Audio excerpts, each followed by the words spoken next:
Now it is live, sir. Now it is live. Yes, thank you, yes, sir. sir. Live. Thank you, sir. Okay. Agatam, Swagatam, Suswagatam. On the behalf of our Shivai Shikshan Prasarak Mandal Mahad Management, our Sundarrao More Arts, Commerce and Science College, Polatpur, District Raigad, Maharashtra, India, and Department of Economics, I would like to welcome all the chief guest of honors, dignitaries, Vice Chairman of our Samstha, Honorable Advocate Vinodji Deshmukh sir, resource person, Honorable Dr. Nalini Patil ma'am, guest of honor, Honorable Dr. Suhas Wani sir, all the participants, research scholars, students, paper presenters, colleagues of my college for this online one-day multidisciplinary international conference on sustainable and innovative practices in management, science, technology, humanities, and higher education. Friends, I feel very much proud to welcome all of you from the different parts of India and also from different parts of world to this online conference from the land of great king, not only of India, but the great king of the world, Chhatrapati Shivaji Maharaj, great social reformer, Bharat Ratna Dr. Baba Sahib Ambedkar, and the symbol of bravery and sacrifice, Narveer Tanaji Malusare. It gives me an immense pleasure to welcome all of you for this one online one-day multidisciplinary international conference in our Silver Jubilee year.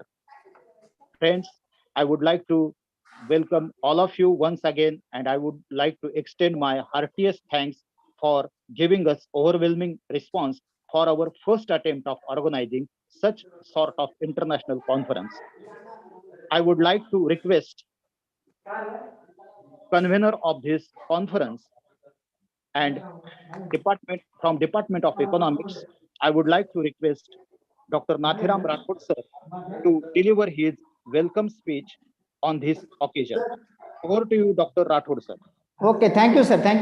Am I audible, sir? Yes, you are audible, sir. Agatam, Swagatam, Suswagatam.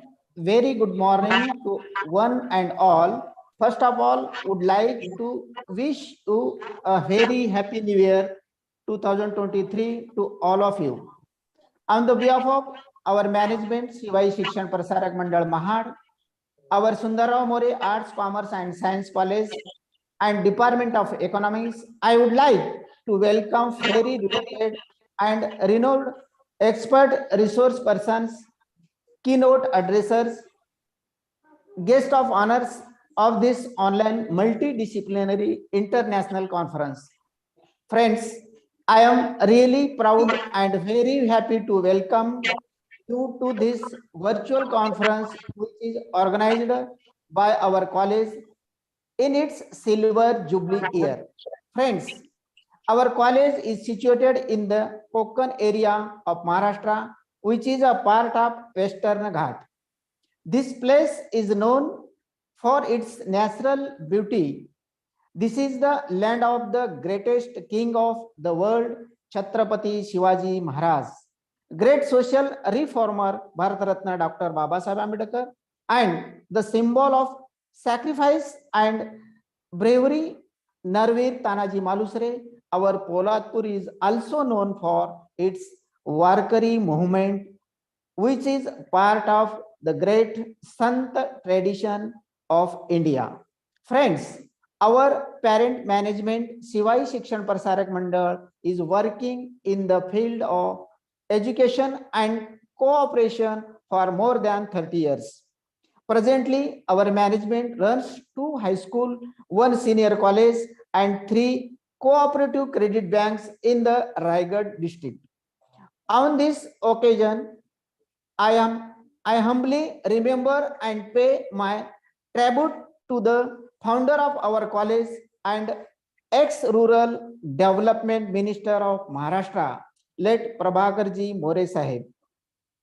This international online multidisciplinary conference on sustainable and innovative practices in management, science, technology, humanities, and higher education, addresses the rapid strides of sustainable and innovative practices and advancements currently witnessed in the field of management, social science, technology, and higher education.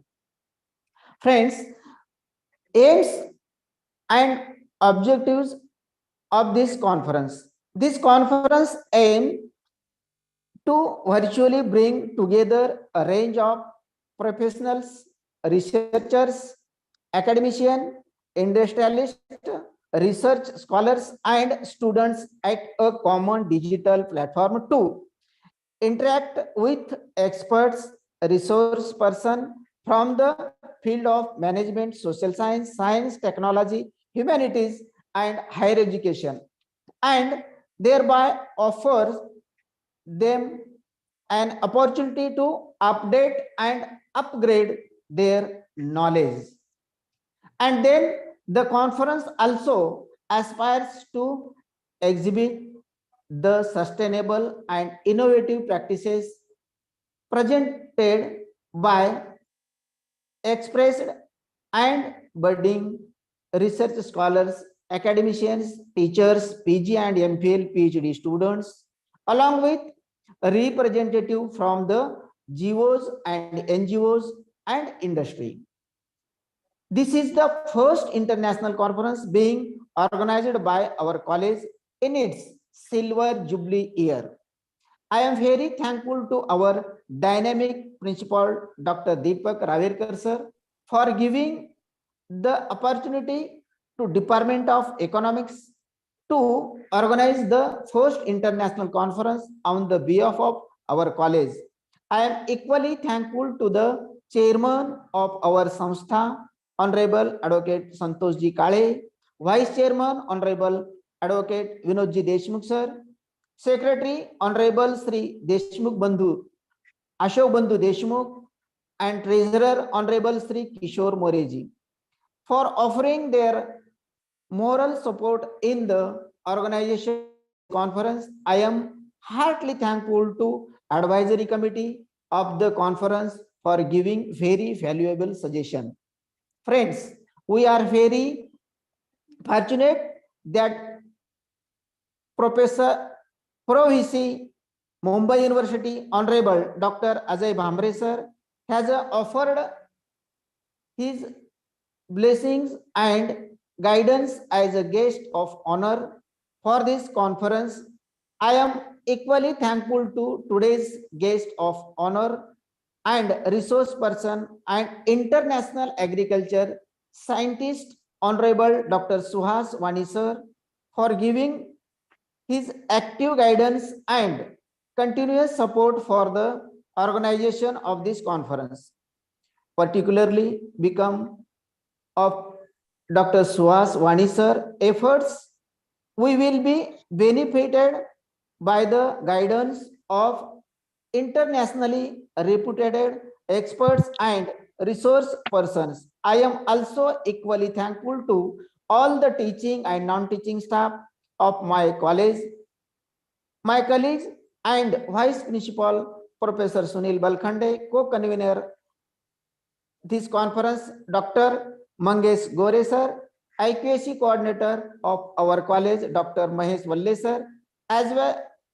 as all the them have offered their valuable contribution in the organization of this conference. I am equally thankful to all the dignitaries, participants, paper presenters, delegates, students who have offered their valuable response and participation in this conference.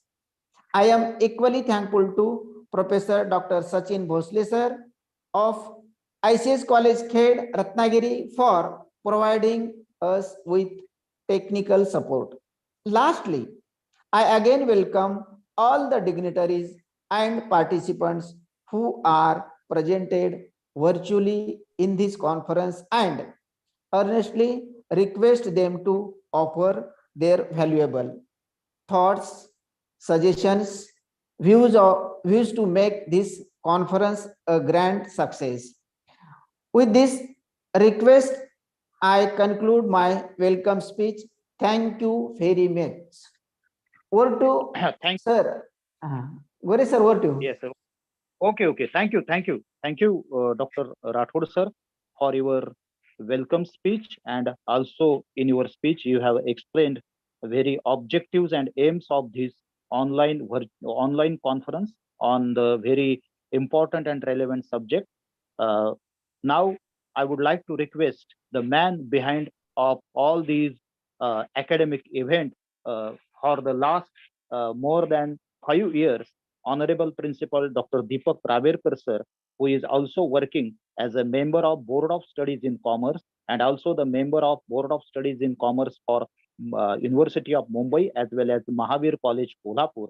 He is also actively participated in the various academic activities. Particularly, he is the member of NSS Advisory Committee, University of Mumbai.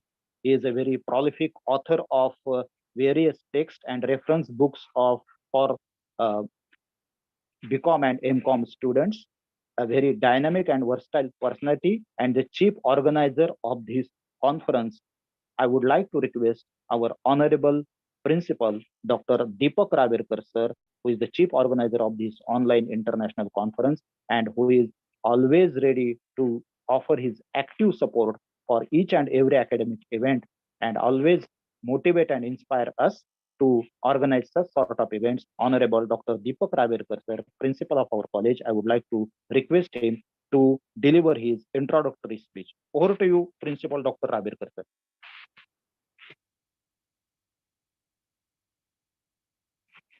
Hello. Hello. Hello.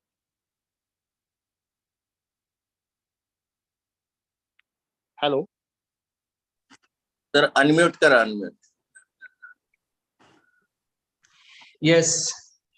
Gore sir, Yes. am I audible, sir? Yes, you are audible, sir. You are audible. Thank you very much. Welcome to one and all on the occasion of this multidisciplinary conference organized by the Shivai Shikshan Prasarak Mandal, Mahar's Sundarrao More College, Arts, Commerce, Science, Polatpur District, Raigad. Today,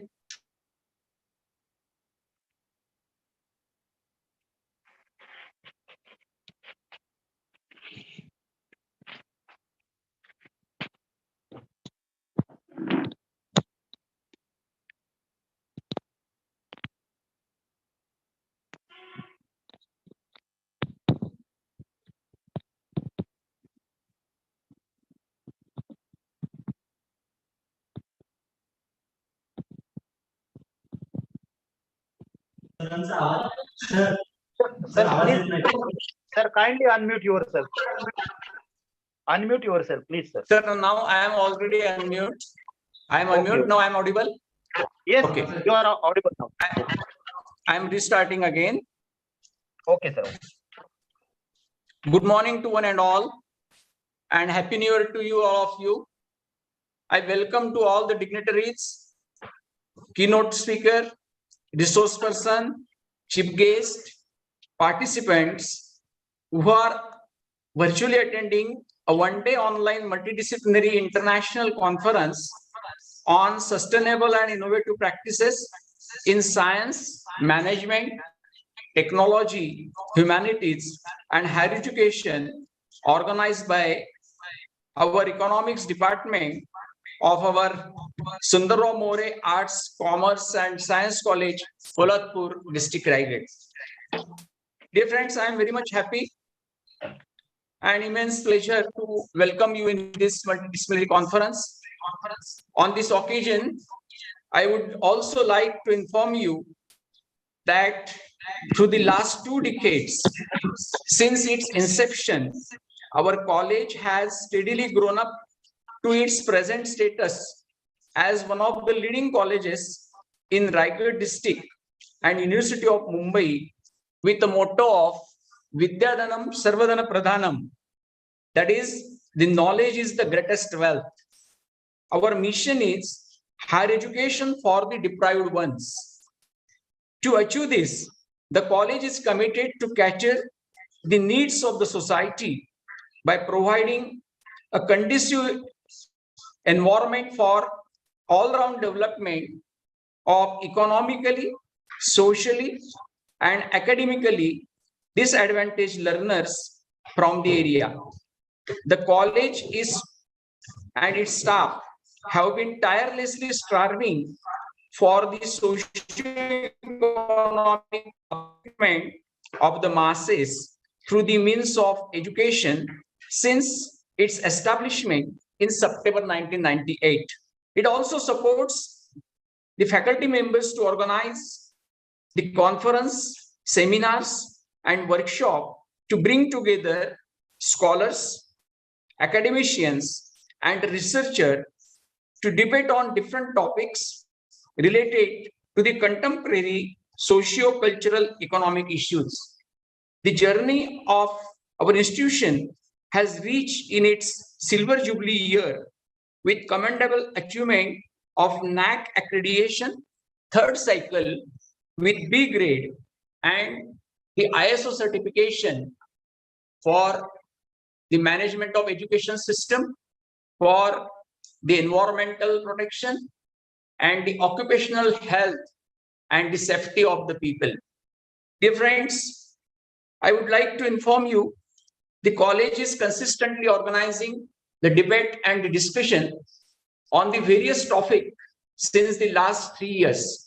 First of all, in 2020, we organized a national webinar on the new education policy 2020. And that webinar also got a good response from the various corners of the country. Thereafter, we arranged one conference on the coronavirus, its effects, or the challenges and the measures for solving the difficulties. Thirdly, we organized the conference on the Amrut Mahotsav of our country, that is the 75th anniversary of our India. So the various subjects we are handling, and now considering the broader and the current perspective of the topic, the e-conference this year we have arranged on a very important theme of the sustainable development and the innovative practices. The theme of the conference is sustainable and the innovative practices in management science, technology, humanities, and the higher education. This theme is really relevant with the various problems associated with the global society by being sustainability and involves the making intentional changes to the company's products, services, or the processes to generate long-term social and the environmental benefits. Actually, in June 1992, at the Earth Summit in Rio de Janeiro, Brazil, more than 178 countries adopted the Agenda 21, a comprehensive plan of action to build a global partnership for sustainable development to improve the human lives and protect the environment. Now, our globe is concerning the seriousness of our planet's climate condition. Societies are now feeling the heat, both figuratively and literally, and aims to achieve to net zero CO2 emissions are causing integral system to shift business scramble to navigate the economic situation. Friends, the sustainability have the 4 important pillars that are: the first is human sustainability, which aims at to maintain and improve the human capital in society. Second is social sustainability. Third one is economical sustainability. And the last one, but not least, environmental sustainability. This environmental sustainability is important, and that's why the sustainability objectives have been decided by the United Nations in the summit, and the 17 goals for the sustainable development were decided. Out of that, the first is no poverty. Next one is zero hunger, the good health and well-being, quality of education, gender equality, clean climate and water sanitation, affordable and clean energy, decent work and economic growth, industry, innovation and infrastructure, reduce inequalities, sustainable cities and communities, responsible consumption and production, climate action, life below water, life on land, peace, justice, and strong institution and partnership for the goals. Friends, these 17 objectives or the goals have decided, and in a new report from the McKinsey Global Institute examines what an economic transformation to this net zero emission would actually entail, and its finding intake to truly disruptive the future ahead. This will encourage the every nation and industry to have to make a huge adoption towards a more eco-consciousness in future. It is said the adversity breeds innovation. However, one might even argue the sustainability is also concerned. Many organizations have given a response to this current call. I will quote here only one example how adversity breeds innovation and technology offers this sustainability. It is an example of lightning fast electric car batteries. The zero emission of the CO2 can be achieved with the use of the more electric energy for the vehicles. Therefore, the electric cars have been some quite slow moving, and that is because of the difference in the time it takes to fill up a car with fuel versus time it takes to fully charge an electric car. It takes a typical electric car 60 kilowatt battery just under 8 hours to charge from empty to full with 7 kilowatt charging point. Thankfully, an Israeli company, Store Dot, has invented a battery that can be charged to 100% in just 10 minutes with no damage to battery cells. A sure sign of speeding charging to come. Their innovation will help accelerate the transition to electric vehicles. Dear friends, I would not take more time as the long schedule has to go up to the evening. But on this occasion, I have to give the thanks and to express my sincere thanks to the all keynote speaker, all the resource person who have participated in this conference. I know with the busy schedule, Principal Dr. Nalini Patil have joined the meeting, as well as one of our international speaker, resource person Dr. Ganga Rao from the Kenya has also joined this meeting. And therefore, I warmly welcome to this all the resource person. Because of some busy schedule, I don't know whether he will be able to join or not. Our Pro Vice Chancellor,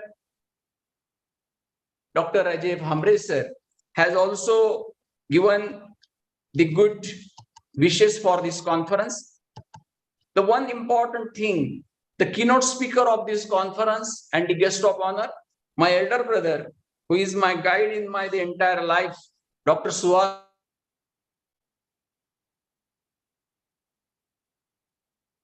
the Hyderabad and currently working as the director and the consultant for the Asian Development Bank. He is also joined this meeting as a resource person here.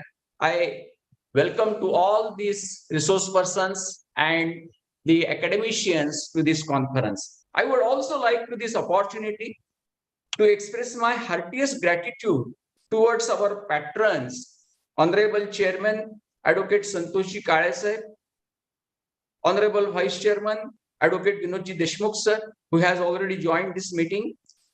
Honorable Secretary, Sri Ashok Bandhu Deshmukh sir, Honorable Treasurer, Sri Kishorji More sir, and all the members of the College Development Committee for offering their valuable support for organizing this virtual conference. I would also like to remember our source of the inspiration and the founder of our college, ex-Rural Development Minister of Maharashtra, Honorable Late Prabhakarji More Sahib, for his blessings. I would also like to note my proud feeling about the Department of Economics, which is organizing this virtual conference. Last but not least, I hereby express my indebtedness towards the keynote speaker, the resource person, the experts, the members of the advisory committee who are offering their immense contribution for the smooth and the successful organization of the conference. Finally, I will also give the indebtedness to my colleagues and the entire teaching and the non-teaching staff of our college to this conference. I welcome again all the participants and extend my best wishes to all of them. With this, I finish this short message to this conference. Thank you very much, and over to Dr. Gore sir.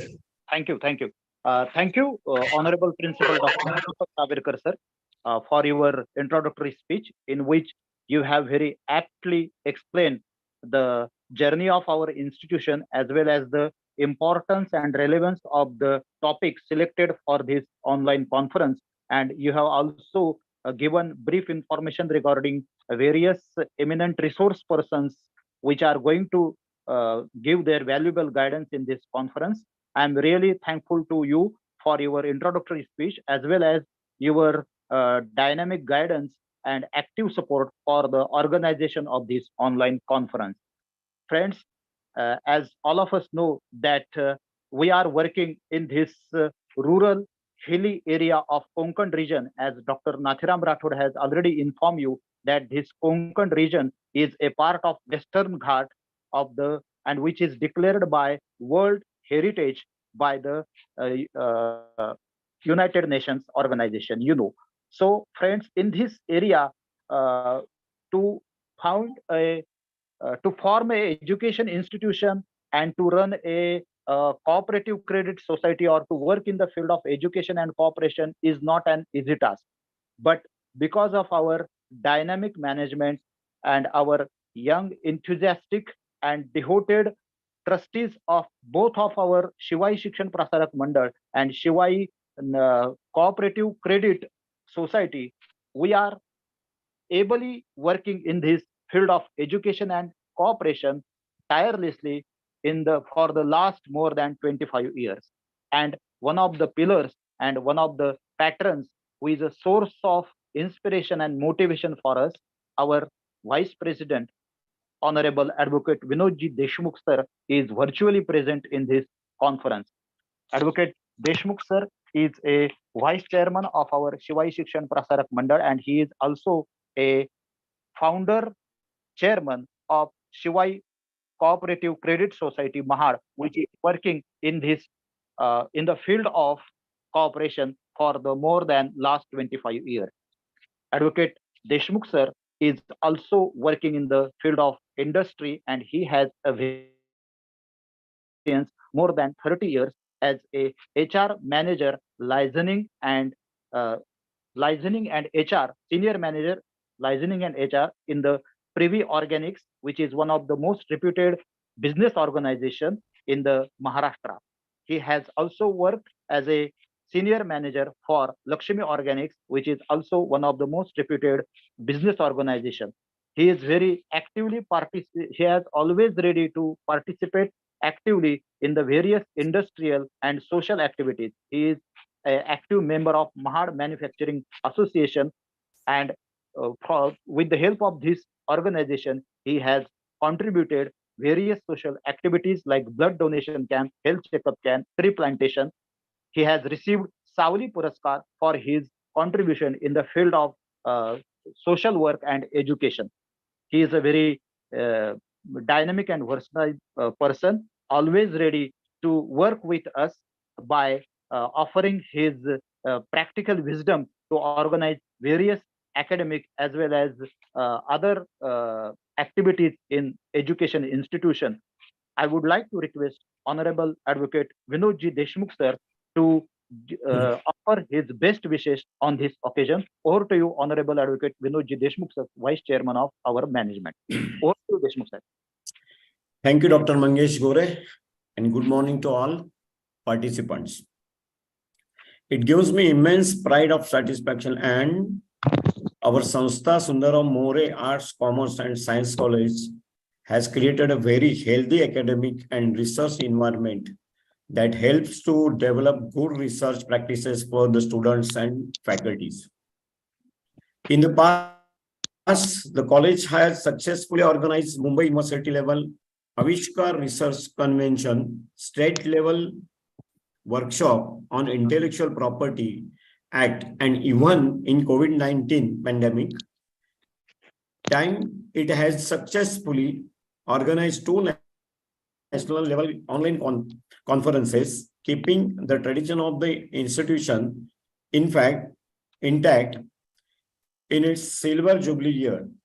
The multidisciplinary online international conference on sustainable and innovative practices in management, science, technology, and humanities and higher education on 7th of January 23 is organized by Department of Economics of our college. Let me take this opportunity to share with you brief information regarding humble contribution of our Shivai Shikshan Prasarak Mandal as well as our cooperative Shivai Cooperative Credit Society for the development of common citizen and deprived students of the Mahad, Polatpur area of Raigad districts for more than last 25 years. Our Shivai Shikshan Prasarak Mandal Mahad is one of the leading educational organization in Raigad district, which is established in 1993 with the main objective of imparting quality education to the students of Mahad and Polatpur area. With the motto of Vidya Dhanam Sarva Dhanam Pradhanam, knowledge is the greatest wealth for foremost importance. The Sanstha has started its education work with the opening of only Angalwadis, Balwadis in Mahad Tahsil. At present, besides senior college at Polatpur, Shivai Shikshan Prasarak Mandal is looking after the management of two high schools in Mahad Tahsil. Along with our co-organization Shivai Cooperative Credit Society, Sundaram More Shivai Shikshan Prasarak Mandal is also contributing in the economic development of the weaker section of the society. While working in the field of education, our Sanstha noticed that there was no facility of higher education available in the Polatpur Tahsil even after 60 years of independence. Most of the students of area remain deprived for higher education. Higher education was an almost distant dreams for the girls to Tahsil. SSPMS pursued the matter at state and university level and under the guidance and support of former Rural Development Minister of Maharashtra, Honorable late Prabhakar More. SSPM has started senior college having arts and commerce science on 21st September 1998.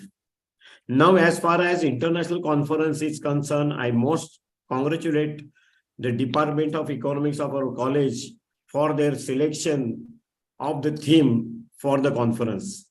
I sincerely believe that scholarly online deliberation and discussion of this important and relevant subject of the conference will certainly help for giving valuable suggestions to the policy maker. I hereby convey my best wishes to all the delegates, paper presenters, and for this academic venture. I especially extend my heartiest congratulations to the organization team for the conference, for their extensive efforts for making this conference successful under the versatile leadership of Principal Dr. Deepak Ravekar. Thanks again. Thank you. Thank you. Yes. Thank you, sir. Thank you, Honorable Advocate Vinodji Deshmukh, sir. Excuse me, I am leaving for some time because I have one important Okay. meeting. Yeah, I will rejoin this Okay. conference again. Okay. Thank you. Okay. Thank you. Yes, sir. Thank you. Okay, sir. Thank you for your words of blessings and best wishes. It is because of your inspiration and the inspiration of our chairman, Honorable Advocate Santoshji Kale Sahib, and all the other trustees, we are organizing such kind of academic event, and it is the first of its kind event of international level that we are here, which is being organized on this on the occasion of Silver Jubilee Year. I'm very thankful to our samstha for their support. Friends, our Pro Vice Chancellor, Honorable Principal Dr. Ajay Bhamre sir, is always there to guide us, and he is in fact he is very desirous to join the occasion as a guest of honor, but because of his busy schedule at this moment he could not able to join us virtually, but he has communicated his message, and he has sent his best wishes message on the behalf of Honorable Pro Vice Chancellor of University of Mumbai, Principal Dr. Ajay Bhamre sir, and with the prior permission of our Principal and Chief Organizer of this conference, Dr. Principal Raverkar sir, I would like to read out the best wishes message communicated by our Pro VC, Honorable Principal Dr. Ajay Bhamre sir. Let me read out this message. It gives me an immense pleasure to offer my best wishes for the one-day online multidisciplinary conference, which is being organized by Sundar Rao More Arts, Commerce, and Science College, Polatpur, on 7th January 2023. I'm quite familiar with this institution right from its inception, which is now celebrating its silver jubilee year in this year 2023. This institution is really working hard and sincerely for the deprived and downtrodden students of the hilly and remote area of Raigad district in Maharashtra. Its completion of third cycle of NAC accreditation and ISO certification reflects its commendable contribution in the field of teaching, learning, research, and extension activities. The organization of this international conference on the very relevant subject, and it is, I think, that a very perfect way to celebrate its silver jubilee year. The topic which is selected for the conference is very relevant, as the new education policy 2020 has given emphasis on the multidisciplinary approach. Renowned expert, resource person, and keynote addressers of this conference will certainly enlighten the participants with their vast experience and in-depth knowledge. On this occasion, I would like to extend my hearty congratulations to the management of the college and also the organizing committee, particularly the Department of Economics, for the smooth and pre-planned organization of this international conference. I would also like to offer my sincere congratulations to the principal, Dr. Deepak Ravekar sir, for his dynamic leadership, under which the college has achieved various academic milestones. I am quite sure that the discussion, deliberations that will take place in this conference will certainly generate very fruitful ideas that will certainly help teachers, researchers, and policymakers. I wish very grand success for the institution as well as for this international online conference. Thank you very much. So I'm on the behalf of institution and the organizing committee, I would like to extend my heartiest thanks to our Honorable Pro VC Principal Dr. Ajay Bhamre sir for giving his valuable blessings and best wishes for this conference. Friends, once again, I would like to uh, offer my thanks to all the dignitaries. As all of us know, that Ravirkar sir, shall we go ahead for our next session. Hello, hello, sir. Hello, am I audible? Dr. Ram, sir, am I audible? Yes, sir, you are audible, sir. Okay, thank you, Valle, sir.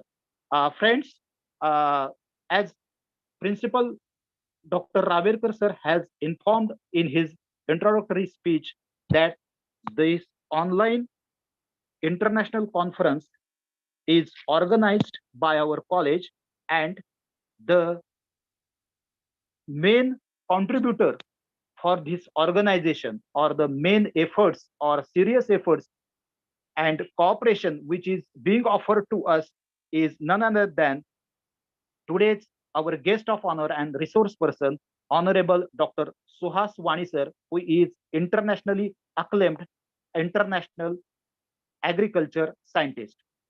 I still remember his very informative and thought-provoking speech that he has delivered in our previous national conference, which is being organized on the theme of Atmanirbhar Bharat. Dr. Suhas Wani sir has always there to help us. He has uh, offered his valuable guidance for the planning and implementation of this international conference for every stage.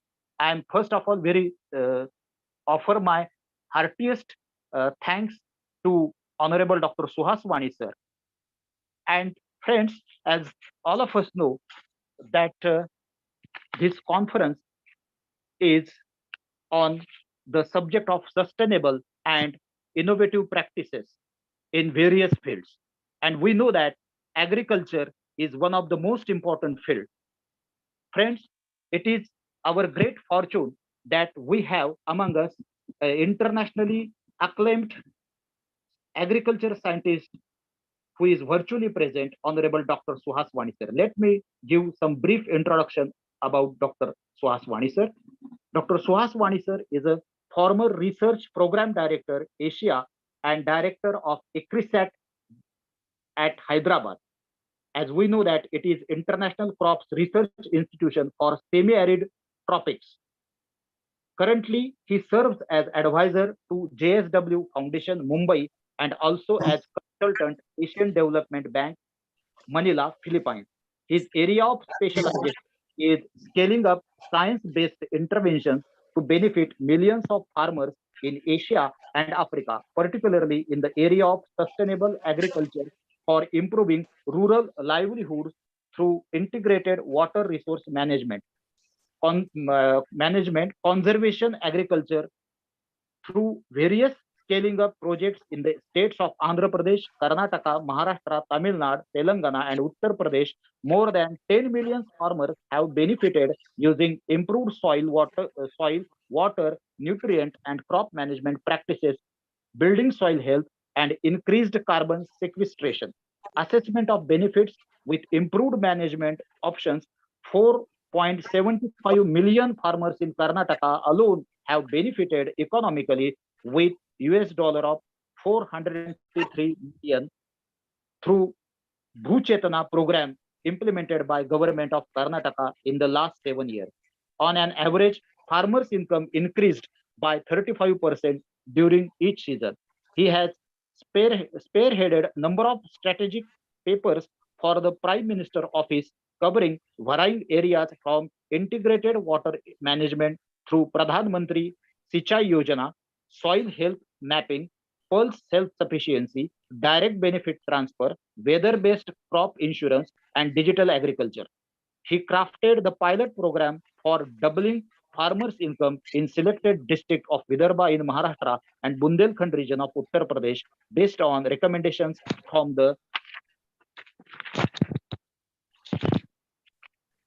national workshop on doubling farmers' incomes held at Vivekananda International Foundation, New Delhi. His expertise spans largely through integrated watershed management and water use efficiency in the field of catchment scale, soil health mapping, use of digital agriculture technologies using artificial intelligence and machine learning for the site-specific advertisers, watershed development, watershed wastewater management, biodiesel plantation, integrated nutrient management, and carbon sequestration. for the sustainable use for improving livelihoods of farmers. His pioneering work in the area of assessment of impacts of watershed programs in India through Government of India supported project contributed in revising watershed policies of Government of India. Dr. Wani sir has organized number of national as well as international meetings and coordinated number of multidisciplinary multi-country projects in the area of sustainable natural resources management for improving livelihoods and building resilience of the farmers. His main thrust or the main objective of his research is the improvement in the livelihoods of the small farm holders in the main which is the main thrust area of his research and academic activities. Dr. Wani sir has also received gold medal from the University of Agriculture Science Bengaluru. He has served as a professor at University of Alberta, Edmonton, Canada. So friends, by going through his CV and profile, we can easily guess that his commendable contribution in the field of agriculture research. And we know that agriculture is the backbone of India. And if we want to give some contribution, and if we want to offer our contribution in the sustainable development of nation as well as on international level, we cannot ignore agriculture sector. And it is our great fortune that Dr. Suhas Wani, such an internationally acclaimed agriculture scientist, is among us to guide on this occasion. Without wasting much time, I would like to request Honorable Dr. Suhas Wani sir to guide us on this occasion through his address. Over to you, Honorable Dr. Suhas Wani sir. Thank you very much.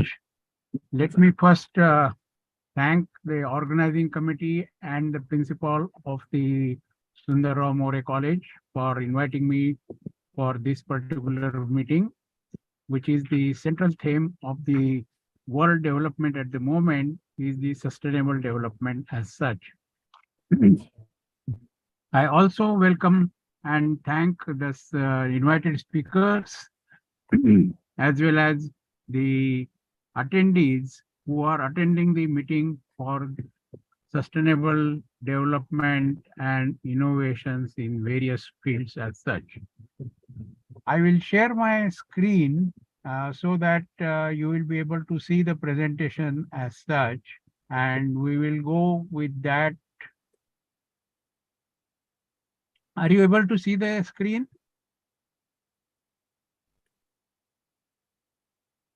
Not yet. Not yet, not yet. Sir.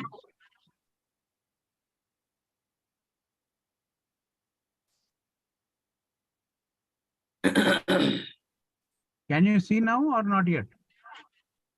Not yet.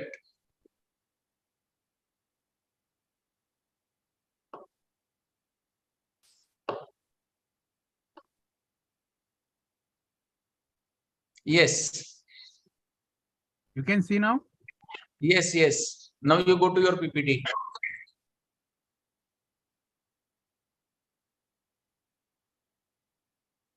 Okay, so the topic which I have taken for the meeting is the Start the slideshow.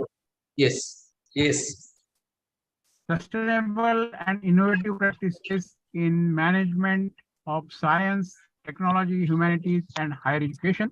And in this case, basically, we will be going through the slides. What do we mean by sustainability? Sustainability could be technical, economical, social, physical for any intervention or development or impact or security of the particular community or particular nation or particular resource as such. Sustainability means any intervention we do in any field lasts long and meets the demand of the current generation without compromising the availability of that intervention to future generations for meeting their needs. Sustainable development means development for the current generation, as we were talking about, for improving their livelihood, comfort, health, food, and water security without compromising the development potential for the future generations.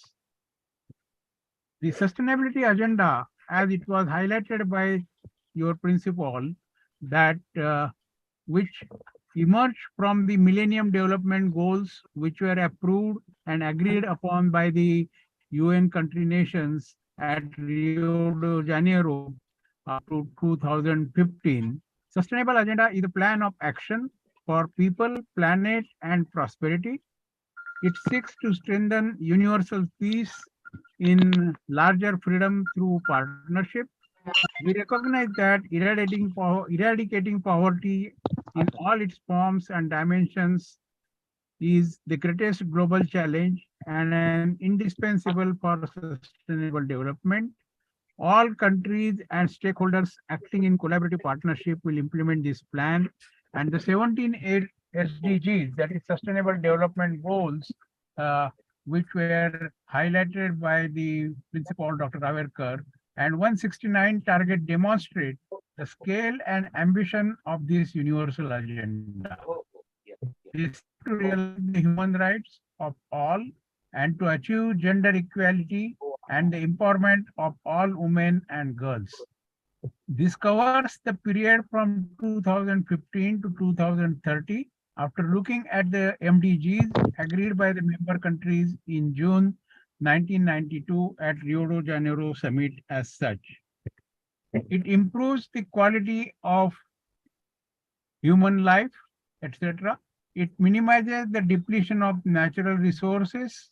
It teaches us to respect and care for all life forms, checking the pollution levels, making arrangements so that the future generations are able to meet their own demands. These are the sustainable development goals, which already you are aware of. And we have the planetary boundaries, that is the safe operating space, basically for the planet to be sustainable. As you see, chemical pollution, climate change, ocean acidification, stratospheric ozone depletion, phosphorus cycle, the nitrogen cycle, atmospheric aerosol loading, chemical pollution, etc. are the boundaries which we have to monitor as such. Out of these planetary boundaries, biodiversity loss, nitrogen cycle, and climate change are various parameters has reached beyond its permissible threshold at planetary scale. And that's how we are experiencing the impacts of the climate change in terms of heavy floods, droughts, in terms of high temperatures, cold weather, and definitely the rains which are not basically predictable as such at the moment. So if we look into the SDGs and the soil, SDG 15, that is life on land, is directly related with the soils, which combats desertification, reverse the land degradation, halt biodiversity. SDG 2, zero hunger, sustainable intensification of agriculture dimension, soil security 5. SDG 3, good health and well-being, suppressing pathogens and contamination. SDG 6, clean water and sanitation, increasing blue and green water resources. And SDG 13, climate change actions as such are directly related with the soil as such. And we need to take care of these things appropriately. The greatest challenge of the 21st century for sustainable agriculture in India is our growing population as such, which is resulting into per capita availability of water depleted from 5,170 cubic meters per capita in 1951 to 800 cubic meter per capita in 2022. Once the country reaches 1,500 cubic meter per capita, then it is supposed to be in the scarcity zone. and this scarcity may last for few days, few months of the year as such. So we have to be very, very careful for our water requirements. And that's what is the major concern for the country at the moment. By 2025, 1/3 of our country may face the physical scarcity of water. Physical scarcity means, as you all know, that there is no water as such. We may have the money, but we will not have the water as such. And that's where basically the physical scarcity is implementing. The economic scarcity is where the water is available, but there are no economic resources to harvest that or harness the potential. And that example lies in Africa, where irrigation is only 3% and 97% area is rain-fed, but they have plenty of water, but they cannot make use of it because of the poverty as such. Another challenge for us is the poverty reduction, malnutrition, and food security for the growing population. We also have the low agricultural growth, low water and nitrogen use efficiency.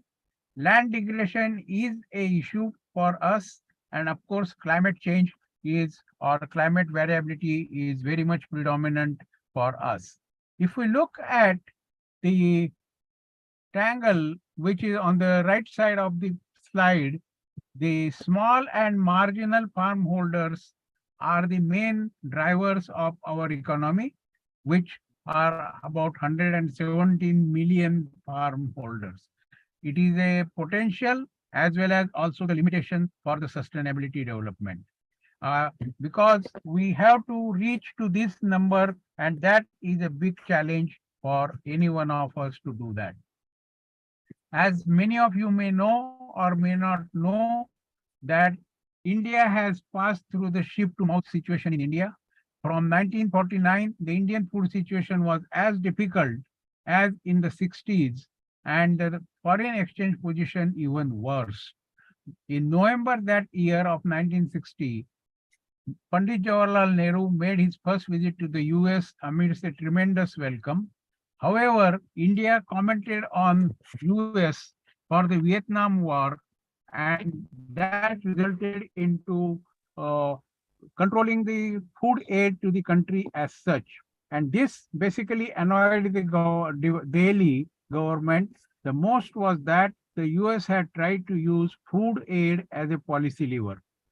And as you know, late Prime Minister Mr. Shastri, Lal Bahadur Shastri, called on people in India to observe fast on every Monday across the India to overcome the food shortage.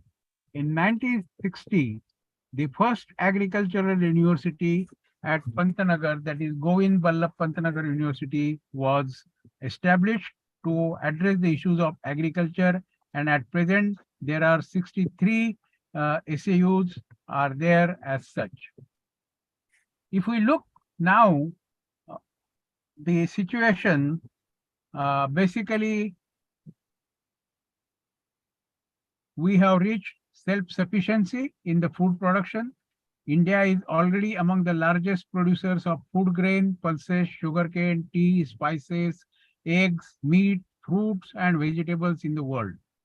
India produced almost 316 million tons of food grains in 2021 compared to 2009 million tons in 99-2000 and 74 million tons in 66-67. India is the largest milk producer in the world. Per capita availability of milk in India increased from 55 million 178 grams per day to 400 grams per day per capita. Availability of the milk has increased. And this is clear evidence that our small farm holders, as well as the policymakers and the researchers in agriculture, have done an excellent job to achieve the food security for 1.4 billion people. And at the moment, our godowns are overflowing with rice and wheat. And that's where basically the world is looking at India at the moment for the support. For agriculture is very important for Atmanirbhar Bharat, as our economy is largely agrarian economy, as 65% of total population is rural. rural-urban divide is so prominent that the urban income is almost twofold than the per capita income of the rural area person. Agriculture sector's contribution to the national GDP is very, very low. And that's where basically we need to enhance the production as well as the profitability for the farmers so that the GDP contribution of agriculture can increase so that more number of people can get the benefit. Our market outlook depends on the performance of agriculture and mainly performance of monsoon rains. We have the largest arable land in the world, followed by USA and China. And considering the predominance of agriculture or rural areas in driving the Indian economy, rural transformation is must for Atmanirbhar Bharat as such. Our India, as I have said already, 142 million hectare, largest in the world. We have 46 soil types of the 60 soil types in the world with 20 agroclimatic zones, varying rainfall as high as 11,873 millimeter at Moisanram in Meghalaya to as low as 166 millimeter at Jaisalmer. So that we have such a wide variability in the ambience or the environment that we can grow any crop during the year in the country as such. India is the largest producer, as I already said, and our rainfed agriculture globally is almost 80%. That means only 20% agriculture globally is irrigated agriculture. So that we have to concentrate on to the water management of our agriculture as such, because our agriculture almost 55% is rain-fed agriculture. India receives 1250 millimeter of average rainfall annually, and we should not have the water scarcity per se as such. However, because of the mismanagement of water and wastage, low efficiency for agriculture, domestic use, as well as industrial use are the main reasons for creating the water scarcity in the country as such. And definitely we need to manage our water very substantially and effectively. Like this, you can see always in the newspapers that take our gold, but please don't touch our water. The groundwater department in Telangana, Hyderabad's IT and education hub stares at severe water crisis, awaiting rain at Visakhapatnam, staring at worst ever water crisis, water supply once in 3 days, and so on and so forth. These things are very common, and this can be avoided if we all manage the water substantially. Our population, which is growing, at the same time, the incomes are increasing for the people. And as the incomes increase, the food choices for the people vary. And as we know, more and more people are becoming non-vegetarian. As you see from the graph from 2010 to 2050, it is expected that almost something like 800 billion people will be non-vegetarian people. And if you know on the bottom slide that for non-vegetarian food, we need more water as such. And that's where the challenge comes, that our population, which is turning to the non-vegetarian, is increasing and to 996 million by 2050. But the daily water footprint for vegetarian diet is only 4,500 liters, whereas for daily water footprint for non-vegetarian diet is 15,000 liters. That is almost 3 times. And that's what basically makes the concern. As we find that if the whole world turns to vegetarian, then there will not be any water scarcity in the world as such. As we know, water scarcity can be physical, economic. We have already discussed about this. Our another challenge is the malnourishment, a great challenge in India. As we know that 40% of our children under 5 years old are stunted, but 21% women marry before the age of 18 years. 35% women experience spousal violence. 60% children are under 5 years of age are anemic, and 53% women in reproductive age are anemic. So we need to address this challenge as such, and this is a double burden of malnutrition in our country, that 1/3 of malnourished children in the world are in India.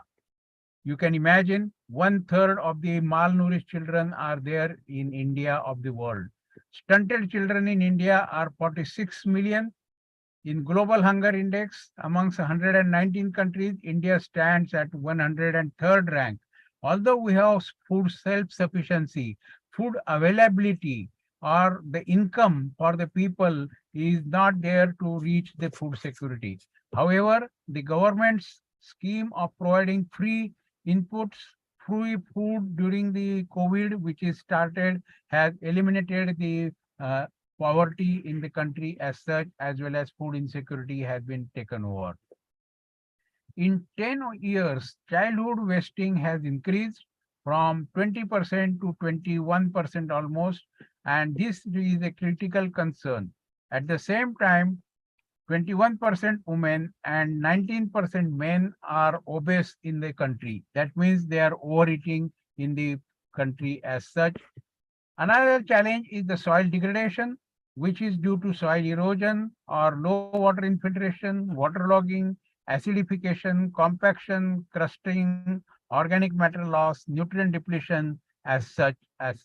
And if we look at the climate change, which is another challenge for us, more and more country parts are becoming semi-arid. That means the humidity, rainfall is decreasing, the evaporation is increasing, the length of growing period of the crop is decreasing, and almost 8.45 million hectare in Madhya Pradesh, Bihar, Uttar Pradesh, Karnataka, Punjab is becoming semi-arid tropics. And these are the areas of the country for food security. Basically, they are the granaries of the India as such.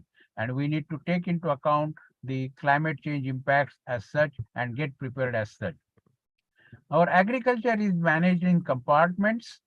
As you know that everything is different. Water department is different, agriculture is different, watershed management is different, and all that sort of things becomes a challenge for sustainability as such. And this one is making the sustainable agriculture a futile exercise as such. So definitely we need a cultural change where water, agriculture, energy, and climate change are all related. And without harmonizing these initiatives as well as the departments, which we have their watertight boundaries in the bureaucracy, need to overcome for sustainable development as such. Currently, government is working on that, and exactly as you know, that Jal Shakti Ministry has been created where the whole water management initiatives are integrated into Jal Shakti, drinking water, wastewater, as well as the agricultural water, the watershed management, everything is under Jal Shakti Ministry now. So business as usual won't work for us. We definitely need the innovations, which we need the holistic solutions for the small farm holders. Science-led development has to be brought into the agriculture land. International standards like modeling, big data, remote sensing, water budgeting, drones, machine learning, artificial intelligence, cloud computing, and information communication technologies must be used. Scaling up is must, and new proposition for building ownership along the value chain is very much required as such. We know what to do, but we don't know how to do because of the compartmentalization. The development research is lacking in the country, and whatever the work has been done by the scientists, it doesn't reach to the farmers. Farmers continue to do that because farmers are provided the compartmental solutions where the poor farmer having 1 acre or 2 acres of land cannot reach to 10 different departments to get the help as such. How we can manage the water sustainably? Water management is to be everyone's business. Water is finite and there is no other option than managing the scarce resource. Consumptive use of water is large 80 to 90% in agriculture. Food security is important and can be managed provided we change our mindset, and we also need to minimize our wastage of the food. 25 to 35% of the produced food is wasted in the country, and with increasing incomes, food choices are changing as we have discussed. So we need to be very much sure. What we are proposing is basically agroecological based farming, where the farmers produce what is convenient for the region, taking into account the agroecological situations, that is soil type, rainfall, as well as the market, and that has to be taken. Currently, our production by the farmers is minimum support price based, and that's how we are overflowing our godowns with rice and wheat, whereas we are still importing the oil seeds as such. Many of the fruits we have to import, as well as vegetables also, although we are the largest producers of vegetables as such. So what we need is the market driven diversification, using water efficiently through market interventions and improved management. Government has started enhancing MSP of millets and pulses, which are drought tolerant crops. And of course, this year, 2023, has been accepted by the FAO on the request of the Government of India to be celebrated as the International Year of Millets. So same thing will happen with the millets, that is pearl millet, ragi, as well as sorghum, other minor millets. What happened with the quinoa? Quinoa, as you know, at the moment is around 150 to 200 rupees per kilo in India, where it was an unknown crop basically in Latin America earlier as such. So we need to manage our water resources through integrated water resource management, for building the resilience of natural resources through rainwater harvesting, enhancing the green water, that is soil moisture efficiency, from 35%, we can increase up to 65% and enhance the productivity, which will bring in, basically start with in situ conservation of rainwater, that how much water we can store in the soil, how to minimize the evaporation losses, how to enhance the transpiration so that more growth of biomass can be there and more yields can be harvested, and then excess rainwater can be harvested through the tanks, the well recharging, as well as the dams, etc. We need to take care. But water alone cannot do it. We need to bring in other parameters or other interventions like soil health, climate smart crops, pest and disease management, institutions, and need for integrated approach as such. I will not dwell in detail about the soil health mapping. Government of India has already started mapping all the soils in the country for all the farmers. Once in 3 to 4 years, every farmer's field is being analyzed by the government and provided the support for which nutrients are there and which need to be added accordingly. And as you see from this chart, across the India, not only the nitrogen, phosphorus, and potash deficiencies are there, but also sulfur, boron, zinc, and in some cases, iron deficiency also is coming in. So if we do soil test-based nutrient management, then the efficiency of water use is enhances, more productivity is there with the same water, and increased crop yields up to 138%, from 20% to 138% are observed. Increased farmers' income from 6,000 to 16,000 rupees per season, depending on the crop grown and the area where it is grown. So we need to improve the soil health through conservation, diversifying the systems with legumes instead of going only rice, wheat, and maize. We need to bring in the legumes as such. Organic matter need to be improved, and balanced nutrition basically, along with climate smart crops, because the length of growing period is changing. So we need to breed our crops suitably to fit into that particular window where there won't be drought as such. And that's basically, we need to diversify our cropping systems with high value crops for efficient water use, as well as for improving the productivity and profitability for the small farm holders. Wastewater need to be ensured that it is treated, because almost size of the Germany area we are using basically the untreated wastewater in the country as such. And as you know that almost 885 million consumers, farmers and vendors are exposed to the health risk because farmers are using untreated wastewater. And this is where the choice of the people has to come in, that what to buy and what not to buy. And definitely we need to come up with the appropriate treatment of water before the use so that it is made safe for heavy metal contamination, pathogens, etc. as such. So basically, we need to move through the wastewater treatment in a decentralized manner in the villages where the waste constructed wetlands can do the job for treatment of water for agriculture use. And that's where basically this way we can use the plants as well as the microorganisms and the mechanical filtration as such together can treat the wastewater in the villages and also can become the income generating activity for the women's group as such.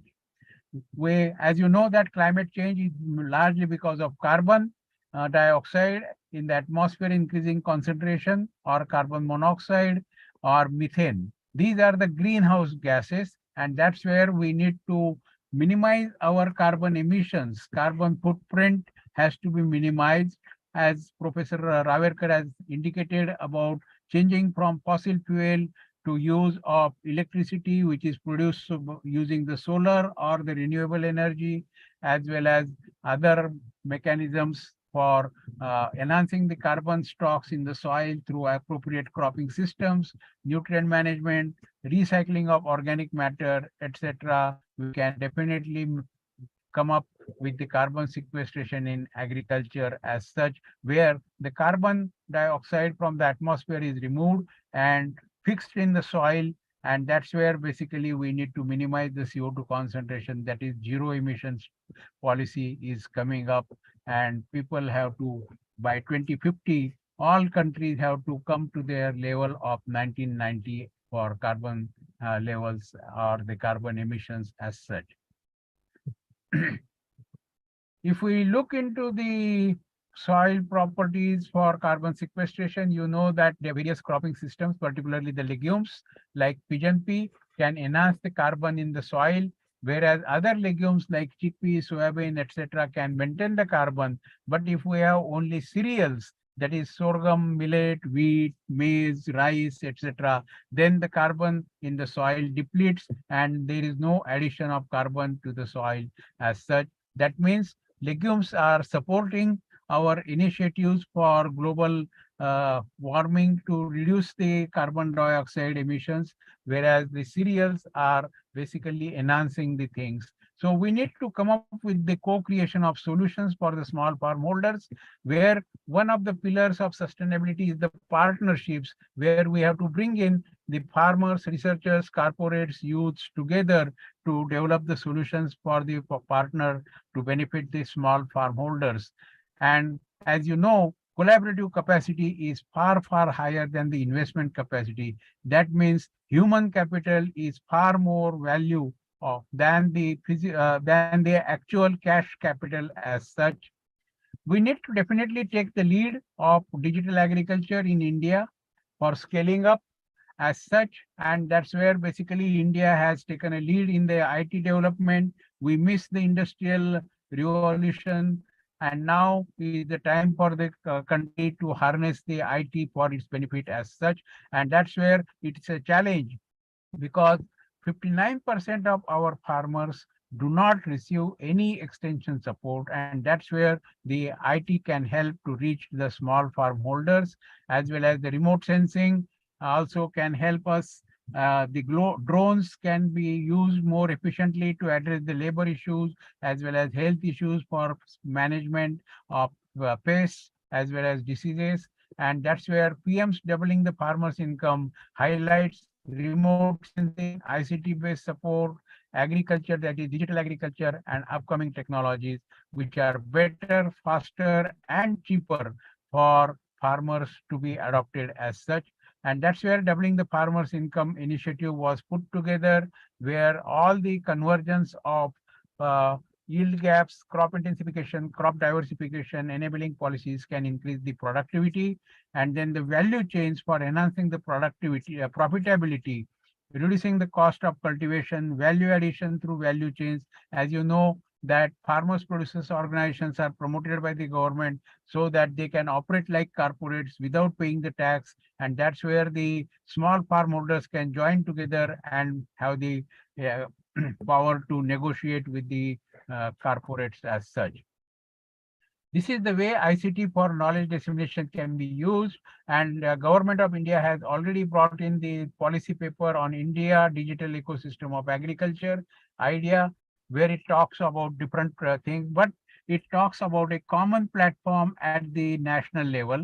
Agriculture is a state subject, so it has to be plug in, plug out model, where the states can plug in whatever they like, and they can plug out when they don't want particular thing to be adopted in this. So this way we have done Krishi Gyan Sagar in Karnataka as well as in other parts of the country, where package of practices, plant protection, fertilizer recommendation, water management have been proposed to the farmers through trend analysis, geospatial analysis, soil analysis, weather-based decision making, need-based irrigation management using the modeling as well as the use of ICT in agriculture. You can see that the Wall Street Journal has covered our application. New app promises to tell Indian farmers when to sow the crops in the rain-fed agriculture as such. Then the village groups like women groups are basically showing the videos which are being produced in the villages by the farmers for propagating the good management practices, as well as farmers are able to see their fixtures of the change as well as the advisories to this need-based irrigation scheduling, because generally farmers think more water, more productivity, but that is not the case. And as you can see that the water use efficiency can be enhanced by appropriate method. Instead of evaporation, we can have the more transpiration, less water using the drip as well as the uh, water impact calculator based in a supply of irrigation rather than the calendar based supply of irrigation. So if we work together for productivity enhancement, livestock, that is allied sector, reducing losses, post-harvest losses, wasteland development, reduce cultivation, enabling policies, marketing, and online monitoring and evaluation. If all these wheels work in uh, harmony and find together, then the farmers can get the benefit. Otherwise, because of compartmentalization, they are deprived of the benefits as such. We need to be a central nodal organization. We don't need to take the lead on each and everything. Link the stakeholders and create a new ecosystem. Build partnerships through consortium. Be a facilitator and provide the framework. Access and influence without ownership are important while maintaining quality. Impact at the bottom of pyramid is very much required. As we said, 35 million farmers are small farm holders who are at the bottom of the pyramid. We need the culture of discipline, disciplined thought, no need to have bureaucracy, disciplined action, no need to have excess controls.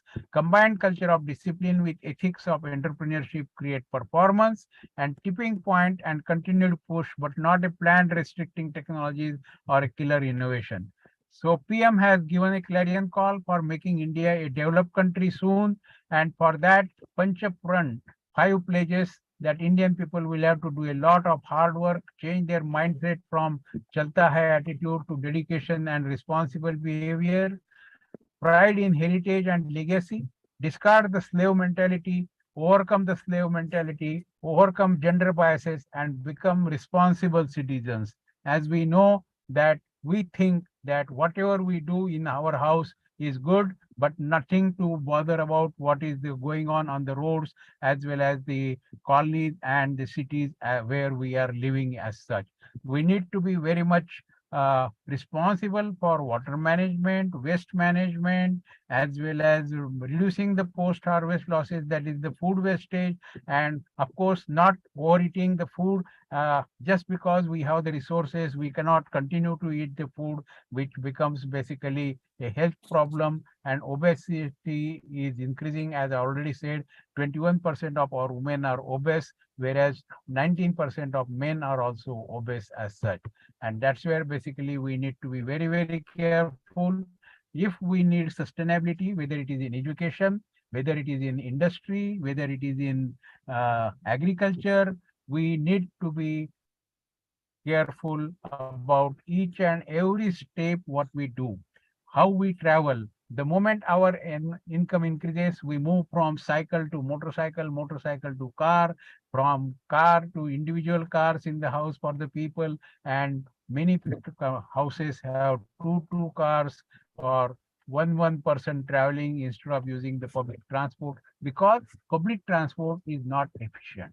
So if the public transport is made efficient, people may not like to use their own vehicles and bring down the things. So what I mean to say, that every individual has a role to play in the sustainable development. We cannot say that this is not my field. We have to find the connection and do the work accordingly for sustainable development of the nation as such. And Vasudhaiva Kutumbakam, which our Prime Minister is promoting at the international level, has to be taken count, because global warming is, whatever you do in India or whatever people do in US, are affecting the farmers in India as such. Thanking you. Thank you. Thank you, Honorable Dr. Suhas Wani sir, for enlightening us with your very informative explanatory presentation, in which you have discussed how we can achieve sustainability in the agriculture sector by using various remedies and solutions. Really, I take this opportunity to extend my heartiest thanks once again to you for giving such a wonderful and thought-provoking speech on this occasion, and also for your extensive cooperation for organization of this conference. Persons are also present virtually over here. RCN Rao sir is also present. Dr. Ganga Rao sir is also present. Dr. Avdesh Gupta sir has also joined, and Dr. Nalini Patil ma'am is also virtually present over here. Sir, I would like to inform you that there is some slight change in our schedule, and that is, first of all, I would like to request Honorable Dr. Avdesh Gupta sir to kindly bear with us, because yeah, his lecture is scheduled as per the timetable, but because as we know that Honorable Dr. Nalini Patil ma'am is not feeling well, and he is suffering from throat infection and other some feverish condition. But in spite of that, she has joined our virtual conference, and she has asked us to give some 15 minutes for her presentation. So we have slightly rearranged this schedule, and now I would like to request my colleague Professor Snehal Kamble ma'am to introduce our next resource person, Principal Dr. Nalini Patil ma'am. Over to you, Professor Kamble ma'am. Kindly. Yes, sir. Yes. Thank you so much, Dr. Gore sir. It's my privilege to introduce Dr. Nalini Patil ma'am. Dr. Nalini Patil is working as principal at SNDT College of Education, Pune, and performing additional charge as Dean of Faculty of Interdisciplinary Studies at SNDT Women's University. She has over 32 years of academic experience as undergraduate, postgraduate, teacher educator, researcher, and administrator. Her inherent charisma, passion, and dedication towards teacher education and research led to her appointment as principal of S.H. Naik College of Education, Nawapur in 2003, a position she held up until June 2012.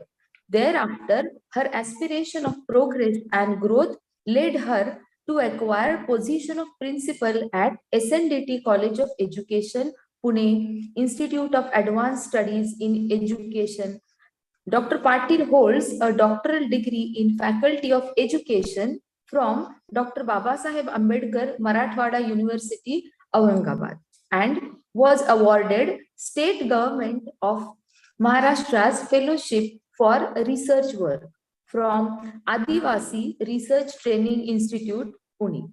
She has recently completed a major research project funded by ICSSR, New Delhi. Dr. Nalini Patil, her research interests are total quality management, direct teaching of thinking, teaching learning methodologies, and emotional intelligence. She has successfully guided over 20 students for doctoral and master's program and is an external referee for PhD at various universities across the country. She has presented her research findings and her innovative ideas in many national and international conferences and has published over 30 research papers and articles in various journals of repute. She has co-authored reference books for bachelor's and master's of education programs and has been part of curriculum development at various levels. Dr. Patil has vast administrative experience and has served as member of official bodies of Kavaitri Bahinabai Chaudhary, North Maharashtra University, Jalgaon, Yashwantarao Chauhan, Yashwantarao Chauhan Open University, Nashik, and SNDT Women's University, Mumbai. She has worked as member of many national and state level bodies engaged in enhancement of quality education such as Western Regional Committee, National Council for Teacher Education, New Delhi, Inspection Team for Teacher Training Institutions, writing entries in Educational Encyclopedia, that is Vishwakosh, Central Admission Process, Maharashtra State, Secondary Teacher Educators Association, Mahila Vikas Dhoran Committee, Mahila Arthik Vikas Mahamandal, Government of Maharashtra. She is life member of many social bodies and advisory committee member of various educational and social institutions. She was invited by Doordarshan Sahyadri channel for live program Mahacharcha and by various newspapers for writing articles due to her vast experience in the field of education. She has been a column writer in Delhi newspaper Lokmat. She has recorded radio talks like Thought of the Day and Solilaki for Prasar Bharati India. She has been an integral part of making of documentary on former President Pratibha Tai Patil and Dr. Sukhadev Thorat at North Maharashtra University, Jalgaon. Ma'am. Yes. Yes, enough now. Enough. Very few part is remaining, ma'am. Okay. Yeah. Okay, please. Yes.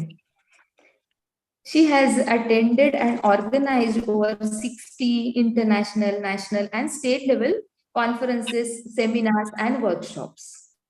Her passion for youth development and social commitment is reflected in her work of organizing student-oriented programs, literacy missions in tribal areas, environmental and health awareness, and eradication of blind faith. She has been awarded for her remarkable work in education field and social communities with awards like Ideal Teacher, Ideal Principal, Ideal Administrator, Adarsh Samaj Kanya, Kala Gaurav Puraskar by Kala Sanskriti, Pune, Star of the Year Award by Manushya Vikas Lok Seva Academy, Mumbai, Maharashtra Guneejan Ratna Puraskar, and various other awards. Dr. Nalini Patil is very passionate about teaching and she is loved by her thousands of students for her unique, mesmerizing way of bringing out the joy in the people. Once again, I welcome you, ma'am, on behalf of our Sundarrao More Arts, Commerce and Science College. And now I request you, ma'am, to deliver your address. Please, Dr. Patil, ma'am. Thank you, madam. Thank you. Thank you for the nice introduction. I wish to share my screen.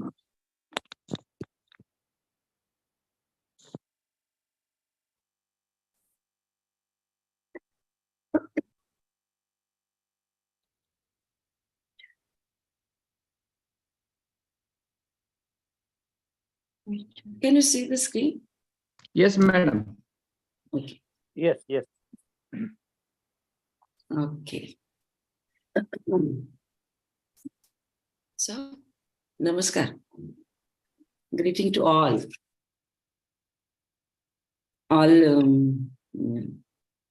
Management persons, Mr. Kale, Advocate Vinodji Deshmukh, More Sahib, and all members of College Development Committee.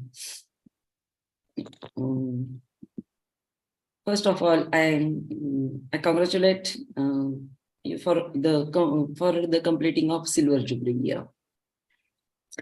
This international conference, organized by Shivai Shikshan Prasarak Mandal Sudhakar Rao More College, Polatpur, is the first step towards sustainable future. I wish to congratulate Dr. Ravekar, Principal and HOD of Department of Economics of this esteemed college, and the whole team of this conference for their visionary approach in organizing this conference. And actually, being the College of Arts, Commerce and Science and affiliating with the century-old tradition of imparting knowledge, the Mumbai University, this college recognized the role of education in igniting young minds. Always a step ahead in organizing conferences and workshops and making it success by perfect planning.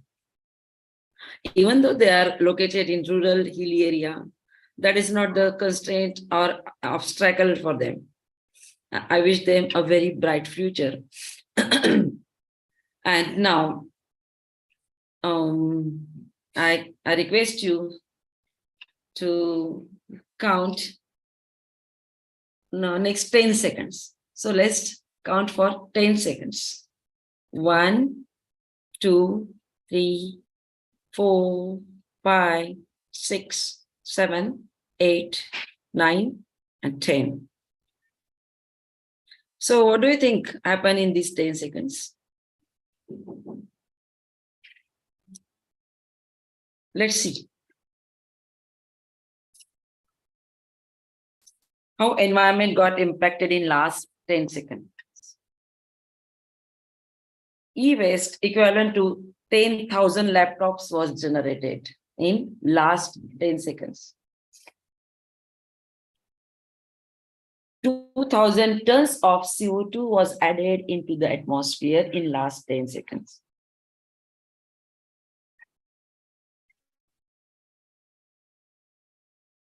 $119 tons of hazardous waste added into the world in last 10 seconds.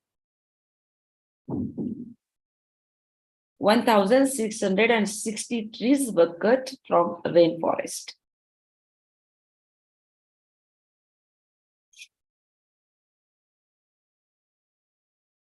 Now, what is the impact of this on human beings? See, you can see here, 43 children are born, 18 of them born in poverty. Okay. So you can see how human life changed in last 10 seconds. 2 billion did not have access to electricity.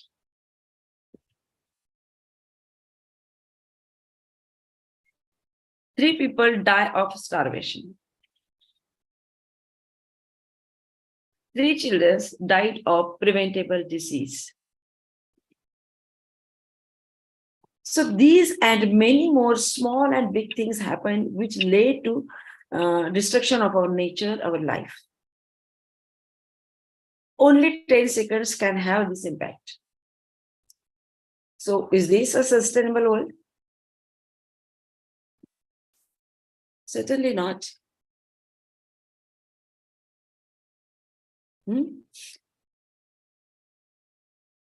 Then what is our action for this? For this, we need to act now. But how? How is the big question? What can we do as higher education institutes?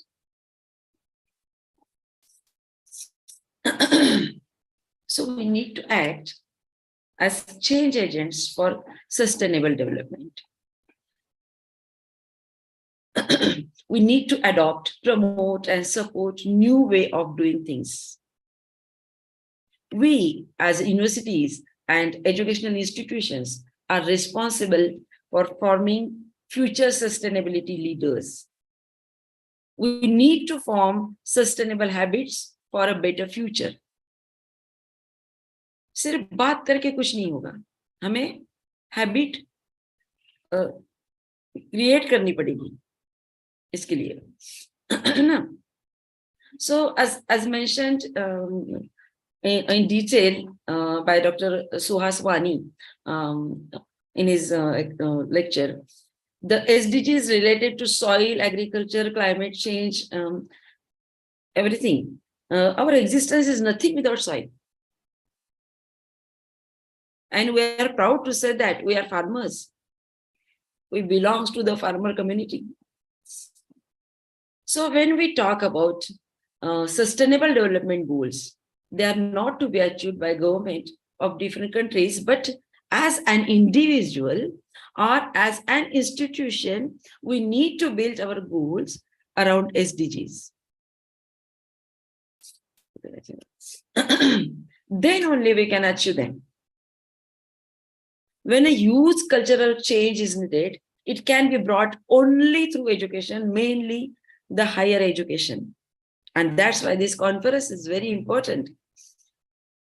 How can we fulfill this role through higher education as a teacher or as a university or as a higher education institute? So here we can change the curriculum. We can change the curriculum to include subjects, topics that revolve around sustainability. We need to promote multidisciplinary research. That is the need of the hour. We have to change our research topics. We have to change our methods of research. So we need to promote multidisciplinary research and case studies also. There are many movements going on for sustainable use of resources and lots of government schemes and movements discussed by Dr. Suhas Wani. I can say the Save Soil movement, Rally for Rivers movement by Isha Foundation. Our students can join the Save Soil movement. We need to collaborate with the various other institutes to bring in the change to a sustainable future, because we need a sustainable future. Agroecological based farming, water management, and many more solutions discussed by Dr. Wani. And my friends, now I want to say that if we sit and wait for the policies to change, we won't have food, water, and oxygen for our lives. This is a very serious issue. Yes. If we wait, so what happened, you know? We are basically at the edge of the cliff. And either we can fall off or drop back. Choice is ours. And we need to decide now. We have to decide now.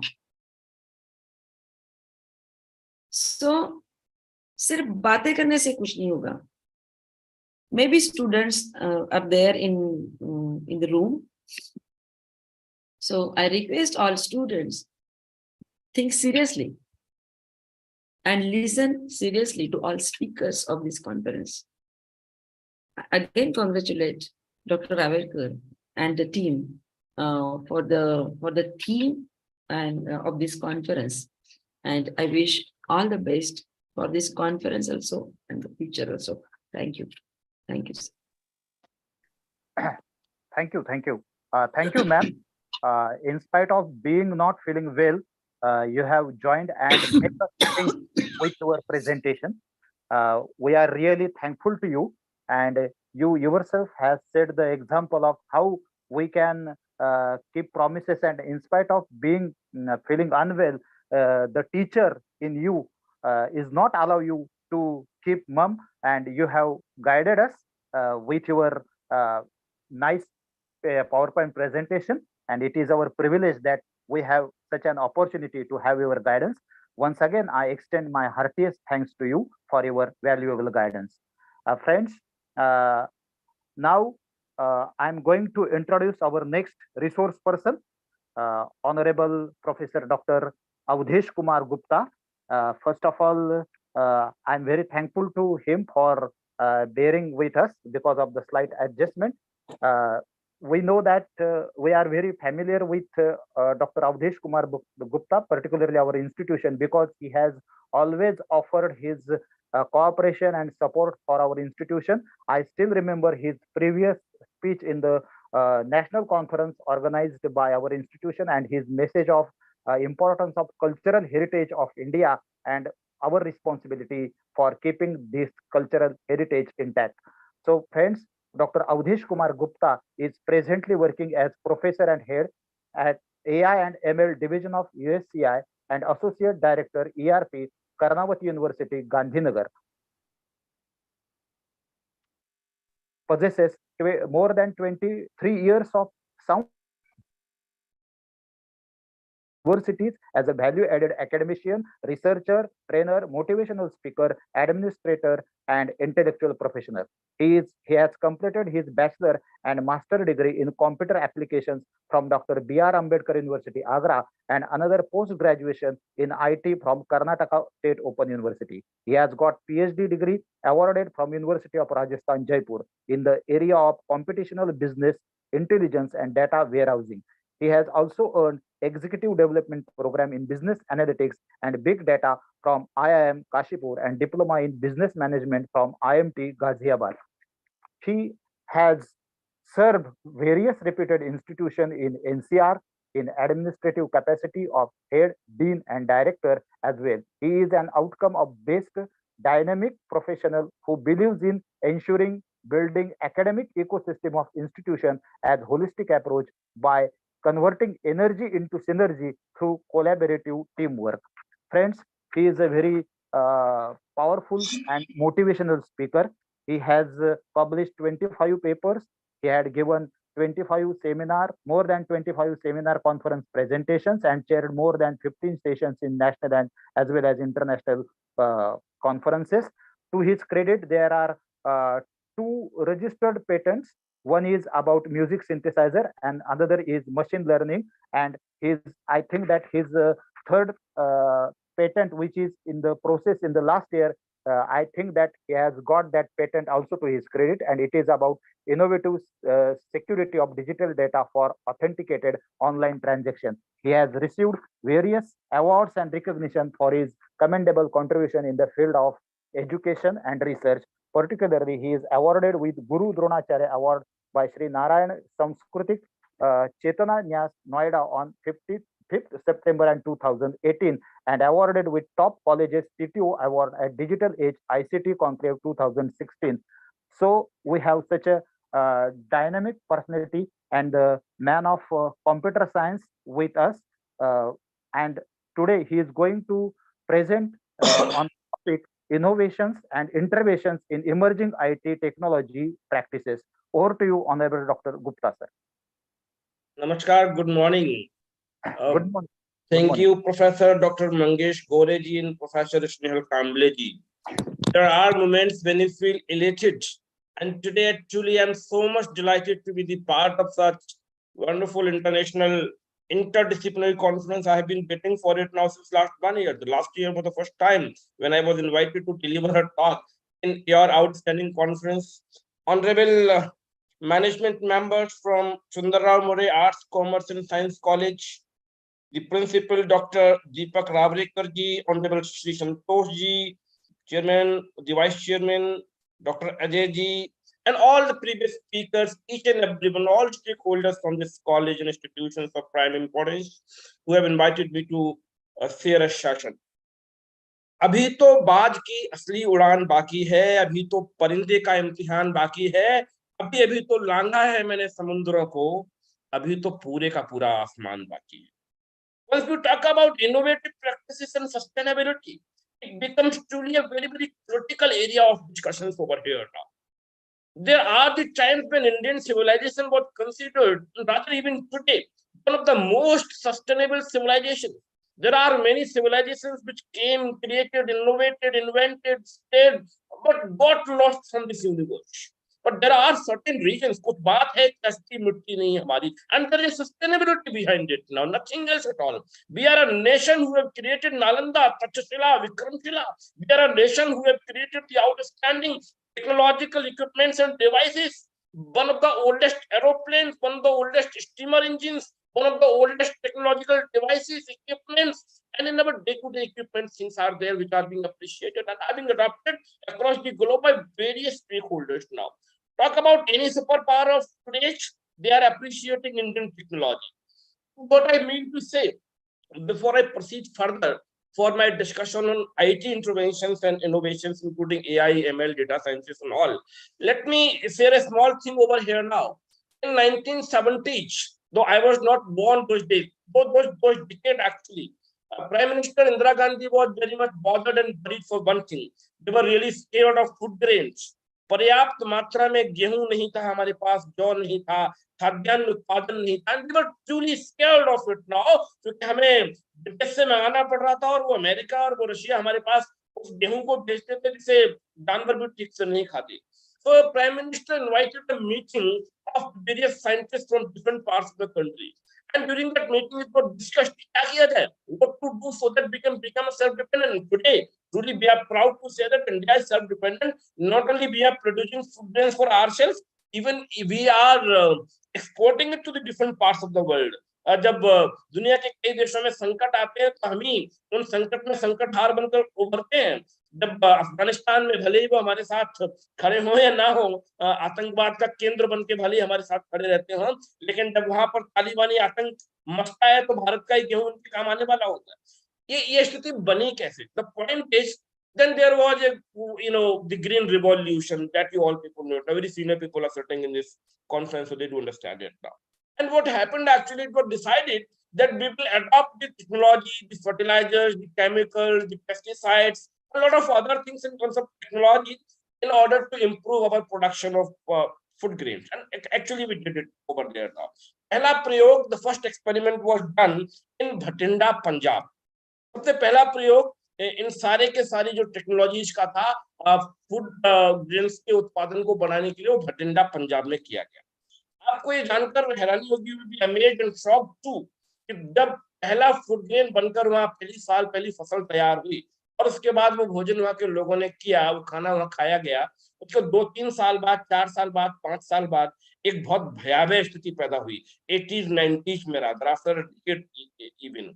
और वो भयावह स्थिति ये थी कि ऐसा कोई घर नहीं था भटिंडा का जिसमें कैंसर पेशेंट ना हो. एक घर में 2-2, 3-3, 4-4 कैंसर पेशेंट से, कई बार तो जो बच्चे जन्म ले रहे थे बचपन में उनको कैंसर डेवलप हो रहा. And that was a horrible story actually. And even later on, government took up some major initiatives to correct it now. And but anyway, there is a cancer train also. It was a cancer hospital was started in Bikaner, और पूरे भारत के लोगों को वहां पर treatment के लिए ले जाए. That's a different story. But the question is, what are we missing over there now? Are we looking for such a technology which creates a havoc for our generations now? And now this is the time when we are talking about the organic farming. At that time we started adopting the pesticides, the chemicals, the fertilizers. I'm not against those things basically now. But whatever decisions we take, we should take it very judiciously now. हम अगर उसी समय अपने भारत की पूरी कृषि व्यवस्था को ऑर्गेनिक फार्मिंग के लिए प्रमोट करते, शायद देश की स्थिति इस मामले में कुछ अलग हो सकती है। Anyway, so that's the thing. Thank you so much. Let me allow to share my screen over here now. Okay. All right.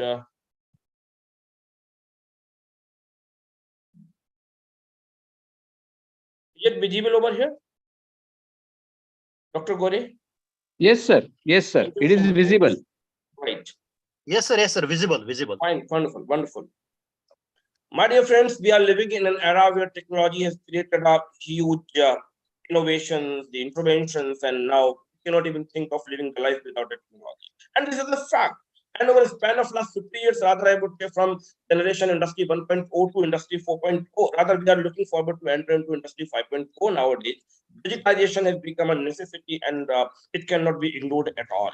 So how the things are changing and what are the various technological interventions now that I'll be speaking about it now. So firstly, let me speak about the magic of AI. The excellence and innovations has been redesigned in the form of a reality. From basic programming languages to the advanced programming languages, from procedural programming to the generation 5 programming, from the structured programming to the AI machine learning and deep learning aspects. Things have changed substantially and things are changing at a very rapid pace.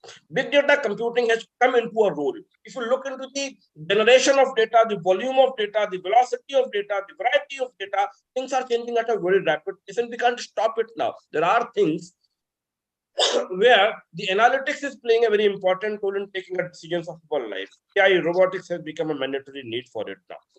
Why? Because it can work in an uninterrupted manner. The better decision making can be done with the help of the AI application, the deep learning application, the machine learning applications. Big data computing, the analytics, with the help of a lot of technological tools, computer science tools, IT tools, they are handling the complexities. They are optimizing the utilization of the resources also. Better decision making, less scope adders. So there are a lot of application domains now. Let me give you an example of IBM Watson. IBM Watson is one of the world-class AI applications which is being used across the globe for the purpose of diagnosing the disease, detections, and a lot of things are happening now. Even robotics are being used for the purpose of surgeries now. So IBM Watson is one of the tools which was used probably the most importantly for the purpose of cancer detection and the other very the critical illness detections and further diagnosing the problem and all. So looking to automobile applications, surveillance domain, entertainment domain, Netflix, we are using AI is there. Space explorations we are using, machine learning algorithms are there. Healthcare is critically important on it now. Already I mentioned about it now. Banking, finance, credit card, debit card, net banking, whatever the different applications we are using, AI applications are playing a very important role. Social media has become an important part and parcel of the life. बिना Facebook के बिना WhatsApp के 24 घंटे के लिए बंद कर दिया जाए तो कई लोग जो इस मीटिंग में हम लोग हैं उनमें से काफी लोगों को खासकर जो यंग जनरेशन के बच्चे हैं कईयों को हो सकता है हॉस्पिटलाइज करना पड़ जाए हम इतने ज्यादा एडिक्टेड हो चुके हैं क्या मैं ये कहूँ कि शायद इतने ज्यादा डिपेंडेंट हो चुके हैं ठीक है कि नहीं मैं उस विषय पर नहीं जाना चाहता एथिकली इज इट करेक्ट और not the point is it is unavoidable at all now because the economy is being driven by the social media. Political decisions are being driven by the social media. Social media is playing Twitter sentiments are important. The Facebook posts are important, and they're creating a lot of value for the industry applications for the corporates and all. Then in education industry, of course, we all are in education industry, so we do understand it now. I have also got a little bit cup. Apology for it now. Gupta sir, sorry for interruption. Please turn on your slideshow. Slideshow is not on. I have done it now. Is it coming now? Yes, sir. Now it is. Okay, Thank you, sir. Right. So you can see the various application domains are there which are playing a very important role in our day-to-day activities in life here now. Now these are the three important terms, and this is a very important slide which I wanted to discuss with you guys. बहुत सारे लोग बहुत सारे क्षेत्रों से यहाँ पर हैं, तो मैं थोड़ा सा यहाँ पर इन तीन विषयों पर मेजरली फोकस करना चाहूंगा. AI क्या है, मशीन लर्निंग क्या है, और डीप लर्निंग क्या है.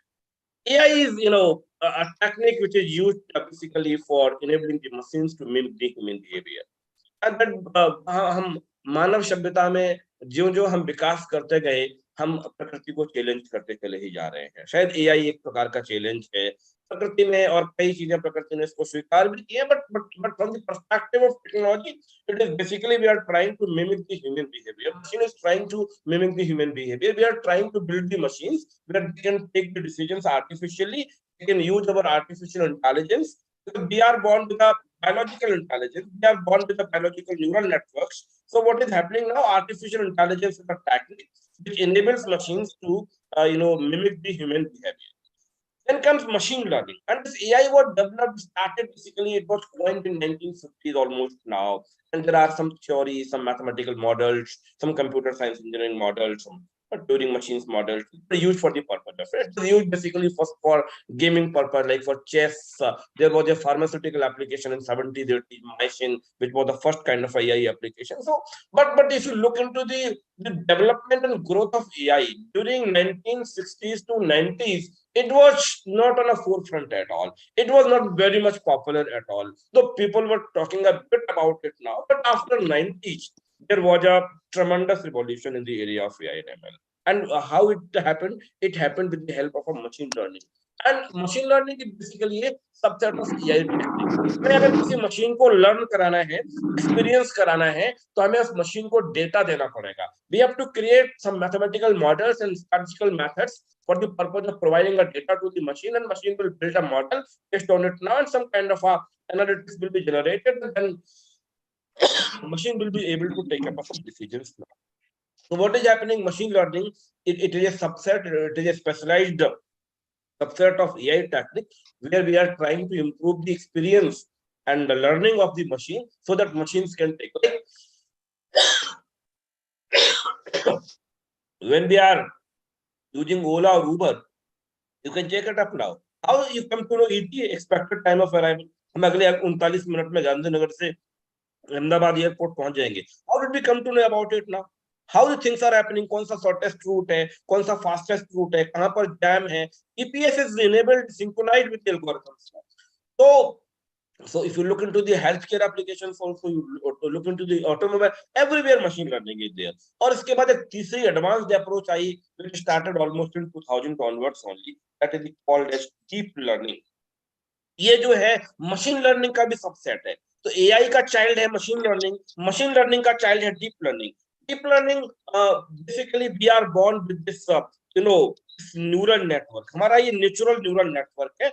This neural network consists of millions of neurons, biological neurons, which are connected with each other, and each neuron has its own capacity, each neuron has its own mechanism, its own process, its own weight, its own working, and everything over here now. And see, nature has created a wonderful, I would say, complex model, which is still to be studied further now. So what decided basically now, that from this biological network, let us create an artificial network now. So artificial neural network is a collection, it is a study of biological neurons in the form of an artificial way with the help of AI and machine learning algorithms now. So this is a multi-layer neural network which is quite feasible. And if you look into it now, जब हमारे कोई हमको migraine की problem होती है, हमारे को कोई माइंड ब्रेन से रिलेटेड प्रॉब्लम होता है, तो हम न्यूरोलॉजिस्ट के पास जाते हैं. Why do we go for neurologist? Because he is expert of neurons study basically now. A doctor who studies the neural networks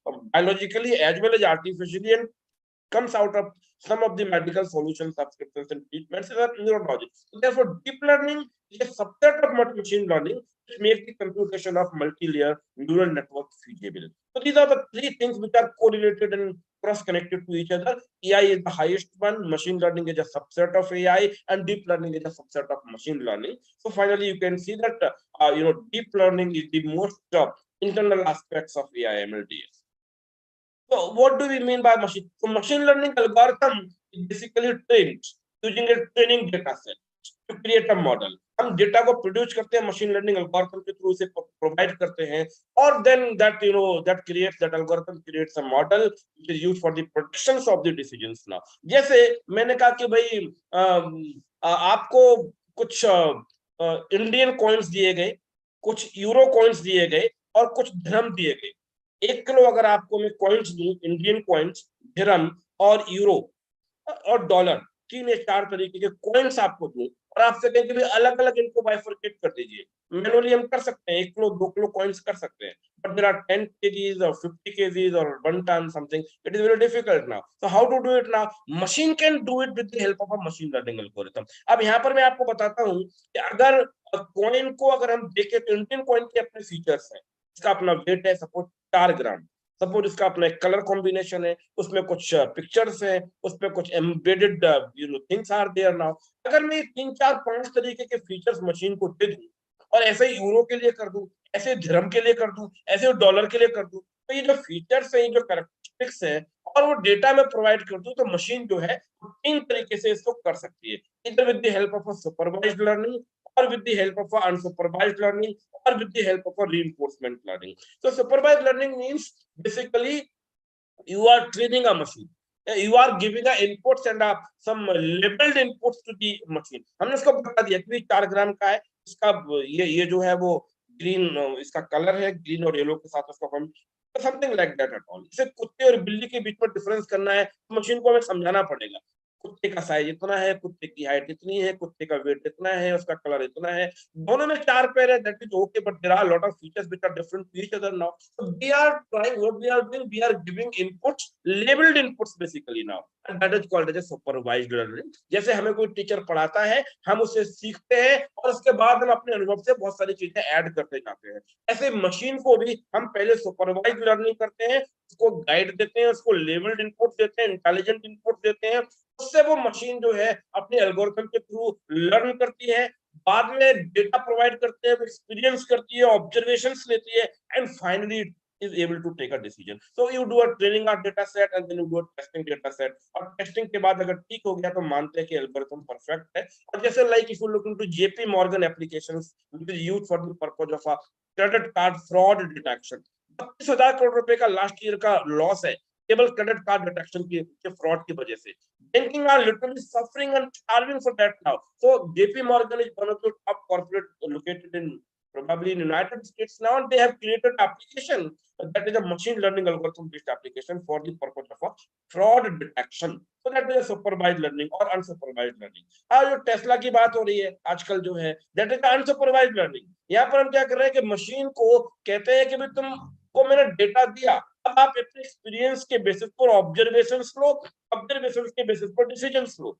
So we are not providing any leveled input basically. We are providing unleveled input to the machines now, and so basically like the machine is self-sufficient in learning. And third one is the reinforcement learning, where my life, my rules. It is based on hit and trial. It is based on feedback mechanism basically.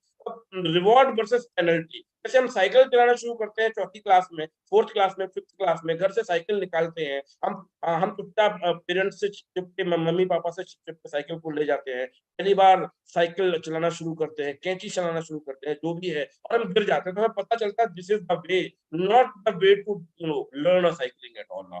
फिर हम और दोस्तों को देखते हैं वो कैसे चला रहे थे, तो हमने क्या किया, हम गिरे फिर उठे, फिर गिरे फिर उठे।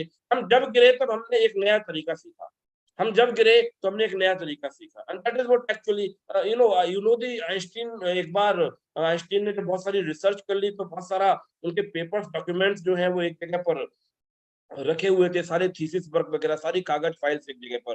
कैंडल जल रही थी रात को, उनके कुत्ते ने आके वो कैंडल जला दी, सारे का सारा research thesis paper work everything got burned out of it now, सब कुछ जल गया। उनकी वाइफ जो है बिल्कुल पागल से हो गई, बट आइंस्टीन वाज हैप्पी, उन्होंने नो प्रॉब्लम एट ऑल, जितनी भी मेरी गलतियां थी सब इसमें जल चुकी है, now I'll start from the beginning, अब मैं सारी नई चीजों से शुरू करूंगा। So basically that's a reinforcement learning. So if you look into it now, then so machine learning is a concept which allows the machine to learn from examples and experience.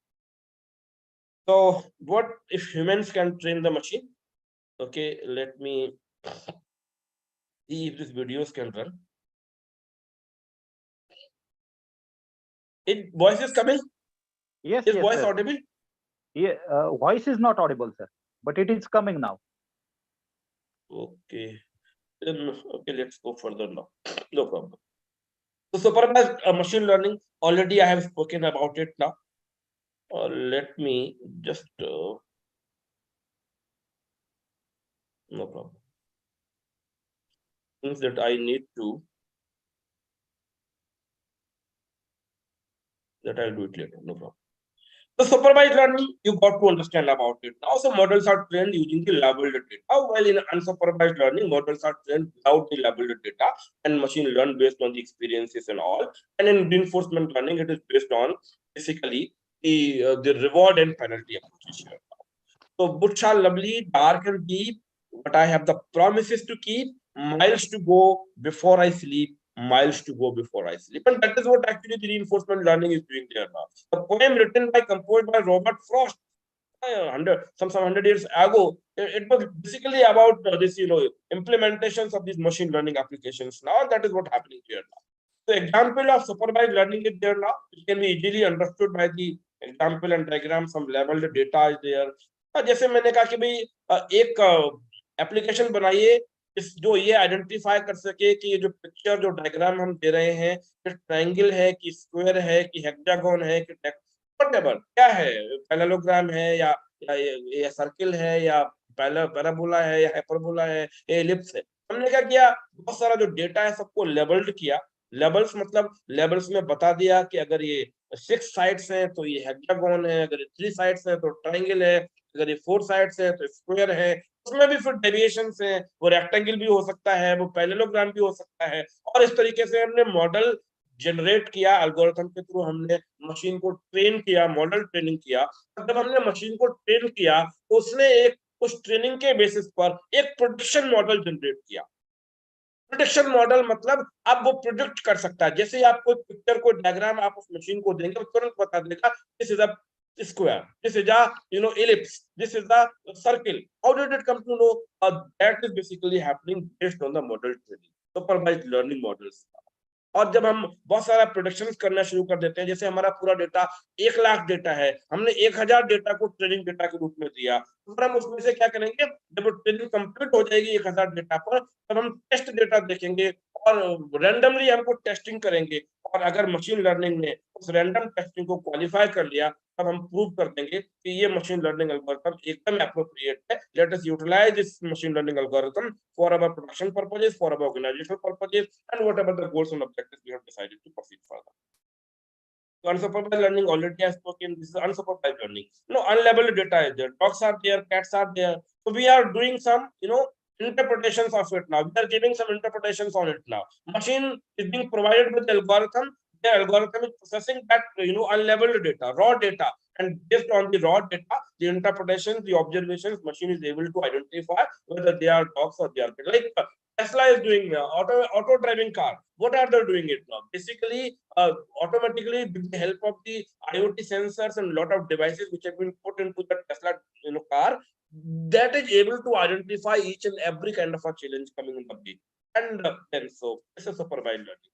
Deep learning I have already spoken. So robotics and automations with AI creating a huge challenge, and rather it is becoming a big support for the people in coming, and people are really scared कि अगर सब कुछ robotics में चला गया, AI machine learning में चला गया तो जॉब्स चली जाएंगी।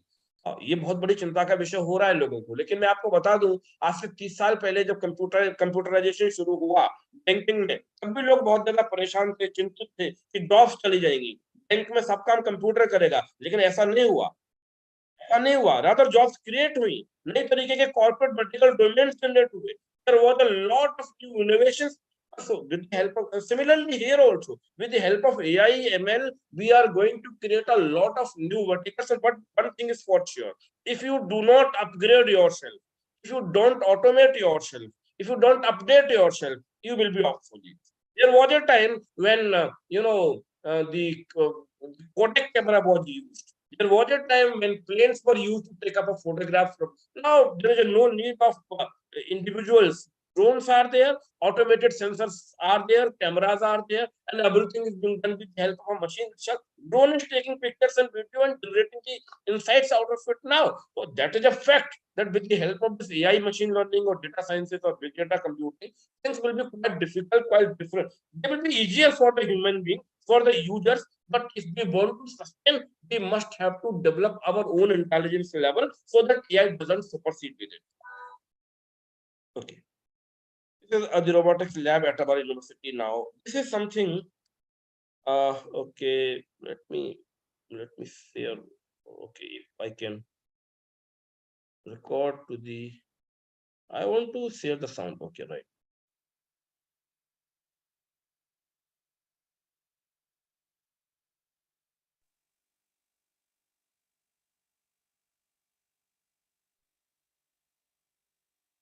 Just a minute, please.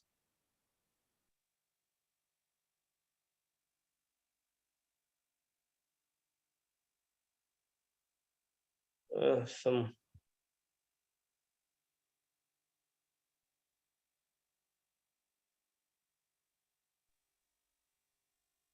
I'm sorry. There is some.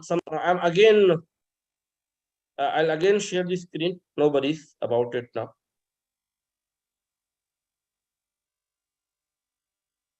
Just a minute. Give me a half a minute for that now. There is some technical issue with it. Hello, Gupta sir. Yeah, right. Just a minute, sir. Okay, sir, no issue. Our international resource person also present in the room now as per their scheduled time. So please conclude yourself in 3 to 4 minutes. Okay, thank you so much for this much of time. Right, so robotics. Okay, let me stop it here. So AI robotics is changing the entire vertical of the industry in academia, and of course, we are looking forward for a lot of innovations and innovations with the help of it now. According to the different reports, if you look into it now, the 75% of enterprises will shift from piloting to operating AI, driving a 5 times increase in streaming data and analytics now. So we can utilize the AI and machine learning for the purpose of a lot of applications in our day-to-day task, or for the purpose of identifying the applications for the corporate applications. Right, this is one of the analogy which I wanted to share with you, but because of a shortage of time, I'll find it up now immediately. Now, how will you choose the best mangoes out of a basket of a 10 kg? You can do it now, but if there's a basket of 1 ton mangoes, you can't identify it now. So what we are doing it now, we are writing a machine learning algorithm, and some algorithms, some learnings are there. Learning 1 to 6 are there. Like bright yellow mangoes are sweeter than pale yellows.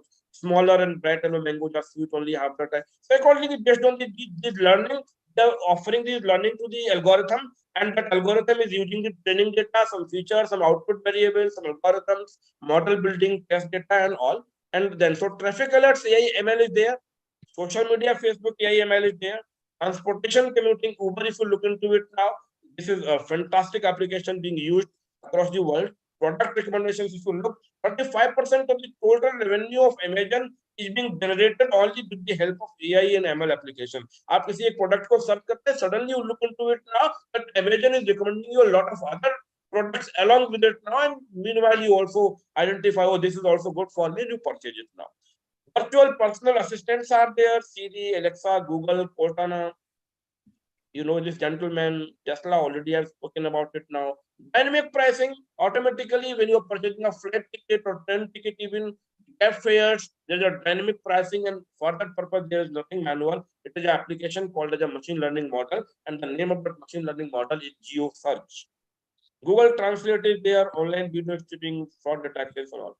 Thank you so much. I understand that now your international speakers are waiting there now. So I'm supposed to wind it up now within a minute. Thank you so. Indeed, it is wonderful. And let me once again focus and re-emphasize on an aspect. Sustainability is a very, very critical issue for all of us now. We need to be very much careful about the sustainability of technology so that it does not become a burden on us now. It does not become a disaster for the nature at all now. After all, we are human beings, and we need to survive rather than the technological survivals at all now. So we have to be very much careful while we are designing the applications or technological interventions, innovations, and whatever the things. Please be careful when we are delivering a sessions onto it now, and specifically we are focusing. I never believe that technology is a matter of overemphasizing. Must not be overemphasized. Rather, it must be studied for the purpose of inclusive welfare of the society and humanity. And there is a difference. Last 30 seconds. There's a difference between growth, progress, and success. When there is a company of $10 million, you want to make it a $50 million or $100 million. There's a growth.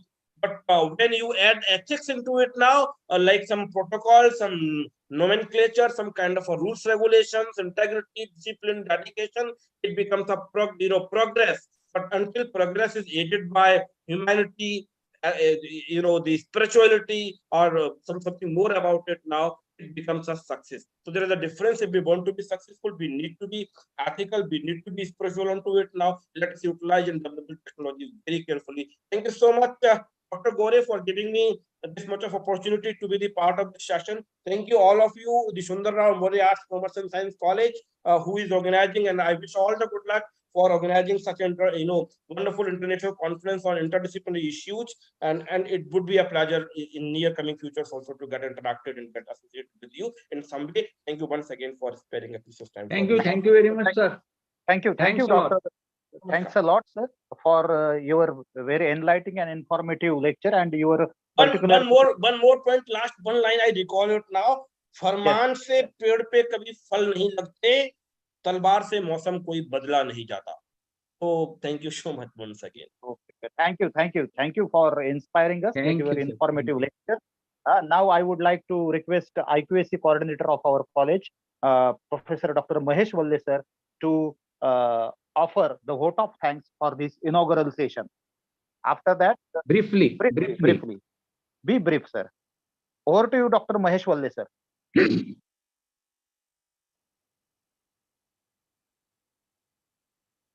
Hello. Hello, Valle sir. Hello, Dr. Mahesh Valle sir. Are you there? Yes, he is there. Mahesh Valle sir. Barkule sir. Your contact sir, Barkule sir. Okay. Dr. Barkule sir, are you there? Please ask Dr. Mahesh Gore Valle. sir, is he available? Actually, we can see him as joined in the meeting. You do the vote of thanks in briefly. Okay. Go Sir. ahead. Okay. Thank you. So, on the behalf of Department of Economics and Sundar Rao More College, I would like to extend my vote of thanks for this inaugural session. I'm very thankful to our President and Vice President of our Samstha, Honorable Advocate Santosh Kale, Advocate Vinod Deshmukh sir, for giving us their blessings through their addresses. I'm equally thankful to our chief guest and guest of honor, Dr. Ajay Bhambre sir, Pro VC of University of Mumbai. I'm thankful to Honorable Dr. Suhas Wani sir for his very informative address as a keynote, as a resource person and guest of honor.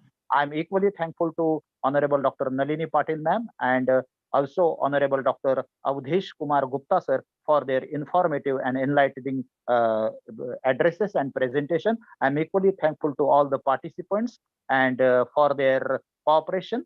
And with the prior permission of our chief organizer, I would like to declare that this first session come to end, and immediately we are going to start the next session. As we know that in this international conference, we are very fortunate enough that we have a very renowned academicians, researcher are available virtually. One of the most keynote addresser, Associate Professor RCN Rao Rachaputi sir is present virtually over here.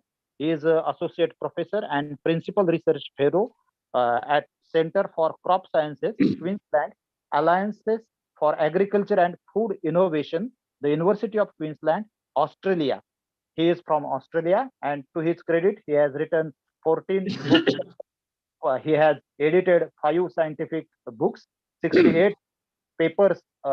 He has written 68 papers in various reputed peer-reviewed and refereed journals. To his credit, there are 10 new letters and information products. Then he has also contributed as a paper presenter at more than 64 conferences and seminars at national as well as international level. And to his credit, there is a total 205 international publication and presentation till date. So he has very vast experience, and his particular interest is in the crop physiology and agronomy of grain legume crops. And he has obtained Doctor of Philosophy, University of Agriculture Sciences, Master Agriculture Studies, Rani Durgavati Vishwavidyalaya, Bachelor of Science in Agriculture, Andhra Pradesh Agriculture University. So he's a very renowned academician and researcher in the field of agriculture. So without wasting time, I would like to extend heartiest welcome to Honorable Dr. RCN Rao sir and request him to commence his session. Over to you, Dr. RCN Rao sir.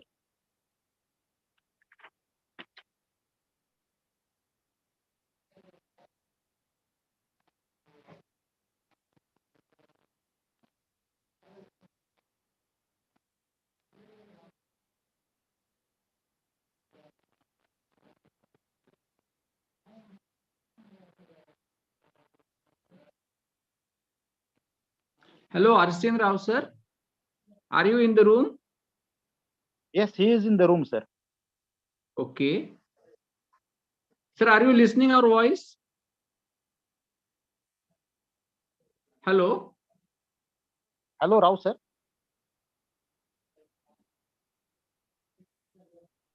Hello, Rao sir.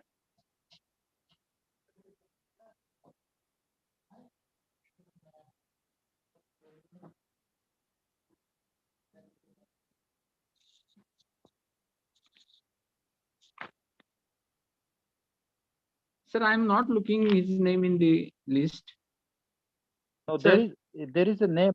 Yes, yes, sir. RCN Rao sir. It is there. Yes, RCN Rachaputi sir is there, sir. It is RR.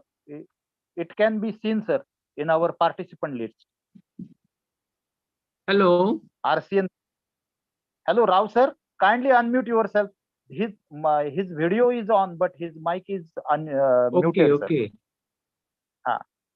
You can see it. Hello, Yes, hello. Yes. Hello, Rao Hello, sir. Honorable. Please unmute yourself. Hello, RCN Rachaputi Rao sir. Please unmute Yes. Yes, yes. Okay. Thank you, Welcome, sir. sir. I'm trying. Welcome. Can you hear me?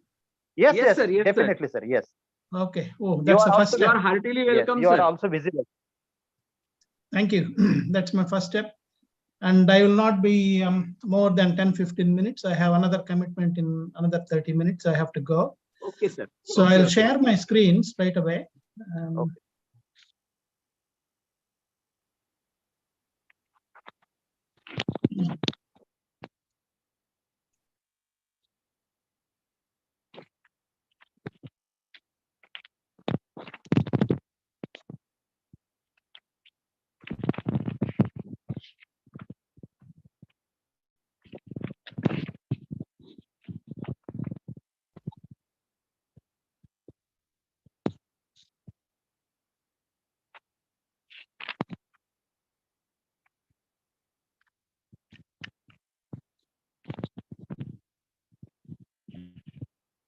Hmm.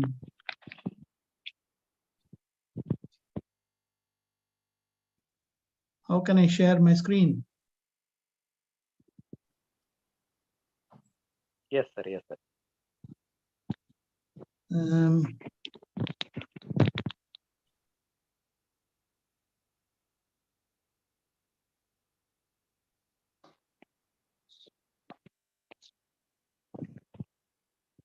Can you see my screen? Yes, sir. Yes, sir. It is visible. Yes. Just please turn on the slideshow. Okay. Is it okay? Yes, sir. Yes, sir. Okay. Well, with the limited time I have, I'll give my thoughts about the sustainable management practices to minimize the impact of climate change in agriculture straight away. Dr. Suhas Wani has explained exhaustively about what can be done to sustain the climate change that's happening in India. I am not going to talk about India as such, but I'm covering the global scale, but in principles, what need to be done to get this sustainable management practices working for us. So let's first understand what is meant by changes to climate system.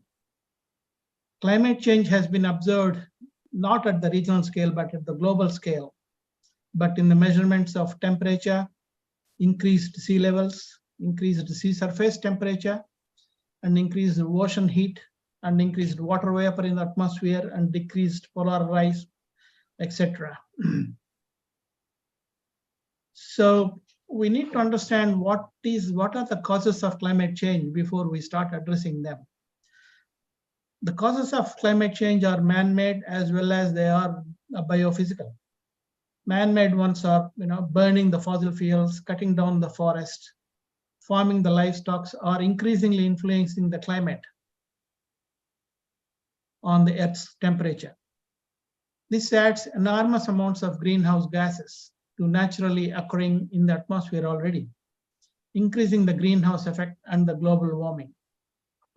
So if you look at this graph here, we are in 2000. You can see basically the temperature, world temperature has increased from -1.5 to +1.5. Almost, we're going to touch 1.5 in the next 3 years. So this is very serious for us. Now let's see how climate change will influence or challenge the farmers. One is changing precipitation patterns. Rainfall has been shifting across the regions. As we know, we are facing floods for the last 2 years. It's the same thing even in Australia. We are facing serious floods in the north and the droughts in the south. And the droughts have been longer without rain. When it rains, it floods. Now, changing temperature patterns, rising average temperatures, more extreme heat throughout the year, fewer sufficiently cool days during the winter, and more frequent cold season that thaws will likely to affect the farmer in all regions, because these are all the things that will affect the crop growth. So we need to understand when this is happening, how can we manage it? And other impacts of other challenges farmers face is the changes in the crop and livestock viability. As these conditions shift rapidly over the coming decades, many farmers will be forced to think about some choices which can make their capital investments more viable, finding new markets, learning new practices, or changing crops, etc. These are not that easy. If a farmer is growing a cotton crop, all of a sudden, if you ask them to grow some soybeans or something, it will be very difficult for him. So we need to find markets and all that. And moreover, new pests and pathogens are emerging, new weed problems. The weeds are becoming resistant to glyphosate, etc.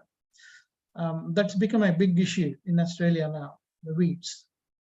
It already become an issue in states. There are lots of herbicide-resistant weeds that are there on farms. And another important thing is industrial amplifiers. Industrial amplifiers is agriculture is like an industry. So what is happening with the industrial amplifiers is that degraded soils are degrading. Typical monoculture cropping systems, they leave soil bare much of the year. That increases the reliability on synthetic fertilizer. These practices will reduce the organic matter in the soils, prevent formation of deep and complex root systems. And these are some of the things which Suhaswani has talked about. Consequently, reduced water holding capacity, which worsens the drought impacts, and increased vulnerability to erosion and water pollution. This increases the flood impacts. So at the moment, the farmers are not winning in Australia. We are trying to find ways and means of coming over these problems. Industrial amplifiers still continue. Intensive inputs, heavy reliance on chemical fertilizers, pesticides will make them more costly to the farmers who are already struggling to face the climate impacts. Heavy use of chemicals will also increase the pollution faced by the downstream communities as the flooding increases. In the last year, we had a typical issue like this. When the floods came in, the river banks opened up and the river carried all the water downstreams, and a lot of algae which were growing in the water, it died. So then the people started measuring the water quality and etc. Farmers also increase the irrigation in response to the rising temperature. That means they have to find new irrigation sources and apply them, further depleting precious water supplies. Because once they have started digging bore wells and all that, that depletes the resources again. Nationwide reduction in agricultural productivity and the sudden loss of crops and livestock will likely to ripple the effects, including increased food prices and greater food insecurity. These are not new things that we are observing now. They're already happening now. The thing is, how can we minimize these impacts? Now, the thing is, how can we meet these challenges with the limited resources we have at the moment? The climate change risks are not distributed equally across the regions. They are not local specific, and neither they are simple pathways to climate adaptation. When climate impact strikes, support systems need to be in place to help communities. That includes farm and local communities and cope up and recover from the climate change impact. Forward-looking farmers and scientists should find new and innovative climate resilient ways to produce our food. That means building healthier and spongier soils through practices such as planting cover crops, deep-rooted perennials like pigeon peas, and increase the soil capacity to soak up heavy rainfall and hold water in the dry periods. We need to make farms more stronger by redesigning them and diverse agro ecosystems, incorporating trees and perennials as a part of the farming system, reducing dependencies on fertilizers, pesticides, reintegrating the crops and livestock. This is not has been happening in Australia. Either they will have livestock, the blocks of lands for livestock production, and block of lands for crops, but there are no agro ecosystems as such that need to be developed. Developing new crop varieties resistant to drought, resistant to cold, and livestock breeds and farm practices specifically designed to help farmers to adapt to climate realities. We need to address the root problem. Again, Suhas has already spoke about net zero emissions. It is not possible. University of Queensland has put in a tender for a net zero emission project, which is yet to be funded. But unless we have cooperation from government bodies, the funders and growers, and many other bodies, it won't happen just like that. It can't happen on one farm. We need to prioritize the policies to drastically reduce the climate emission and give us chance of getting net zero ASAP. How it can happen, we need to see. We put in a tender for a project. Our farm and food systems can be important as a part of solution, both by reducing emissions at every stage of food production, distribution process, and by building agro ecosystems that can sequester and store carbon in the soil. Now, I would like to give an example of my own project, which we started 10-15 years ago. This is the project which made me to move from Ecosat to Australia. This is to reduce the impact of climate change on yield and quality of peanuts in Australia. Aflatoxin contamination in peanut and maize are the major problems for the quality of the product produced. Just to put the things in perspective, aflatoxins are the toxins produced by fungus, Aspergillus flavus and Aspergillus parasiticus, under specific temperatures, that is in between 22 to 25, and water deficit. And there is a water activity in that, but I did not put the figures, and humidity conditions. So it has a specific channel in which fungus can react within the kernel to produce the aflatoxin. So for this reason, they are very, very toxic to human beings, causes liver cancer. They are intensively monitored by industries and intake points. Once produce the kernels, the toxins stay even when the crop returns to normal conditions. Say, for example, a crop is experiencing drought and it is Aspergillus flavus and Parasiticus fungus contaminated the kernels and started producing aflatoxin. Even after some time, if there is a rain, when the crop returns to normal conditions, aflatoxins will not go away. They'll be there in the crop, in the kernels. Contaminated kernels can affect the health of human beings, drastically reduce the value of peanut in the global scale.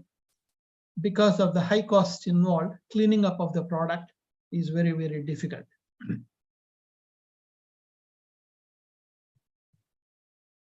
So we have developed a project. It took me not 3 years, it took me more than 10 years or 12 years. Developed varietal management, modeling, and remote sensing practices. They won't happen overnight. They have to come together to minimize the aflatoxin contamination in peanuts.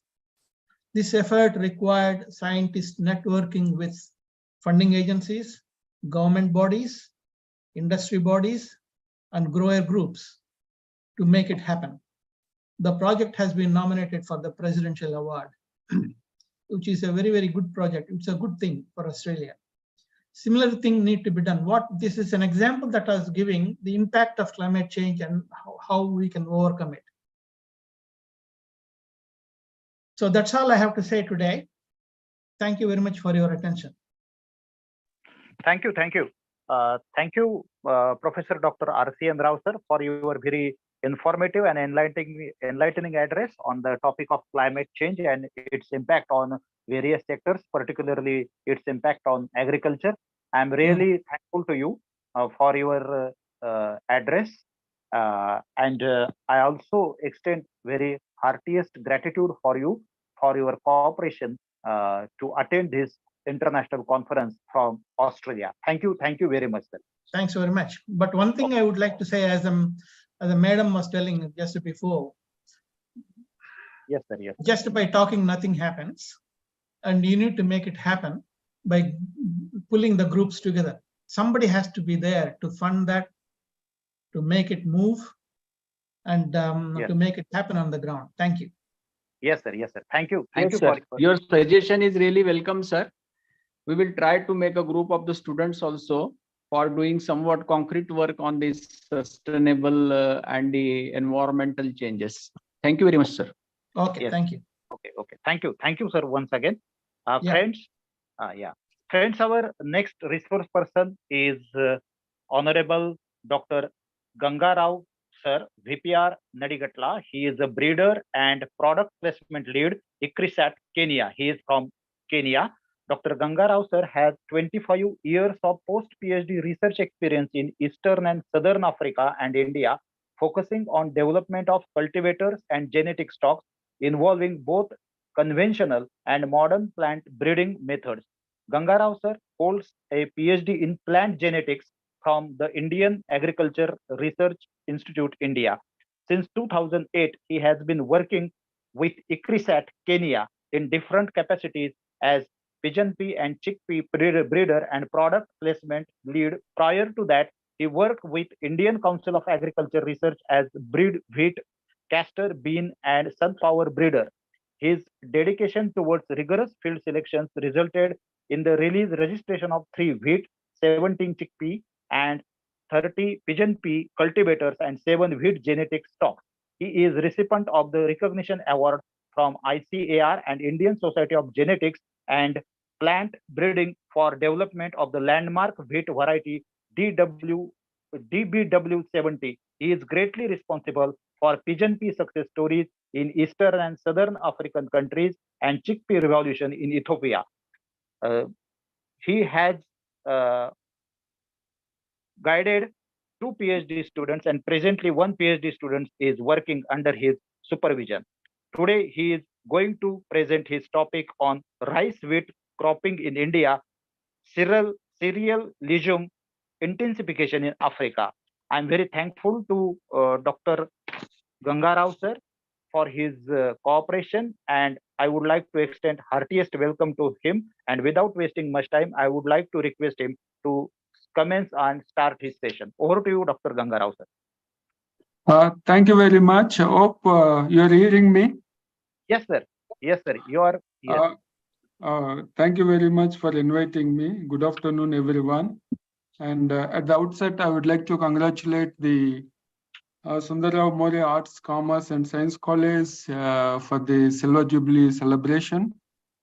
All the management staff and students for this very great achievement. Recently, I moved to CIMET. A few months back, I was with ICRISAT. Almost the same role I'm doing with the CIMET under 1CG. And I wanted to cover a few success stories around the farming and cropping systems. Because of the time, initially, I thought of covering both wheat and rice and also peas and pea. Looking at the schedule, we are going late, and I thought I only concentrate on peas and pea. Hope that is okay. Just I wanted to give some background to go into my real slides. This is area in dryland crops is decreasing drastically, especially sorghum and millet. Dr. Sohaswani rightly mentioned that this is the year of International Year of Millets. But unfortunately, look at the trends in Asia, more so in India, area of these two crops are decreasing.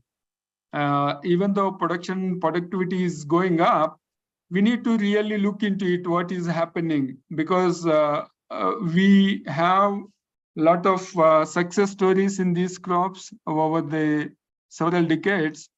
Before completely going downwards, we need to look at what are the drivers for this change.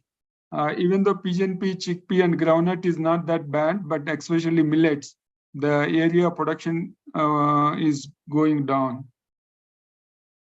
Another slide I wanted to emphasize here, we look at the productivity enhancement in India, mostly attributed because of either high yielding varieties or fertilizer use or water use.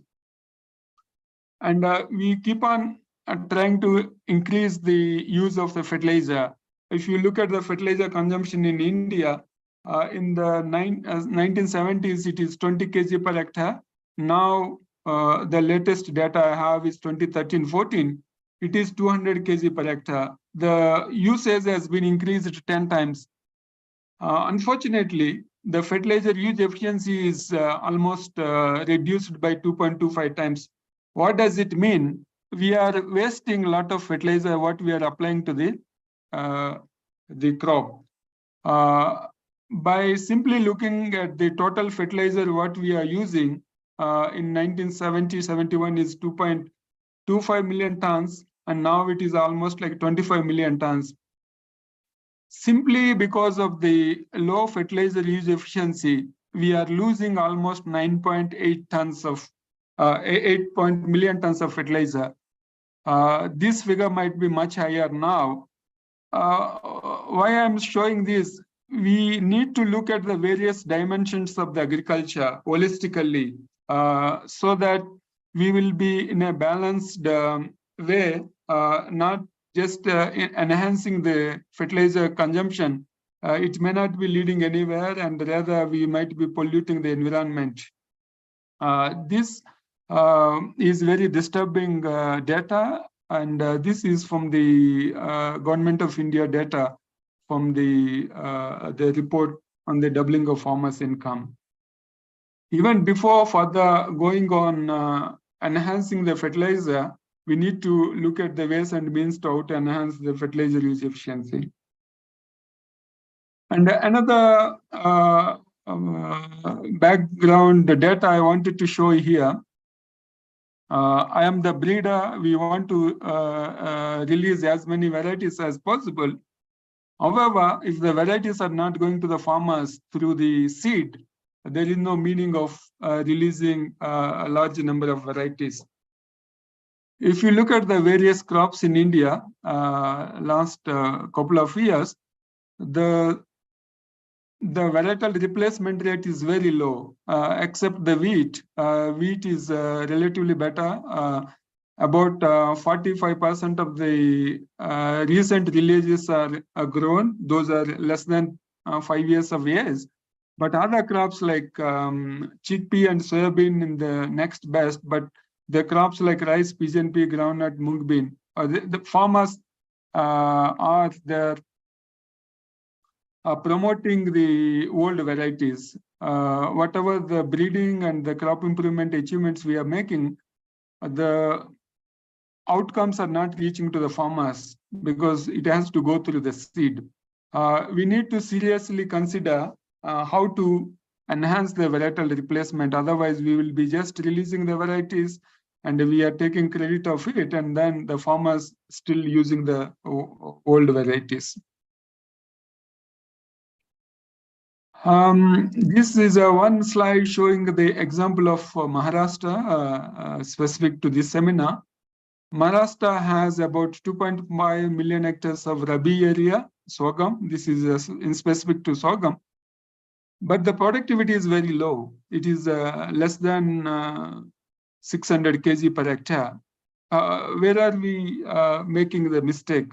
We need to seriously consider so that we will be able to enhance the productivity.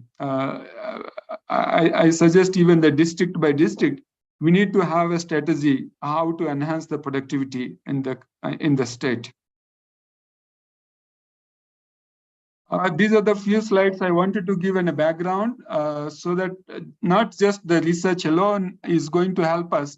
All the development efforts and the other stakeholders has to take a major role to have on-farm genetic gains from the best research products we have. Now I wanted to just give an emphasis on pigeon pea. This is a highly drought-tolerant crop. Each part of the plant is useful. Most of you know, and Maharashtra is one of the states grows a lot of pigeon pea, and leaves are useful, and the pod wall, seed coat, and even stem is used as fuel. Fallen leaves add the nitrogen. Even the roots through biological nitrogen fixation add nitrogen, and they are deep-rooted, suitable for the drought-prone areas, releases the phosphorus. All those good things we have. But unfortunately, the productivity in India is much lower than the potential. And even Maharashtra, still there is a huge yield gap exists from the potential and what is actually realized in the state.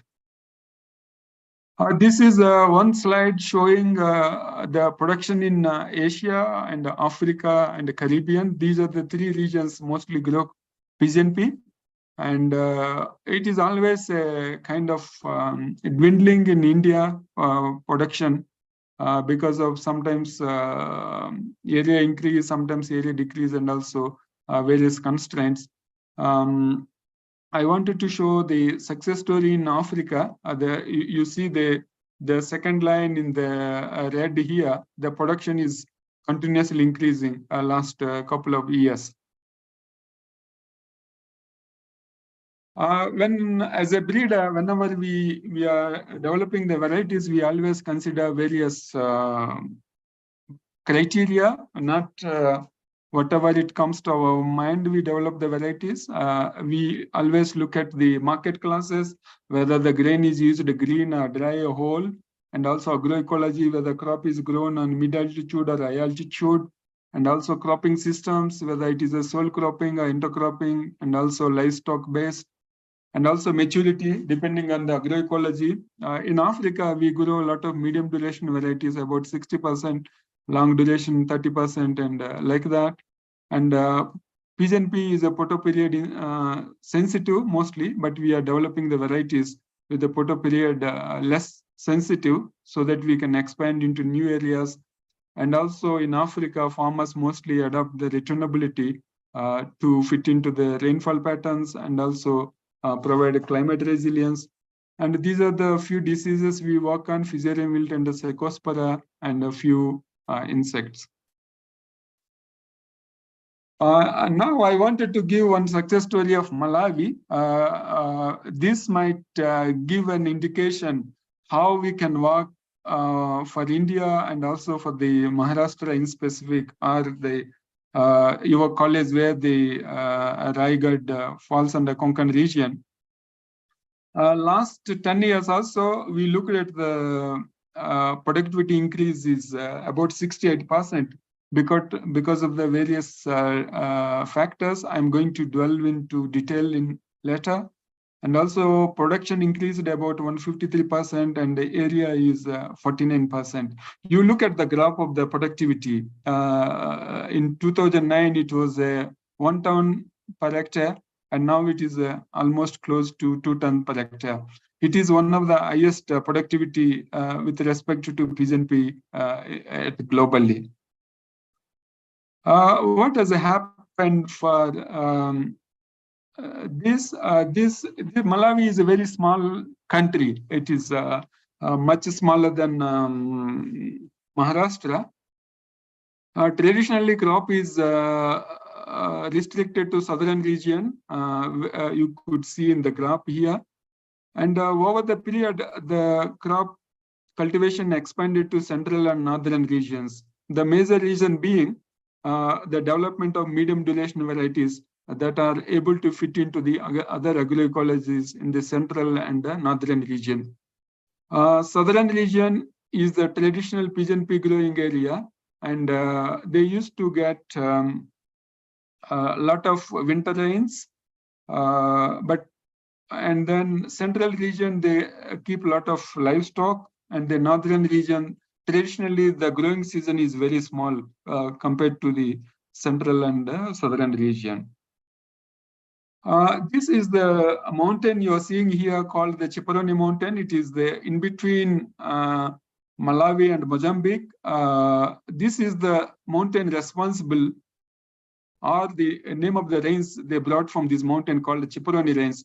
Usually they get a lot of rains during the winter, but it was an old story.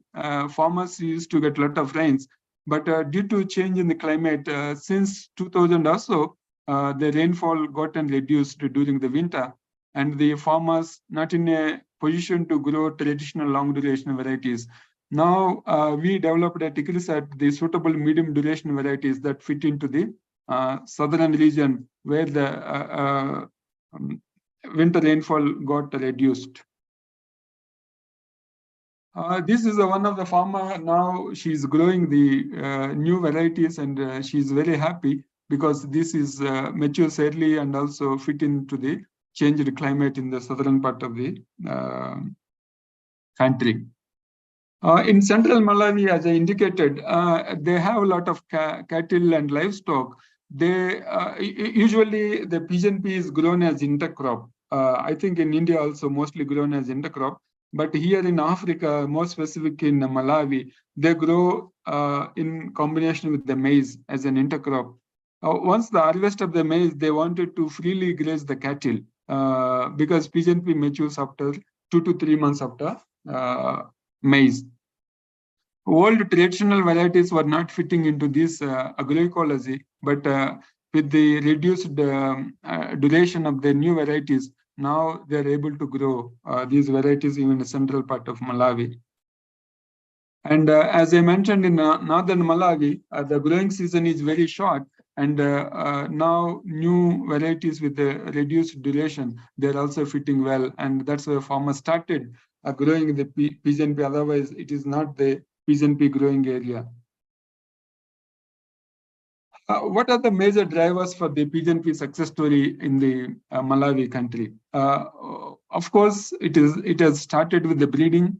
We started developing the varieties that are Fusarium wilt resistant, and also having the varieties with the sustainable intensification traits like intercropping. As I mentioned, pigeon pea, you look at the left side, pigeon pea planted along with the maize as an intercrop. Maize matures earlier. You look at the picture too, and once the maize matured, the pigeon pea takes over and it takes over the whole field. The third picture looks like it is a sole crop, but it is intercrop and maize harvested field. And also climate resilience because of cucumber maturity and also market preferred traits. You see the seed, they are very bold and also big and cream seeded. Farmers in Africa mostly grow the cream colored seeds. In addition to breeding efforts and also a bit of agronomy also assisted in enhancing the productivity in Malawi because of the combination of best agriculture practices and also the retuning effort. And the seed system, ICRISAT with the close collaboration with the national partners developed the seed system in a seed revolving fund that is also assisted, and we are effectively using the digital innovations, developed the seed strategies and seed roadmaps. Government is also coming up and supplying the seed and fertilizer as an input subsidy, specifically for pigeon pea. And also future traits, high biomass pigeon pea also picking up. Farmers want to grow pigeon pea for the feeding the cattle and goats. You look at the picture here, it looks like the castor, very big leaves.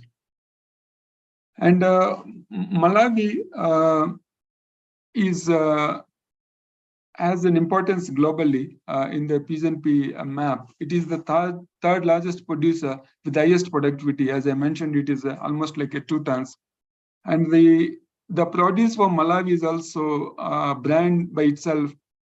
It means that it gets the premium price in the neighboring countries in Kenya and East Africa if the consumers are willing to buy the Malawi pigeon pea with a high premium because of the specific taste.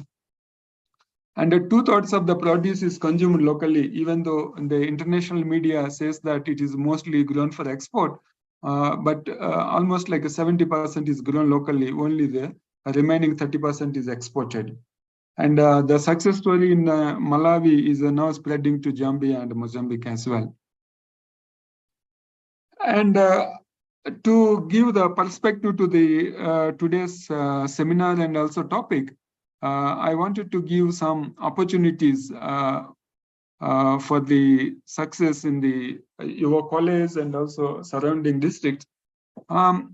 As for my understanding, use untapped yield potential across several crops in Maharashtra and also more so in Konkan. What are the strategies you are going to follow to reduce the yield gap? And also crop diversification in P4 model, public-private producer and partnership model, so that you'll be able to enhance the productivity. Your college needs to develop crop-specific research and development strategies, not only developed, and also it has to be operationalized, duly engaging the students as a change agents. Your division, agriculture economics division, has to take lead in a data-driven crop breeding and management, telling the breeders about the market profiles, what is the market demands, what is the farmer's preference, and all those things, and also demand and supply trends and scenarios, because we cannot produce any product without demand, and also how to make it happen through the supply. And whatever the solutions you are going to bring, earlier speakers also mentioned this, those changes, the solutions should be location specific, even at the district level. Then only you will be able to bridge the yield gaps, rather than looking at the whole state as a one unit. ECRIP, All India Coordinators Research Improvement Projects are one of the strongest in the world. But being in India, you may not be aware of that. I am based in Africa last 15 years. I know the strength of those organizations or institutions. We need to best use of that to take the research to the farmers' field. And we need to also effectively use the digital disruption. Earlier speaker also mentioned about artificial intelligence and machine learning, and also to engage the new generation of researchers, because they are tech savvy. They wanted to have the things do wants to do differently. We need to effectively use the digital technology and also to attract the youth into the agriculture. And I wanted to give one example of the wheat here to indicate the kind of yield gaps we have in the different states in India. And I wanted to relate that one to Maharashtra here. If you look at the neighboring countries around Maharashtra, the productivity is very high. You look at the Madhya Pradesh, the productivity is 3.6 tons. And Jharkhand is also high, 2.05. And you look at Gujarat, Bihar, and even Rajasthan. Why can't the yield productivity is not going up? It is 1.7. It is much lower than the potential yield. And within the country, there are 30 districts grows wheat, and there is huge difference across the districts within the state, almost 2.3 tons yield gap. And if you look at the other states, best wheat growing states like Punjab and Haryana, the productivity in Maharashtra is much lower. You as a team, what can you do to bridge the yield gap in wheat? This might be the case in other crops as well. Unless we really work on the strategy, how to reduce the yield gap, whatever the technologies we are developing, it may not be having much relevance and it will not give good fruits to the farming community. With this, I want to stop here. Thank you very much. Thank you. Thank you, Honorable Dr. Rao sir, for your valuable and informative presentation, particularly on the cropping patterns and particularly the success story of Pigeon Pea in Malawi, and your guidance for our institution for not only just organizing just only seminar, but we have to take active part for creating awareness among the farmers. Very thankful to you for your nice presentation. Now I would like to introduce our next resource person. We are very fortunate enough that we have a very internationally acclaimed resource person virtually present here. Now I would like to introduce next resource person, Dr. Thaib Ovis sir. He is from Jordan, Amman. Dr. Thaib sir is independent consultant and former director, water, land and ecosystem of International Center for Agricultural Research in Dry Areas. And he is formerly a distinguished guest professor at Totri University in Japan. He has worked for ICARDA as director, scientist, research manager, earlier assistant professor in irrigation and drainage engineering at University of Jordan. He has received a BSc degree in agriculture from Aleppo University, Syria in 1972 and MSc and PhD in 1980 and 1983 in agriculture and irrigation engineering from Utah State University, Utah, USA. He has over 40 years of experience and leadership in international research, development, human capacity building, and the management of water for agriculture. He has visited and conducted work in over 80 countries, mainly planning, designing, and implementing research projects in developing countries, training national and mobilizing funds. He has authored more than 86 research papers in refereed journal, 13 books of ISBN number, 34 book chapters, 110 proceedings, 56 research reports, and 30 other publications to his credit, particularly in the areas of water use efficiency, supplemental irrigation, rainwater harvesting, water productivity, deficit irrigation, salinity, adaptation to climate change, and the management of scarce water resources in agriculture in the dry environment. Today, he is going to present, and his topic of presentation is coping with agricultural waste water scarcity, a strategic paradigm change. Now, I would like to hand over the session to Honorable Dr. Thaib sir. I request him to start his session. Well, thank you. Thank you very much. Do you hear me? Yes, yes, sir. You are audible, sir. Thank you. Thank you very much for the introduction. Good afternoon, everyone. I talk to you from Jordan, and it is an honor and pleasure for me to address you this afternoon. I would like first to thank the organizers, especially Dr. Deepak Ravarkar, for the invitation, and would like also to congratulate the institution for their celebrations today.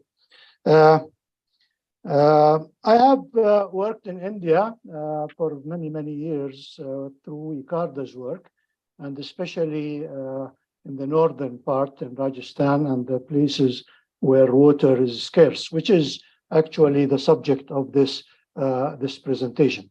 I would like to share my screen with you.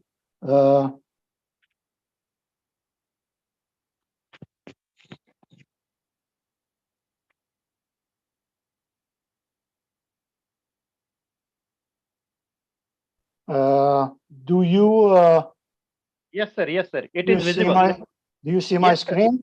Yes, yes, Okay. yes. We are seeing. Yeah. Okay. Thank you very much. Well, today I talk about a special region, which is the dry areas. I have worked in this dry areas my life, and it is a good part of the world. So we talk about two major things: the dry areas where water is scarce, and the water, which is the most scarce resource. This is the global dry areas of the world, and you could see it occupies a great deal of areas in the world. In India, there are the northern part, which is arid, and some parts of the even middle and the south, which is semi-arid. So dry areas are very important in the region. It occupies and it hosts the poorest in the world. It has many stresses. The physical water scarcity is the major stress that all the dry areas share. This stress is affecting agriculture and affecting everything. Not only that, but also land degradation is process, and it appears that very difficult to stop that process of land degradation, especially that water, groundwater in these areas is being depleted because of water scarcity. People tap in water that has been collected over history, and now it's going down almost everywhere. We have only few places in Central Asia where the groundwater is not yet going down, but you can see this view everywhere in the region.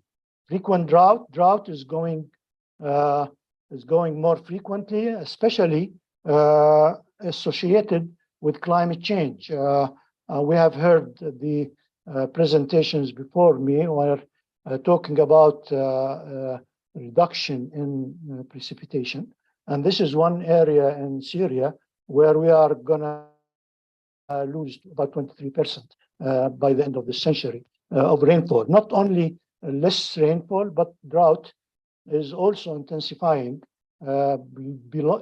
It's elongating and getting really affecting the lives of the people in these areas. And the point that I would like to emphasize here is that in these dry areas, because of water resources are decreasing, and the requirement for different sectors like drinking and industry is increasing, with no new water coming, the share of water for agriculture is declining. We have in this North African region, Southern Mediterranean, we expect that share for water for agriculture will drop from current about 70% to about 50% by the end of the year 2050. So we have an issue with agriculture in these areas. The issue is that we have less water resources for agriculture that we cannot deal with easily. So we have a challenging equation that is facing us from now on, that first we need more food because these regions are poor in general, and more food is always a target. We have heard the breeders trying to increase the yields, everyone trying to make more food. But at the same time, we have less water available. So how can we increase food with less water? This is the major question that is facing scientists and water and agricultural managers everywhere. Here, I would like to present the current conventional coping strategies. The current conventional water coping strategies that is practiced almost everywhere in the world. I challenge this strategies that it's not sufficient anymore. And we need to change these practices to be able to cope with water scarcity and still continue to increase food production in the dry environment. The current conventional coping strategies are increasing yield, and we have just heard very good presentation on increasing yield through breeding. And yield here is productivity per unit area, per acre or per hectare or per whatever. Then the second strategy is managing demand, which is more of water resources management that is being called for long, which mainly associated with pricing water for irrigation. The third is improving irrigation efficiency, which is very common strategy that is going everywhere. And the fourth is modernizing irrigation systems.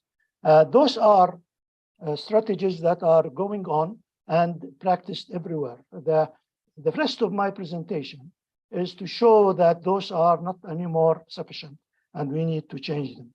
Increasing yield, and we know that it's land productivity. And science and says that in general, this is major adopted strategy where more yield is sought through breeding or through anything else. And we know from our science that more yield would require more evapotranspiration or more water. This is true for almost all our agricultural production. The issue here is not that can we do it or not. The issue is that water to increase from ET1 to ET2 is not going to be available anymore. So you cannot really increase yield just like that by having no more water. And when we see this research and work that yield is increased, people who measure evapotranspiration, they know that there is more water needed for increasing that yield. So this strategy with less water available may not be working. We may not have enough water to move the yield from ET1 or Y1 to Y2. Second strategy is managing demand. Managing demand is mostly associated with pricing agricultural water.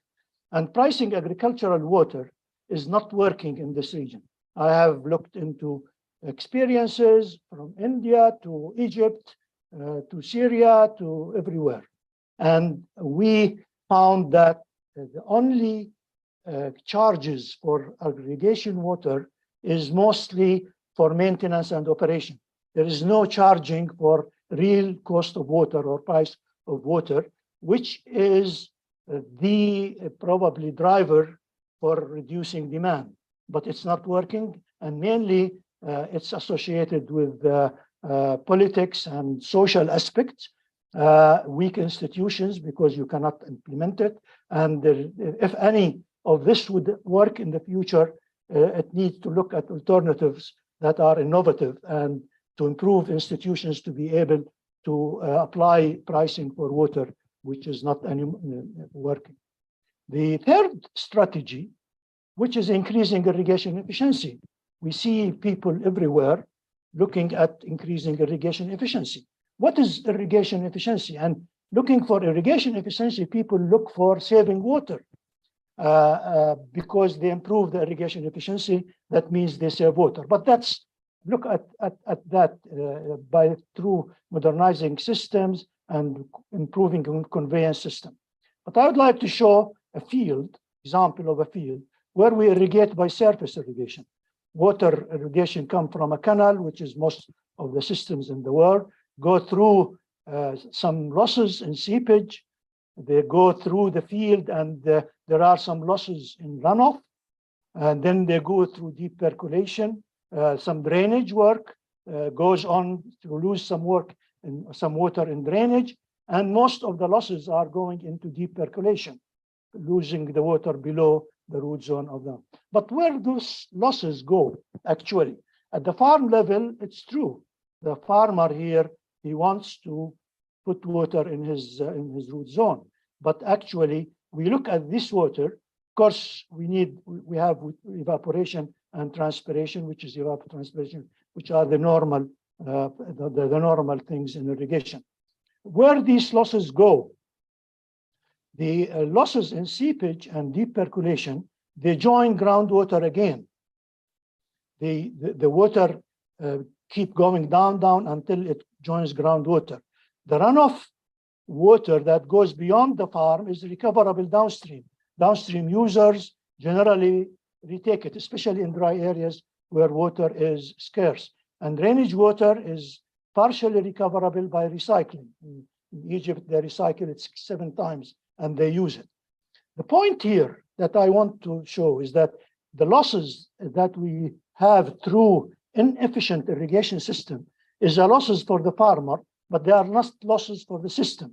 It's recoverable at scale, so you can get it back. So it's not really absolute losses, it's paper losses that you get and mostly recycled, but at cost. The next farmer not to pump water, you have to pay for energy, and the other farmer need to diverge water. So there is cost for recycling this water, but it's available and it's not lost completely.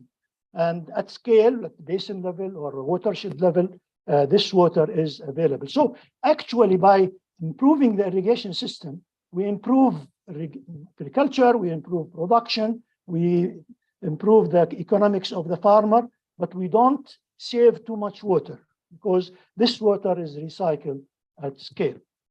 The fourth strategy, which is going on very fast with a lot of investment in the world, is modernizing irrigation systems. And they modernize irrigation systems to save water in general. That's the driver for modernizing irrigation system. But does irrigation systems, modern irrigation system, save water? That's a big question. Yes, it does save water, but the savings are very limited because of recycling the water that is lost in otherwise. And the only real saving from irrigation system is through suppressing evaporation from soil surface, which comes with drip irrigation or other systems where you can reduce evaporation, which is the absolute loss of water in irrigation. The other losses are mainly recycled. But does the increasing, for example, irrigation efficiency from 50% to 80% save 30% of the water? The answer is no, it doesn't save 30% of the water. Most of the inefficiency losses can be recycled and reused again. And I would like to show one research paper came a year ago or a couple of years ago by FAO that they show that modern systems make no savings and may actually increase water demand. They show they have studies in China, in North Africa, in many countries. And they have reported that by modernizing the systems, very little savings of water is happening. And they defeat actually the purpose of reducing the demand.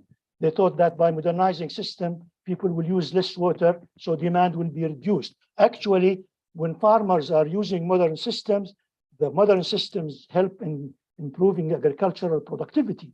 They increase the yields, they increased everything. So they expand in irrigation.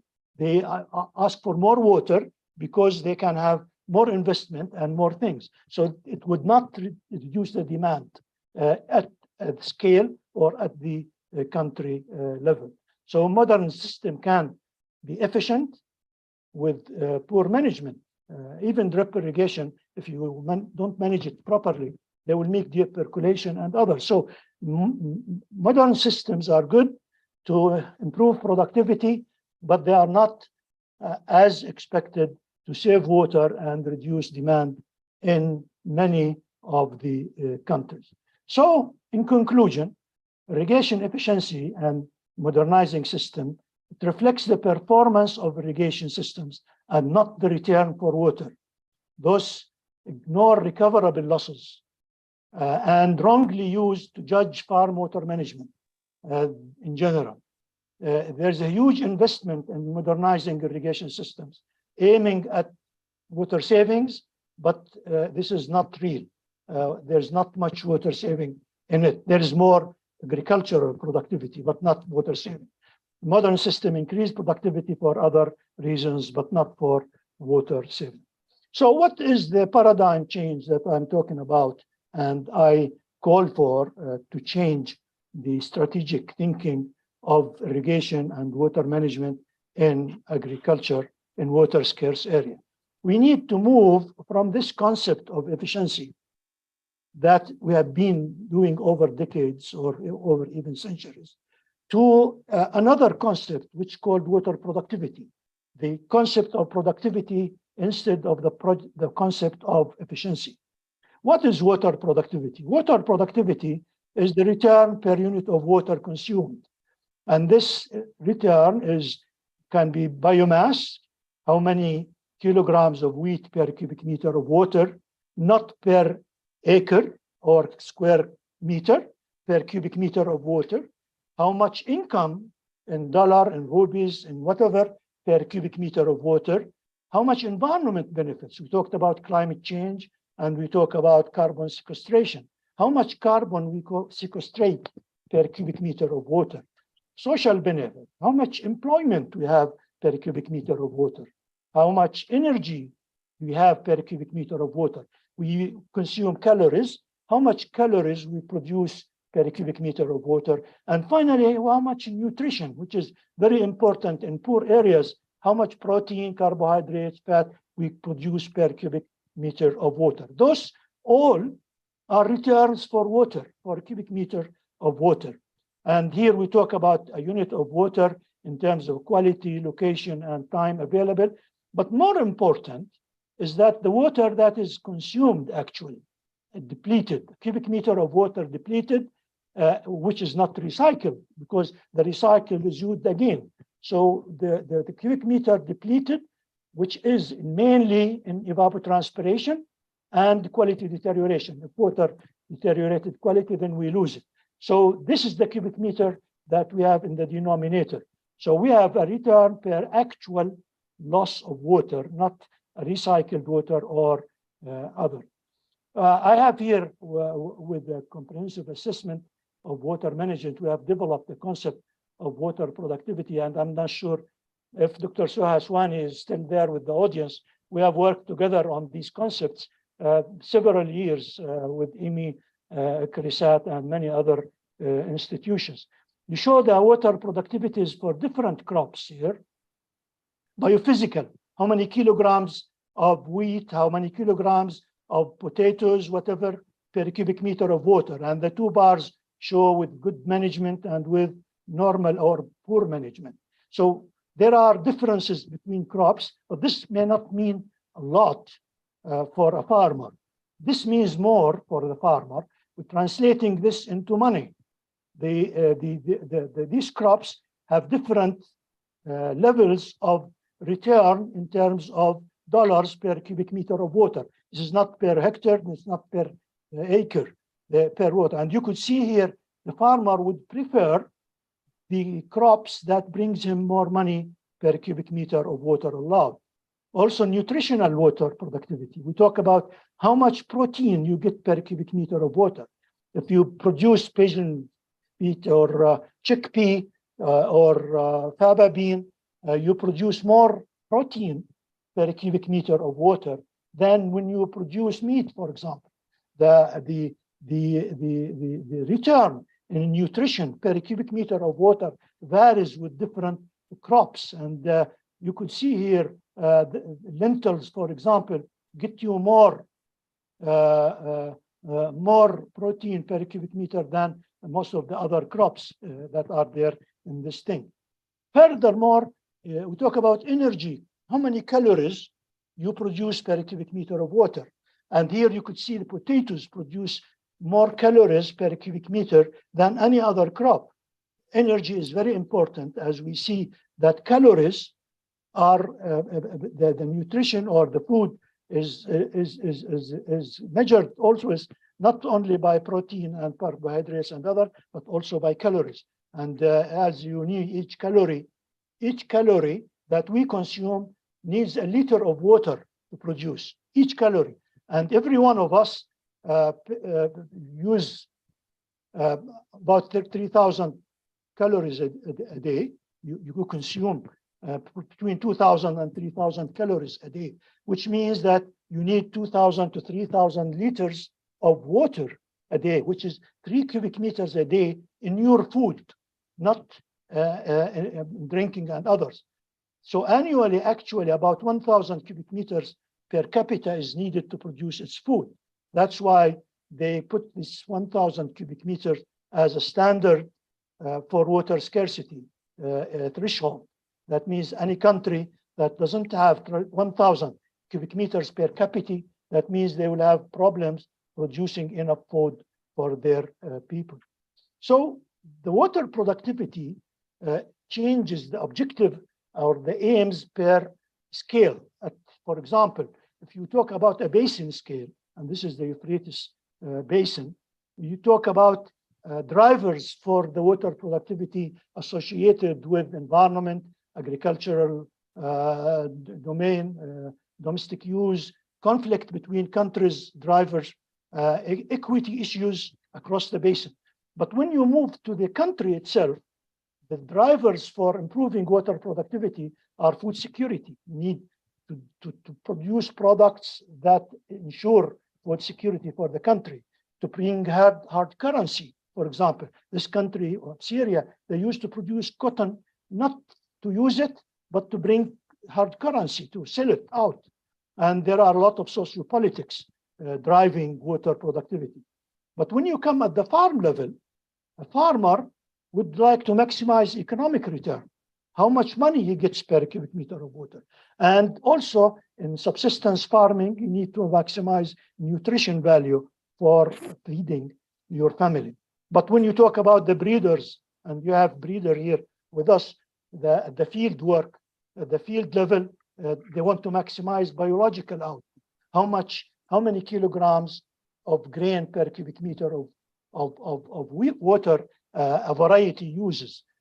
Here, the differences between varieties, that how much product, how much kilograms biological you bring per cubic meter of water. So we have here two productivities, two resources, very important in agriculture, the land and the water. And we, so far, working on land productivity, we maximize the yield. Here, wheat, we are producing up to 8 tons per hectare of wheat, but at the cost of a lot of water. So here, from 6 to 8 tons per hectare, you need to put a lot of water to reach that level of production, even with good varieties. But when you don't have enough water, scarce water is more limiting, then you need to do at different level. You need to produce at less yield, but maximize the productivity of cubic meter of water. So here, when water is not limiting, the land is limiting, it's okay to maximize yield. But when water is more limiting than land, then you better maximize water productivity and use the extra water here to irrigate another land. Then you will have a total of more production. But the strategy of deficit irrigation that you see it here is more relevant for areas with water scarcity and less water is available. And then my conclusion or my last slides is that there is strategic change need to be happen in water scarce areas. I've been to Rajasthan, for example, and this applies to Rajasthan. Rajasthan have very extreme water resources deficiencies, and I have done a lot of modeling work and a lot of work, and I've seen a lot of need for changing these strategies of water management. Cropping patterns need to be changed. You need to select crops that have higher water productivity, not higher yield, because higher yield would require more water. No, higher water productivity. In natural resource management, when water is more limiting, then you need to shift focus from land to water. So that's a strategic thing, require a lot of policies change in the country so you can shift from land to water. So breeders, for example, start thinking of how they breed for maximizing water productivity, not yield. This is very important discussion that we always have with our colleagues, the breeders.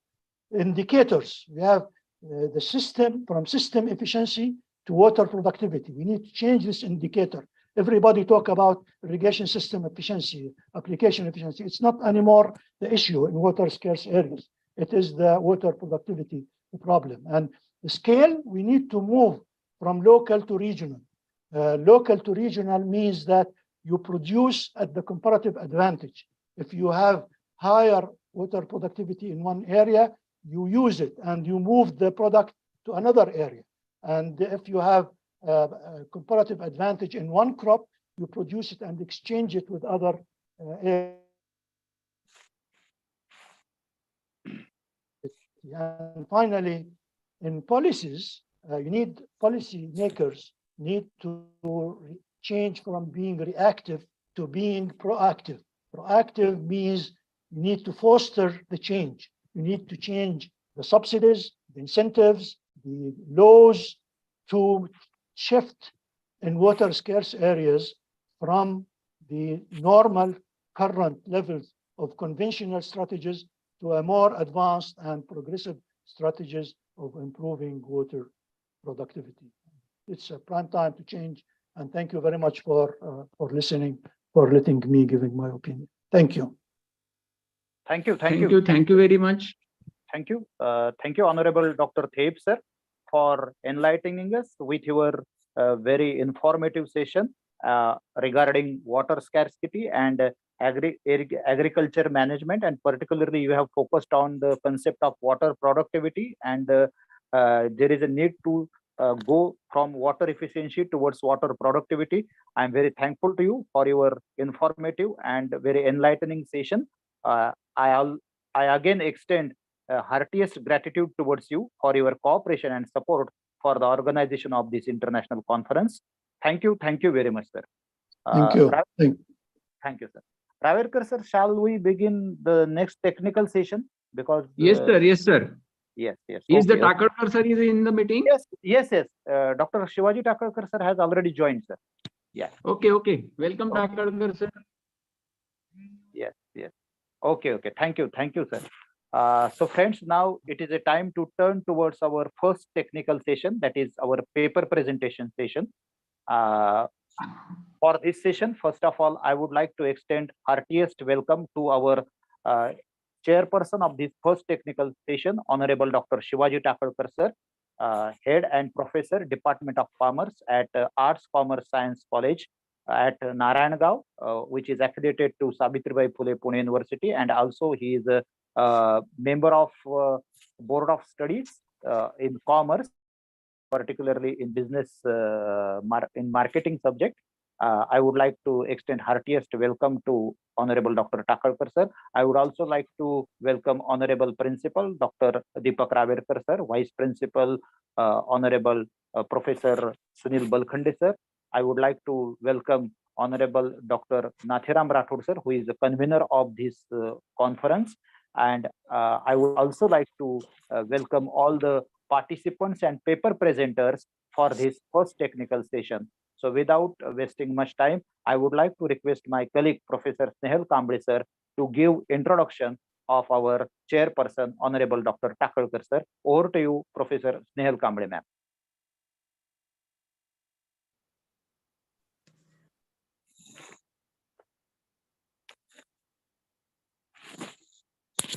Hello.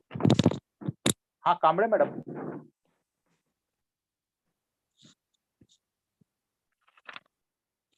Hello.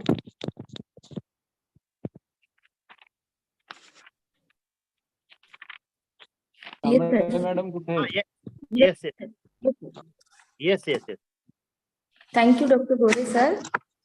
Now we are moving towards the technical session 1, and today we have Dr. Shivaji Takalkar sir as chairperson for this session, and he is professor and head of the Department of Commerce, Arts, Commerce and Science College, Narayangaon.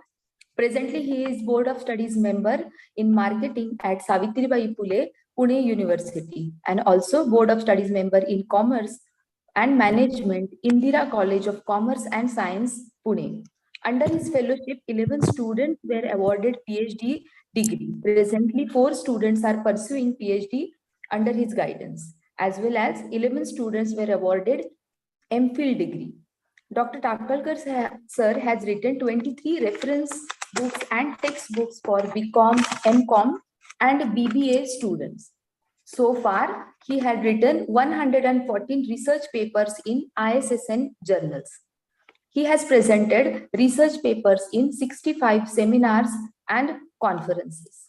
So on behalf of our Sundarrao More Arts, Commerce and Science College, once again, I welcome you, sir.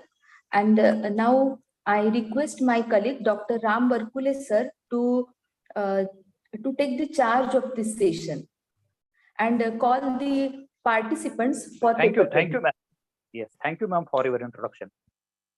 Dr. Ram sir and Dr. Mahesh sir, our paper presenters are ready with their presentation.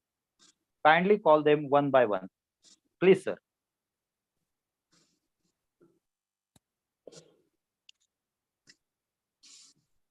Gore sir, wait a minute. There is a technical problem. Okay, sir. Please adjusting. Yes. Gore sir. Oh, yes, sir.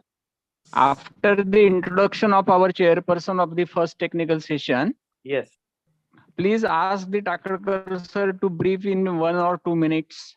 Just take a charge of the session. Yes, sir. Give brief. Yes, sir. Please, sir. Yes, sir. So I request Honorable Chairperson Dr. Takalkar sir to share his views on this occasion. Yes. You, sir. Okay, sir. Okay. Good afternoon, everybody. Sundarrao More Arts, Commerce and Science College, Polatpur, District Raigad. Department of Economics organizes one-day international multidisciplinary online conference on sustainable and innovative practices in management, science, technology, humanities, and higher education.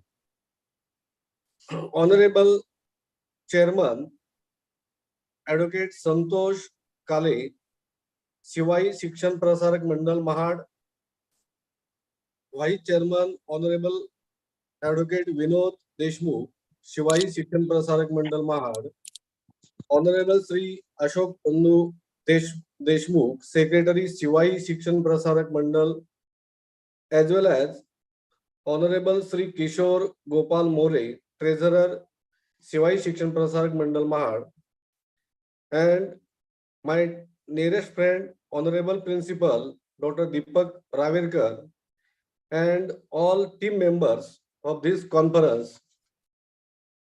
I am very thankful to the organizer, Samstha, and all team members given the opportunity as a chairperson of first technical session. This is very active participation of all the members for this online conference. This is very good activity organized by the Sundara More Arts, Commerce and Science College, Polatpur. All the team members, all participants, I am very much welcome to all of you in this technical session first. On behalf of the organizer, I am very much thankful to all of the organizer for giving me the chairperson as a technical session first. And now I hand over the charge to the organizer. Yes, thank you very much. Thank you. Okay. Thank you. Thank Okay, you. sir. Thank you, Dr. Takarkar, sir, for your valuable guidance. Okay. Now I would like to request Dr. Mahesh Walle, sir, or Dr. Ram Barpule, sir. Okay, thank you, sir. Thank you, sir. Okay, thank you. Thank you, sir. So, in our first technical session, our first presentation is of Gargi Sawant. I request Gargi Sawant to share her screen and start your presentation in 10 minutes. Gargi Sawant, Yes. can you hear Yes, me? I'm the co-author of this paper. So Yes. along with Gargi ma'am, I'm also giving the presentation. Just we are sharing the screen.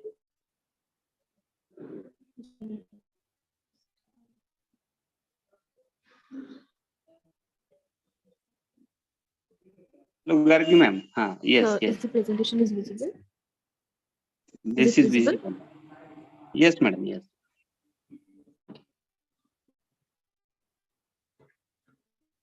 So can I start, sir? Yes, Yes. ma'am. Yes. Yes. Yes. Okay, just a minute. It's still loading. Back करा, वहाँ ना जाओ.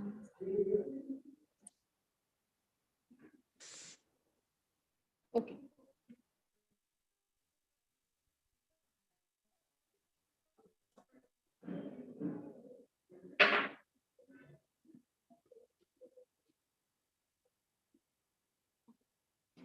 So, good afternoon, everyone. First of all, myself, Manali Churi. I'm the co-author of this paper, and this is Gagi Ganesh Sawant. She is the author of this paper. So, the paper is on study on the awareness of various e-portals in Vasai and Virar region. Now, sir, as we all know that there is a shift in Madam, the your economy voice from is paper. very little, madam. Is it? Voice is Okay, not just a coming clear. Okay, एक minute. Use your headphone. Otherwise, if you are using headphone, remove that headphone. Now, sir, now is it clear? Yes, yes. Clear. Okay, okay. So as we all know that there is a shift in the economy from paper to paperless. Like we have used that data that there are so many e-portals are there. We can call it as in website portals. Like there are so many e-entertainment portals, then e-shopping portals are there, e-payment platforms, e-banking, e-ticket booking. So n number of e-portals nowadays we are using, and as like technological advancement is also there, and that's why so many people like in our country, or we can say that they have shift from paper to paperless. But there is such a drawback that in rural area, if we can say that there are so many people, they are not yet aware about that, how to book the tickets online or how to make the payments online. Like we can say that so many urban people, they are aware that how to do an payment or how to do an e-commerce activities, but still in the rural areas people are not yet aware about how to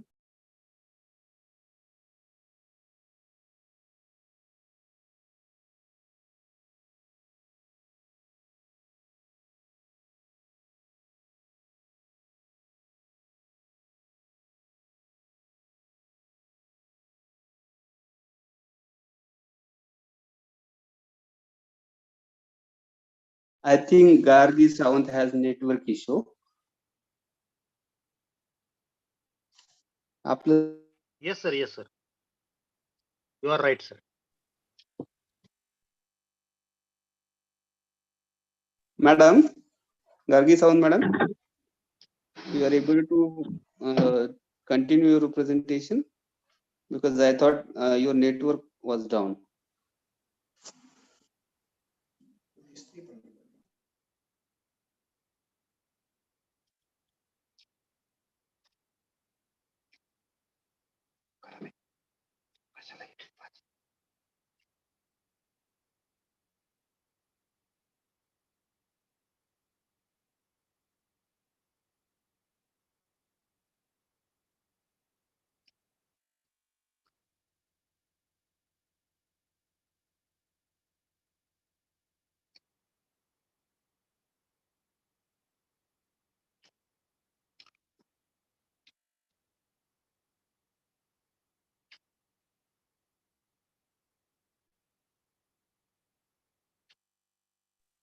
I think Gargi Samant has network issue. Yes. So Yes, she might have been logged out, sir. we You will can take do the- next presentation. Yes, sir. Yes, sir. Yes, sir. Okay. It's okay, sir. Dr. Ram, sir, it's okay. Gargi Samant, if your network is came, then you take your time. Bole sir. Get next presentation. Manisha Laure ma'am, you are now co-host and you can present your presentation.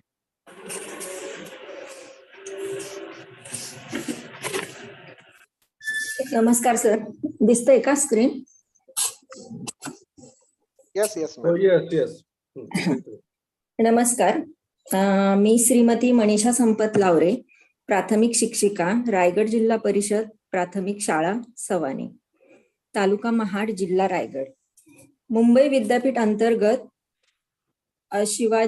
Shivai शिक्षण प्रसारक मंडळाच्या रौप्य महोत्सव कार्यक्रमानिमित्त online international conference मध्ये मला माझा शोध निबंध सादर करण्याची संधी दिल्याबद्दल सर्वात प्रथम मी आपल्या डिपार्टमेंटचे सन्माननीय प्राचार्य आणि संपूर्ण टीमचे आभार मानते. त्याचप्रमाणे माझा शोध निबंध सादर करण्याची प्रेरणा देणारे माझे गुरु प्राध्यापक डॉक्टर सोमोशी सर, जे संत साहित्याचे गाढे अभ्यासक आहेत आणि आंतरराष्ट्रीय दर्जाचे कीर्तनकार आहेत, त्यांचेही मनपूर्वक धन्यवाद. माझ्या शोध निबंधाचे नाव आहे विपश्यना, एक विद्यार्थी सर्वांगीण विकास साधना. तर याच्यामधले प्रमुख हायलाइट्स असे आहेत.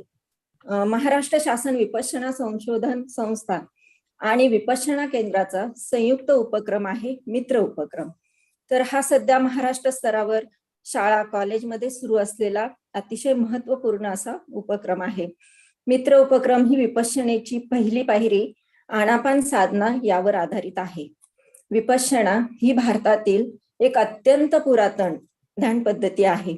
सुमारे 2500 वर्षापूर्वी भगवान गौतम बुद्धांनी लुप्त झालेल्या या विद्येचे पुनर्संशोधन करून ती सर्वांसाठी उपलब्ध केलेली आहे. विपश्यना भगवान बुद्धांच्या शिकवणुकीचा सार आणि गाभा आहे. त्यांनी संशोधित केलेल्या सत्य आणि प्रज्ञेचा प्रत्यक्ष अनुभव या विपश्यना ध्यानविधीने होतो आणि त्यांनी आपल्या शिकवणुकीमध्ये ध्यानावरच विशेष असा भर दिलेला आहे. विपश्यना ही ध्यानविधी अतिशय साधी, सोपी आणि तितकीच अद्वितीय अशी विधी आहे. ती एक निखळ सुख आणि मनशांती मिळवून देणारी तर्कसंगत अशी साधना आहे. या साधनेच्या अभ्यासाने स्वतःच्या शरीर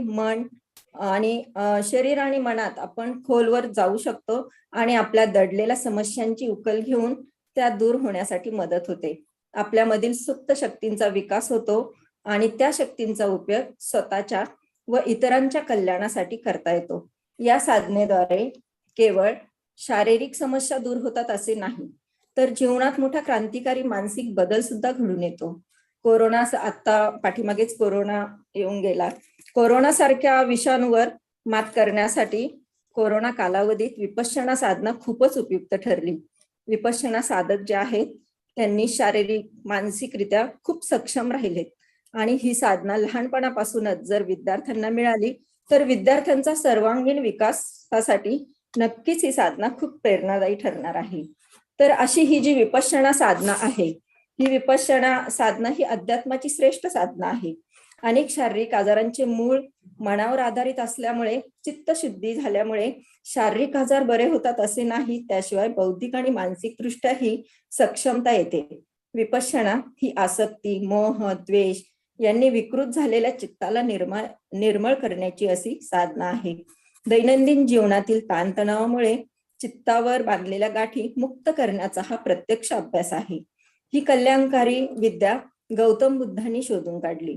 ही विद्या भारतातून जगात गुरु शिष्य परंपरेच्या माध्यमातून जगभर पसरली. ब्रह्मदेशामध्ये 2500-2600 वर्षापासून परमशुद्ध स्वरूपात जतन करण्यात आली. तेथील सयाजी उबा खिन आचार्य जे होते त्यांच्याकडून आपल्या भारतीय आचार्य श्री सत्यनारायणजी गोयंका गुरुजी यांनी 1945 ला ही विद्या तिथे शिकले आणि 14 वर्ष पर्यंत त्यांनी त्या विद्येचा तिथे अभ्यास केला. आणि त्यानंतर त्यांनी 1969 ला आपल्या भारतात आले आणि त्यांनी मुंबईमध्ये पहिले शिबिर घेतले. त्यानंतर महाराष्ट्रात आणि भारतामध्ये त्यांचे भरपूर शिबिर झाले. तर त्यांनी 1976 ला इगतपुरीला पहिले निवासी विपश्यना केंद्र बनवले.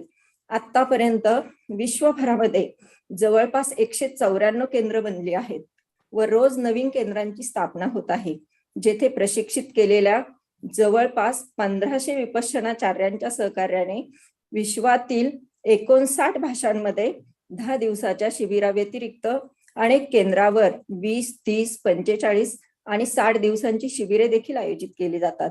या सर्व शिबिरांचे संचालन निशुल्क असते. तर त्या अंतर्गतच मी स्वतः मित्र उपक्रम शिक्षिका आहे रायगड जिल्ह्यासाठी आणि महाड सेंटर साठी ही बाल अनापार शिबिर शिक्षिका म्हणूनही कार्य करते. तर ही जी विपश्यना साधना आहे याचे शालेय विद्यार्थी आणि शिक्षक सर्वांनाच खूप उपयोग होतो. महाराष्ट्र शासन विपश्यना संशोधन संस्था आणि विपश्यना केंद्राचा संयुक्त प्रकल्प म्हणजेच मित्र उपक्रम आहे. मित्र उपक्रम म्हणजेच mind in training for right awareness. मित्र उपक्रमाअंतर्गत विद्यार्थ्यांना जे प्रशिक्षण दिले जाते त्यालाच आनापान किंवा आनापान सती असे म्हणतात. आनापान म्हणजेच आत घेतलेला श्वास आणि आनापान मधला आण म्हणजे आत घेतलेला श्वास जो पाली भाषेचा शब्द आहे आणि अपान म्हणजेच बाहेर सोडलेला श्वास. आनापान करताना आपले पूर्ण लक्ष आत येणाऱ्या आणि बाहेर जाणाऱ्या श्वासावर असणे आवश्यक आहे, म्हणजेच 2 नाकपुड्यांच्या दरवाजांवर असणे आवश्यक आहे. सती हा पाली भाषेतील शब्द आहे. सती म्हणजेच स्मृती, सजगता, जागरूकता किंवा सतर्कता. आनापान सती म्हणजे येणाऱ्या जाणाऱ्या प्रत्येक श्वासाच्या बाबतीत जागरूक राहणे आणि लक्ष ठेवणे होय. मग यामध्ये श्वासच का बघायचा, तर श्वास हा सर्व वेळ प्रत्येक क्षणी 24 तास आपल्या सोबत असतो. त्यामुळे केव्हाही आनापानचा सराव करता येतो. प्रत्येक व्यक्तीकडे श्वास आहे आणि त्यामुळे देव, देश, धर्म, संप्रदाय, जातीवादाची येथे काहीच अडचण येत नाही. श्वासाचा आणि मनाचा फार जवळचा संबंध आहे. मनात एखादी भावना, विचार आला, भीती वाटली, राग आला, आनंद झाला तर सर्वात प्रथम श्वास आपला नैसर्गिकपणा बदलतो, गरम होतो. विचार उत्पन्न झाले तर त्याचा परिणाम सर्वात प्रथम आपल्या श्वासावर होतो. म्हणून या श्वासावर जर लक्ष दिले तर विद्यार्थ्यांना तर याचा उपयोग होतोच, परंतु शिक्षकांना देखील खूप उपयोग होतो. विद्यार्थ्यांना शांत करण्याचा वेळ वाचतो, शिकवताना आनंद, उत्साह निर्माण होतो, ताणतणाव, थकवा कमी होतो, शारीरिक मानसिक स्वास्थ्य सुधारते, निर्णय क्षमता, आत्मविश्वास वाढतो, परस्पर संबंध सुधारतात, स्नेहभाव वाढतो, मन प्रसन्न, उत्साही, आनंदी राहते. हे सगळे लाभ विद्यार्थी आणि शिक्षकांना मिळत असल्यामुळे शाळा कॉलेजमध्ये आनापान मित्र उपक्रम नियमितपणे करणे अत्यंत आवश्यक आहे. मी स्वतः विपश्यनेची 7 शिबिरे दिलेली आहेत आणि इगत अंतर्गत रायगड जिल्ह्यासाठी आनापान बाल शिबिर शिक्षिका म्हणून आंबेडकर स्मारक महाड येथे कार्यरत आहे. तिथे प्रत्येक महिन्याच्या 3ऱ्या रविवारी 8 ते 18 वयोगटातील मुलांना मोफत आनापान साधना शिकवली जाते. तसेच रायगड जिल्हा परिषद अंतर्गत मित्र उपक्रम शिक्षिका म्हणून कार्यरत असून आतापर्यंत रायगड जिल्ह्यातील बहुतांश तालुक्यात मित्र उपक्रम शालेय स्तरावर प्रशिक्षण दिलेले आहे. मागच्याच नोव्हेंबर आणि डिसेंबर 2021 ला महाड आणि माणगाव तालुक्यातील जवळजवळ 630 शाळेतील शिक्षकांना जे मराठी, उर्दू आणि इंग्लिश माध्यमाचे होते त्यांना आम्ही मित्र उपक्रम प्रशिक्षण दिलेलं आहे आणि त्याचे आता खूप अतिशय चांगले सकारात्मक असे परिणाम दिसून येत आहेत. तर असं ह्या विपश्यना जी साधना आहे ती अतिशय उपयुक्त अशी साधना आहे. याचे निष्कर्ष असे आहेत की विपश्यना मित्र उपक्रम आणि आणापानचा उपयोग विद्यार्थी, शिक्षक, समाजातील सगळ्यांनाच होतो. विद्यार्थ्यांची सतर्कता, एकाग्रता वाढते, मनाची चंचलता, बेचैनी, आळस दूर होतो, काळजी, चिंता, ताणतणाव कमी होतो, स्मरणशक्ती, ग्रहणशक्ती वाढते, भय, न्यूनगंड कमी होतो, आत्मविश्वास वाढतो, निर्णय क्षमता वाढते, सृजनशीलता, कार्यक्षमता वाढते, नैराश्य, चिंता, उदासीनता कमी होते. Hello, अशा madam. प्रकारे- Please conclude in 1 minute. Please conclude, madam. Because of the time constraint, we can't give the more time to every participant. The other participants are waiting for the presentation. Please okay, conclude. Thank you sir, thank you very much. आपण मला इथे बोलण्याची संधी दिलीत त्याबद्दल thank you very much. Thank you. Thank you. Thank you very much, ma'am. Now, I would like to call upon again Gargi Sawant, ma'am. Is she ready for presentation? And be brief, ma'am, please.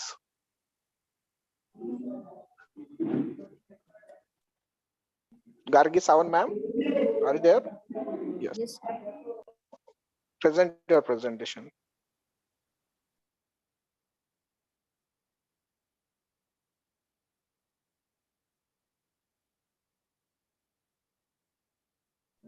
Yes, just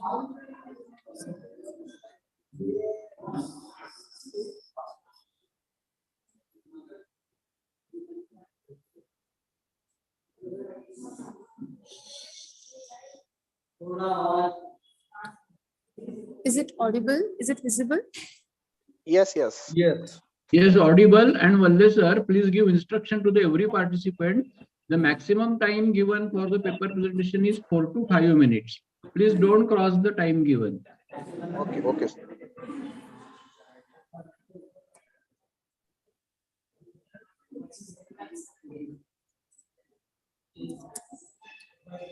Sir, आवाज येतोय? Yes, ma'am, yes, you're audible.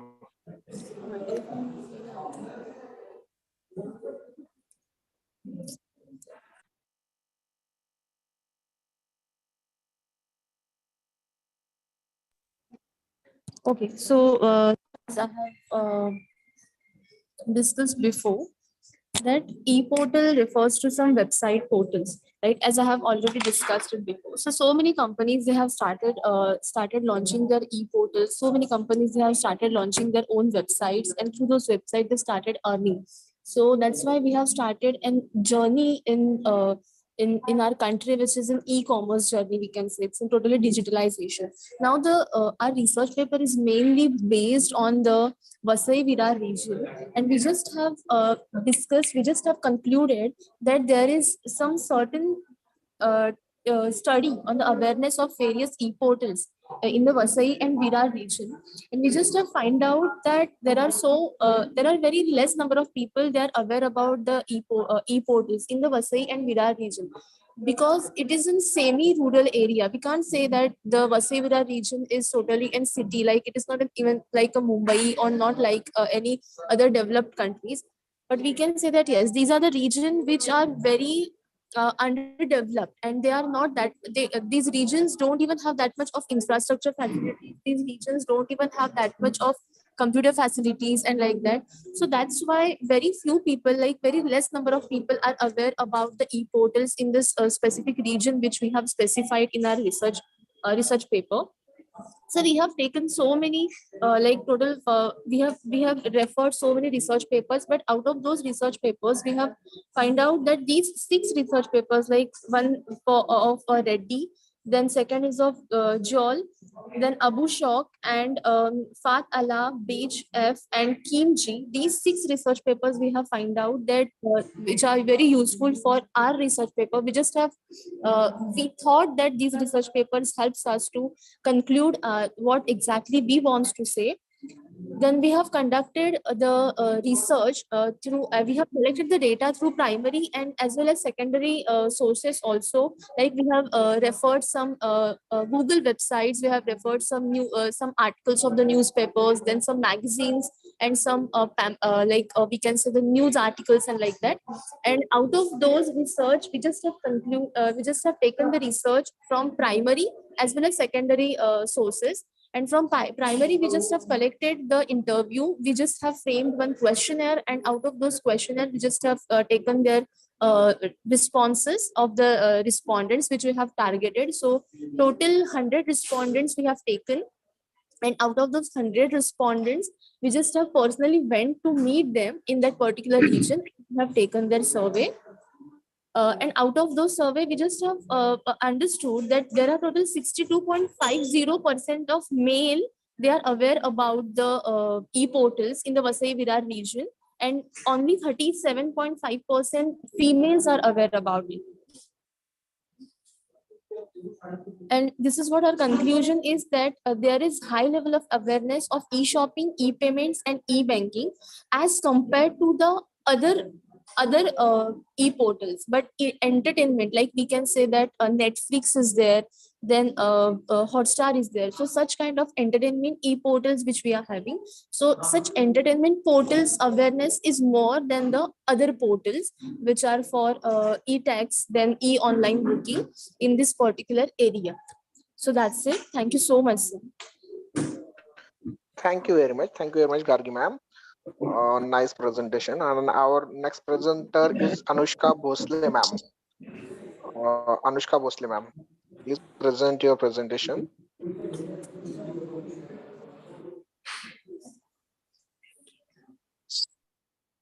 Anushka Bhosle ma'am, are you there?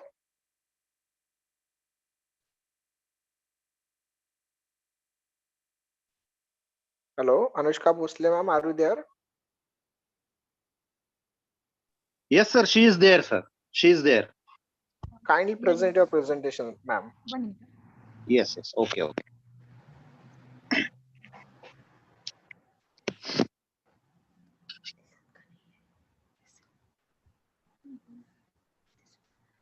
Sir, is this slide visible?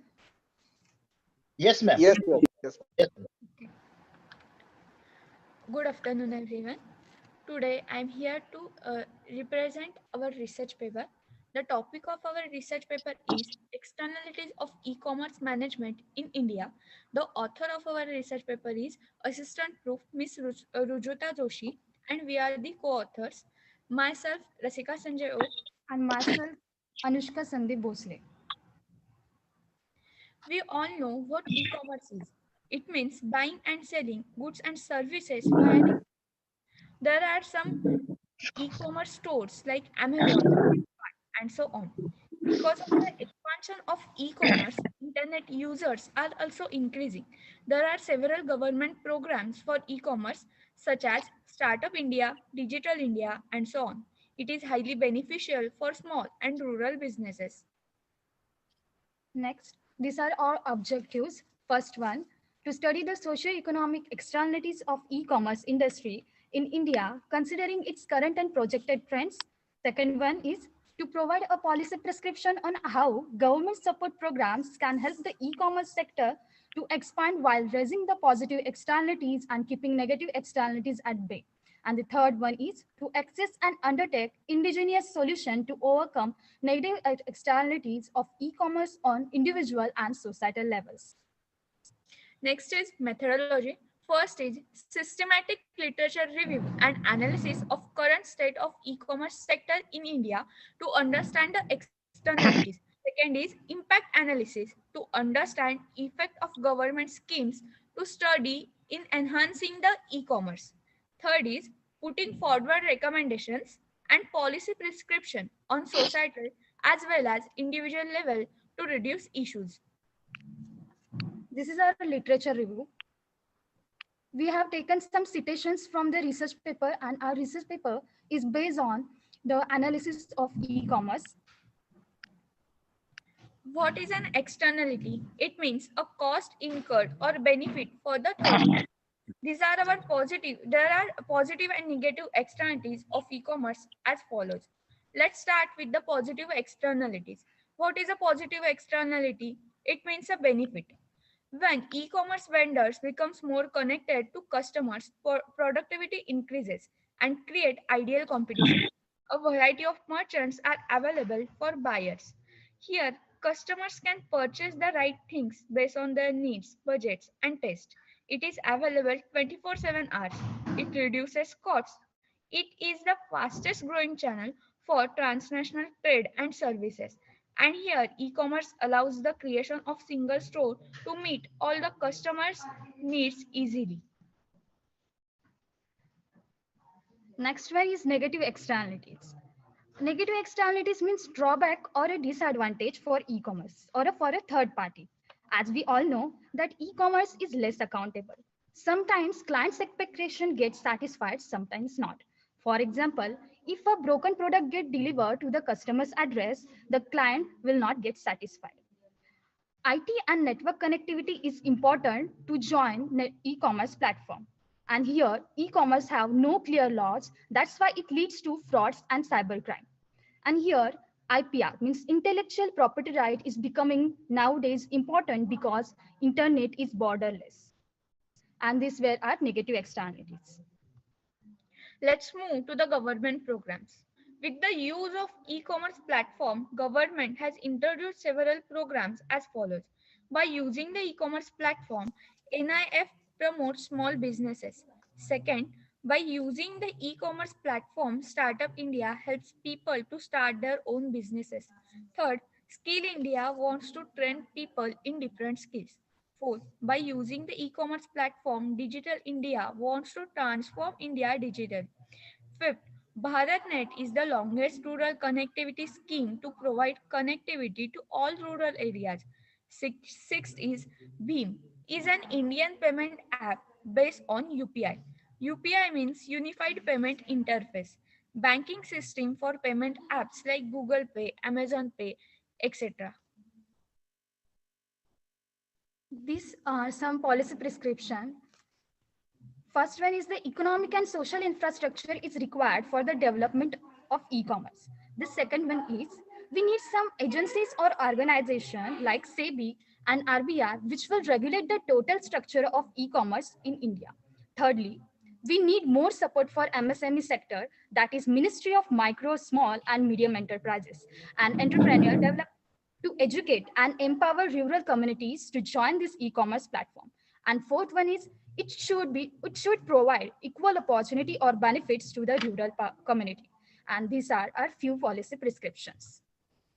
Moving to our research activities, we had done some group discussions, debates for research shown in the images. By using social media platform to enable people access newer opportunities through e-commerce. Third, through this point, where we are taking about going illiteracy and e-commerce hand in hand. We had taken some advices from experts that how e-commerce will help people to achieve goals, and we conduct some awareness programs and special programs for e-commerce for our research. So those few solutions I have managed to come up with, if we implement them, India will achieve its dream of being a superpower. And in this study, we will find ways to resolve the negative externalities involved in India's rapidly growing e-commerce sector. If we could keep them and improve our e-commerce status, we would certainly achieve Dr. Kalam's dream of becoming a superpower. And I would like to conclude my presentation with that. Thank you. Thank you very much, Anushka ma'am. Yes. Very nice presentation. Our next presenter is Mr. Dinesh Parkhe.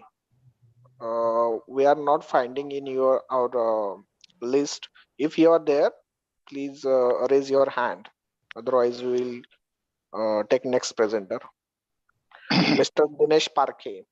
Dinesh Parkhe is there? Okay. Next presenter is Mr. Narayan Bagul. Mr. Narayan Bagul, sir, are you there? You can present your presentation, sir, and be brief. Finish your presentation within 5 to 6 minutes. जी sir, जी sir, जी sir. Okay. संगोष्ठी के आयोजक आदरणीय प्राचार्य doctor दीपक रावेरकर जी, इस सत्र के अध्यक्ष और आभासी मंच से जुड़े सभी प्रतिभागी विद्वज्जन, मेरे प्रपत्र का विषय है हिंदी उपन्यासों में दलित विमर्श और मैंने गिरिराज किशोर का उपन्यास परिशिष्ट और महाभोज मनोबनरी का महाभोज, इन 2 उपन्यासों के संदर्भ में अपनी बात रखने की कोशिश की है। दलित साहित्य की अवधारणा वास्तव में दलित की अवधारणा से जुड़ी है। दलित के कई संदर्भगत अर्थ निर्धारित किए गए हैं। एक अर्थ है शोषित, एक अर्थ है पराजित, जिसमें दमित, उपेक्षित आदि अनेक अर्थ शामिल हैं। एक अर्थ पद दलित है, जिसमें पैरों से कुचला, रौंदा हुआ आदि अर्थ समाविष्ट है। माता प्रसाद ने दलित शब्द के अनेक प्रयोगात्मक अर्थ बताए हैं, जिनमें चांडाल, अस्पृश्य, अछूत आदि शामिल हैं। दलित शब्द का व्यापक सामाजिक अर्थ गुलाम, भूमिहीन भी है। दलित साहित्य युगों के शोषण से उपजी सामाजिक परिवर्तन की साहित्यिक क्रांति है। दलित साहित्य ने अस्पृश्य माने जाने वाले समाज को मंच उपलब्ध करवाया, जिसके माध्यम से वह अपने ऊपर हुए अत्याचार, जोर जुल्म तथा शोषण को मुक्त कर सके। असमानता तथा अन्याय को दिखाकर उसके प्रतिकार में अपेक्षित सहयोग जुटा सके। दलित साहित्य का वास्तविक आरंभ तो मराठी से ही हुआ। बाद में हिंदी में भी अनेक साहित्यकारों द्वारा दलित साहित्य लिखा जाने लगा। आज दलित साहित्यकारों की संख्या बढ़ने के कारण रचनाकारी और सर्जना की अनुभूतियां भुक्तभोगी यथार्थ के नाम पर दलित साहित्य को प्रश्नों के कटघरे में खड़ा करने लगी है। गैर दलित लेखकों द्वारा रचे गए दलित साहित्य को कल्पित तथा मनगढ़ंत कहा गया है। दलित साहित्यकारों का कार्य क्रांतिकारी लेखन द्वारा शोषण और उत्पीड़न से रक्षा करना, उनका साहित्य जातीय और धर्मगत उत्पीड़न से समग्र मानव जाति को आर्थिक और सामाजिक शोषण से मुक्ति दिलाता है। दलित साहित्य दलित समुदाय की एक सांस्कृतिक पहचान बनाता है तथा सामाजिक अन्याय, मानवीय यातनाओं तथा शोषण से मानवता की रक्षा की अपेक्षा रखता है। दलित साहित्य की पहचान यही है कि इसने धरती से जुड़े लोगों की समस्याएं तथा दुर्दशाओं का समाधान बताया। कमलेश्वर ने दलित साहित्य को मानवतावादी साहित्य कहकर उसकी उदात्तता स्पष्ट की। विशुद्ध मानवता की मांग करने वाला यह साहित्य दलित जीवन की भयावह यातनाओं का खुला चित्रण करता है। इसी कारण आज दलित साहित्य की आवश्यकता तथा महत्व है। हिंदी कथा साहित्य में दलित विमर्श प्रेमचंद की रचनाओं में पूरी संवेदना के साथ उभर कर सामने आता है। प्रेमचंद के सभी उपन्यासों में दलित जीवन का विविध चित्रण मिलता है, जिससे उनके गहरे मानवतावादी व दलित पक्षधर होने का परिचय मिलता है। प्रेमचंद के बाद भी दलित जीवन का चित्रण उपन्यासों में होता रहा, जैसे आचार्य चतुर्सेन शास्त्री, आज्ञेय अमृत राय, रामदरेश मिश्र, ओम प्रकाश वाल्मीकि, मोहनदास मिश्र राय, सूरजपाल चौहान, प्रकाश कर्दक, गिरिराज किशोर, मन्नू भंडारी आदि ने दलित जीवन को केंद्र में रखकर उपन्यासों की रचना की, जिनमें दलितों की समस्याएं किसी न किसी रूप में सामने आई हैं तथा दलित जीवन का यथार्थ अंकन हुआ है। प्रेमचंद से पूर्व हिंदी उपन्यासों में बदलते हुए भारतीय समाज के विभिन्न आयाम सामने आते हैं। 19वीं सदी के उत्तरार्ध में अलग अलग सामाजिक राजनीतिक कारणों से जनता की सामाजिक दशा और मानव मूल्यों में हो रहे परिवर्तनों के फलस्वरूप पहले की गतिहीन सामाजिक आस्थाओं के प्रति आस्था में कमी आ जाने से जो स्थितियां पैदा हुई, उनका असर किसी न किसी प्रकार से हिंदी उपन्यासों पर दृष्टिगोचर होता है। प्रेमचंद ने हिंदी उपन्यासकारों की यथार्थवादी दृष्टि दी तथा अपने उपन्यासों में मानवतावादी भूमिका से अनुप्राणित होकर दलितों के प्रति सहानुभूति व्यक्त करते हुए अछूतोद्धार व दलितोद्धार के प्रभावशाली अंकन अपने उपन्यासों में प्रस्तुत किए हैं।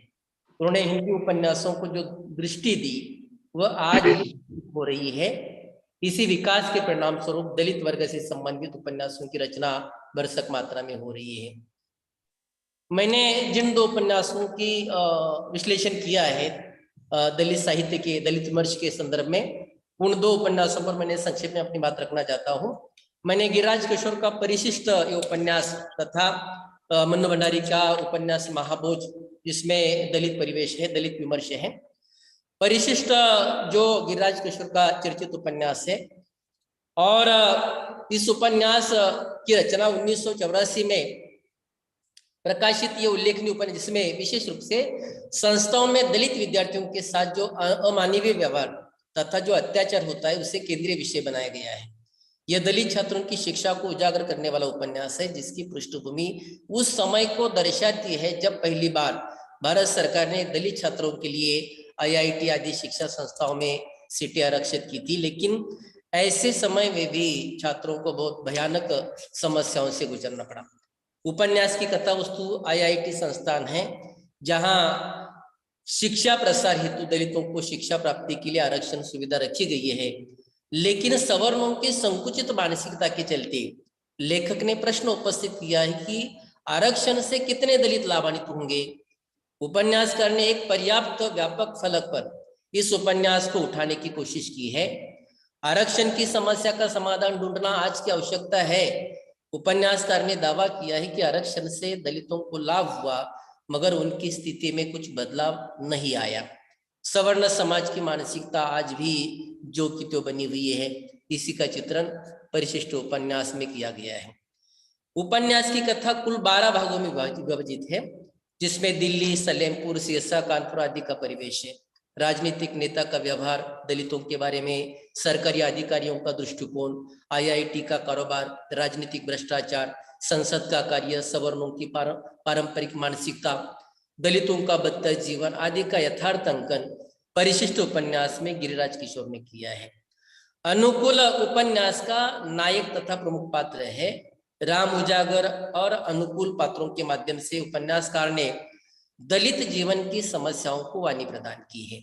अन्य पात्रों में बावन राम आधुनिक विचारों वाले तथा आदर्शी पिता है, जो अपने बेटे अनुकूल को इंजीनियर बनाना चाहते थे।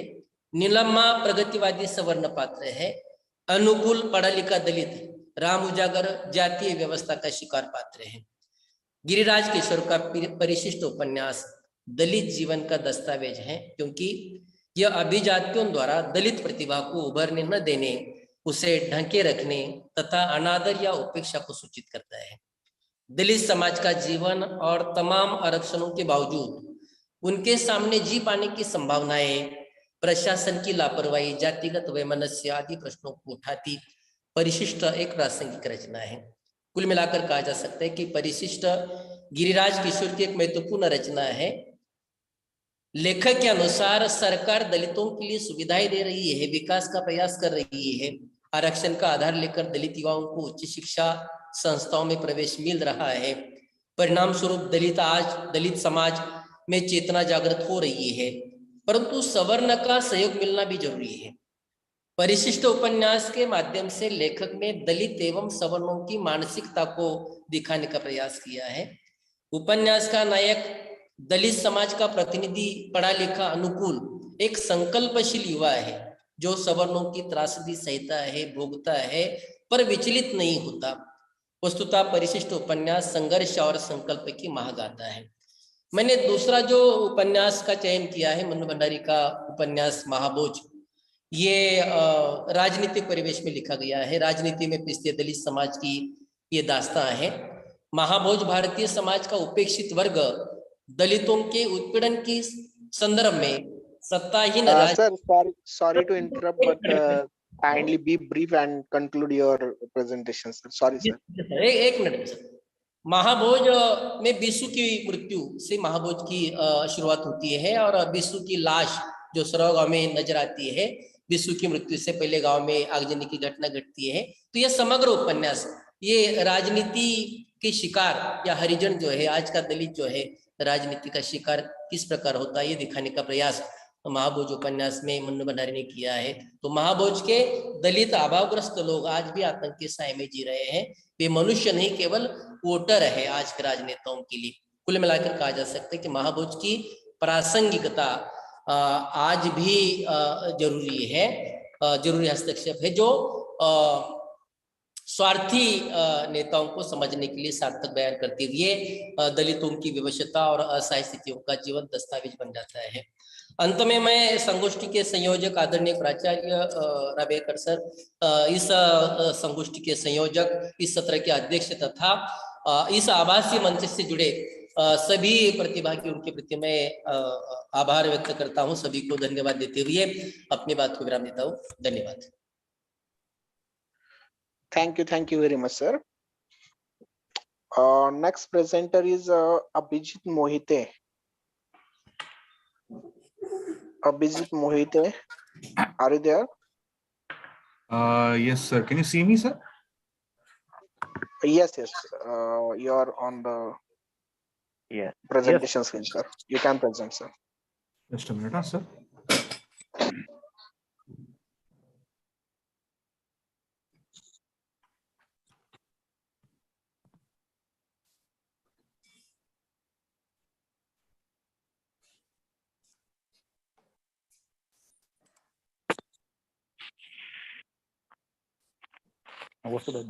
Is my screen visible to you all?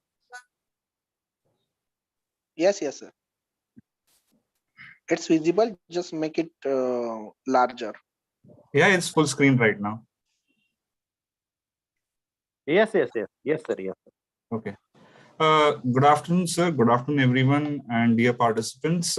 Myself, I'm Professor Abhijit Moite, an assistant professor at Usha Pravin Gandhi College of Arts, Science and Commerce, and I'm currently doing my PhD under the guidance of Dr. Deepak Raverkar, sir. And my subject topic is impact of digital learning using smart boards with undergraduate students in the suburbs of Mumbai. Now, this is a part of my primary research that is already being conducted under the guidance of Dr. Deepak Raverkar, and I'm under the process right now. Now, the objectives of the research that I would like to state over here are to identify whether there is an interaction, whether there is an interaction of students with the professor when the professor uses smart boards instead of whiteboards and blackboards. To study whether students enjoy collaboration when tasks are given on smart boards as compared with blackboards and whiteboards. To check if there is any participation in quizzes by students when taken on smart boards as compared to blackboards and whiteboards, and to study if smart boards help in delivering lectures better as compared to whiteboards and blackboards. To identify an understanding of students when taught on smart boards as compared to whiteboards and blackboards. Now, I have gone ahead with formulation of hypothesis for the very research that is being conducted. And with that particular help, I'm going to formulate the hypothesis as you can see on the screen right now. As I have mentioned over here, the hypothesis for each of these. Now, I have gone ahead with carrying out a random sampling method. And based on that, using my formula for sample size, based on the population of undergraduate students in the suburbs of Mumbai, with a population of 1,800 at 99% level of confidence and 9 of interval, the sample population that was suggested to me by the formula was 389 students, as what I have carried out the survey for. Now, based on the data analysis that has been presented, now what I have carried out over here is what we call it as a paired t-test, because I had 2 observed samples over here. One was for basically blackboards and whiteboards, and the other one was for smart boards that has been conducted. And we had asked questions which can be seen onto the screen, whether I interact with professor using the smart board and whether I interact with the professor using a blackboard or a whiteboard. And samples have been collected for the data. And, we had carried out a paired sample t-test.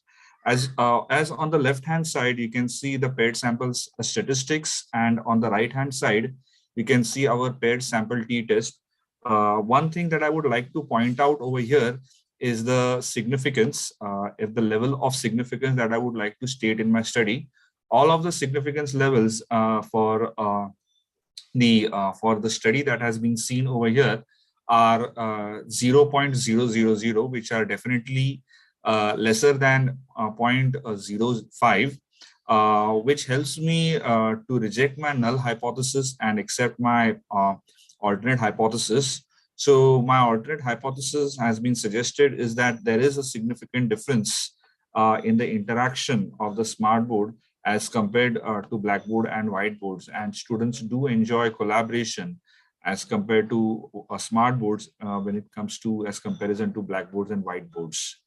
So my conclusion that has been stated is that since the p-value is less than 0.05, we reject our null hypothesis and accept the alternate hypothesis that there's a significant difference in the interaction of students with the professor when the professor uses smart boards instead of whiteboards and or blackboards. For the second, we have again rejected the null hypothesis at 0, and there is a significant, and the alternate hypothesis has been accepted that there is a significant difference in the study enjoying students who enjoy collaboration of tasks as given in the smart boards as compared to blackboard and whiteboards. The third null hypothesis also has been rejected, and we have accepted the alternate hypothesis that there is a significant difference in the participation in quizzes by students when taken on smart boards as compared to whiteboards and blackboards. And for the fourth, as well, we have rejected the null hypothesis and accepted the alternate hypothesis that there is a significant difference in delivering lectures better as compared to whiteboards and blackboards. And for the fifth one also, we have rejected the null hypothesis and accepted alternate that there is a significant difference in understanding of students and thought as compared to on smart boards as compared to whiteboards and blackboards.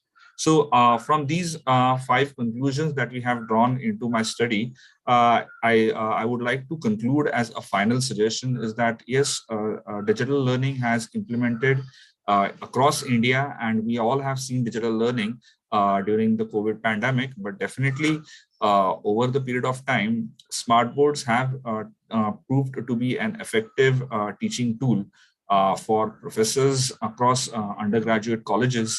And this should be looked forward from a perspective of changing the way that teaching methodologies have been done so far.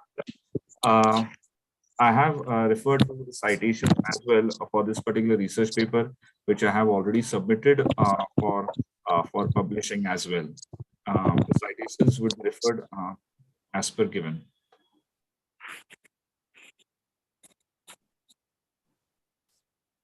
Sir, Do you finish that?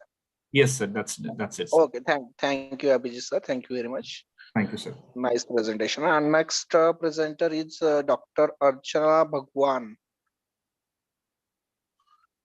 Dr. Archana Bhagwan. Are you there, ma'am? Ma'am, are you there? Dr. Archana, ma'am? Sir, I think that she is not there. Okay. Then shall we request to the Dr. Takalkar sir to address on presentation? Dr. Shivaji Takalkar sir. Presentation संपले का sir आता technical? First session or technical first session is over, sir. Okay. And second session is from 3 to 4:30. Okay. In between there is a address by resource person, Dr. Chalingati. Hello, sir ji. Sir. Hello. Ravirkar Yes, sir. sir. Hello. Hello, Ravirkar sir. Yes. I'm there. I'm here, sir. Hello. Yes, sir. Yes, sir. Ravirkar sir, shall we? I think that it is better to conclude session with the remark of Dr. Takalkar sir, and then after that, after 5 minutes, we will start our session of resource person of Honorable Dr. Raghu sir. Is it okay, sir? Okay. Okay. Thank you, Honorable Dr. Principal Ravirkar sir, for giving us the permission. So now I would like to request Honorable Chairperson of this first technical session, Dr. Shivaji Takalkar sir, to give his expert comment on the paper presented in this session and guide the budding researchers on this occasion, because he has very vast experience in the field of research and education field. Over to you, Dr. Takalkar sir. धन्यवाद. शिवाई शिक्षण प्रसारक मंडळ Mahad, Sundarrao More arts commerce and science college Kolhapur, जिल्हा रायगड. आज हा जो technical session पहिला झाला, याच्यामध्ये साधारणतः 5 पेपर प्रेझेंट झालेले आहेत. त्यामध्ये पहिला जो पेपर होता तो गार्गी सावंत, त्यानंतर दुसरा जो पेपर होता मनीषा लवारे मॅडम, विषपणा या विषयावर त्यांनी आपले पेपर मधील जी काही मतं मांडलेली आहेत.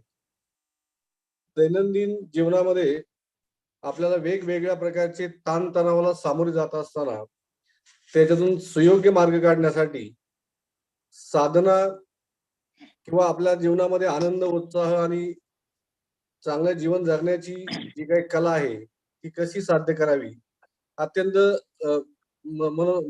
विवेचन केलं आहे. आणि विशेषतः रिसर्च पेपर सादर करत असताना त्या झेडपी टीचर आहेत हे मला जास्त भावलेलं आहे. त्यानंतर अनुष्का भोसले यांनी externalities of e commerce management in India याच्यावरचे जे काही साधक बाधक दोन्ही पॉझिटिव्ह आणि निगेटिव्ह या सर्व बाबीवर त्यांनी विचारमंथन केलेलं आहे. त्यानंतर हिंदीमध्ये पेपर होता सरांचा, नारायण बागुल सर, त्यामध्ये उपन्यास त्यांनी दलित साहित्यावर आपले विचार मांडले आणि वेळेमध्येच त्यांनी सादरीकरण केलेलं आहे. अभिजित मोहिते सरांनी पण इम्पॅक्ट ऑफ डिजिटल लर्निंगवर अत्यंत सुंदर असं विवेचन केलं आहे. रिसर्च मेथॉडॉलॉजी कशी फॉलो करावी हे त्यांच्याकडनं आपल्याला शिकायला मिळते. आणि एकंदरच सर्वच जे काही संयोजन आहे या ऑनलाईन इंटरनॅशनल कॉन्फरन्सचं ते अत्यंत सुंदर आखीव आहे. तर मला या ठिकाणी चेअरपर्सन म्हणून काम करण्याची संधी मिळाली त्याबद्दल पुन्हा एकदा मी आपणा सर्वांचं मनापासून या ठिकाणी धन्यवाद व्यक्त करतो आणि पुन्हा अशीच संधी मिळत राहो अशी या ठिकाणी अपेक्षा व्यक्त करतो आणि थांबतो. जय हिंद, जय Maharashtra. Thank you. Yes sir, yes sir. बोला. Thank you, Honorable Dr. Shivaji Takalkar, sir, for your expert comment and guidance. And I extend my heartiest gratitude towards you for giving us support and cooperation in the organization, as you are always there. Even in the previous conference, you are on the advisory committee of our national conference. I am very thankful to you for your participation as a chairperson of this first technical session. Thank you very much, sir. Thanks very much. Sir, our Dr. Raghu sir is there, sir? Yes, he joined, sir. Actually, I think co-host is also there. He has made co-host. So shall we start the next session, sir? Because I do not able to see the Dr. Raghu sir on the meeting online. Please check. Dr. Mahesh. Hello. Dr. Raghu sir is there? Actually, he joined before 5 minutes, sir, and now he's not there. Okay. Because you are call if he is possible. Hello, sir. Hello. Yes, sir. Raghu sir. Raghu sir is there? Hello, Dr. Raghu sir is there? Because Dr. Barkoli sir has also made him co-host. But I think that there may be some technical issues because of which he has logged out. It seems that.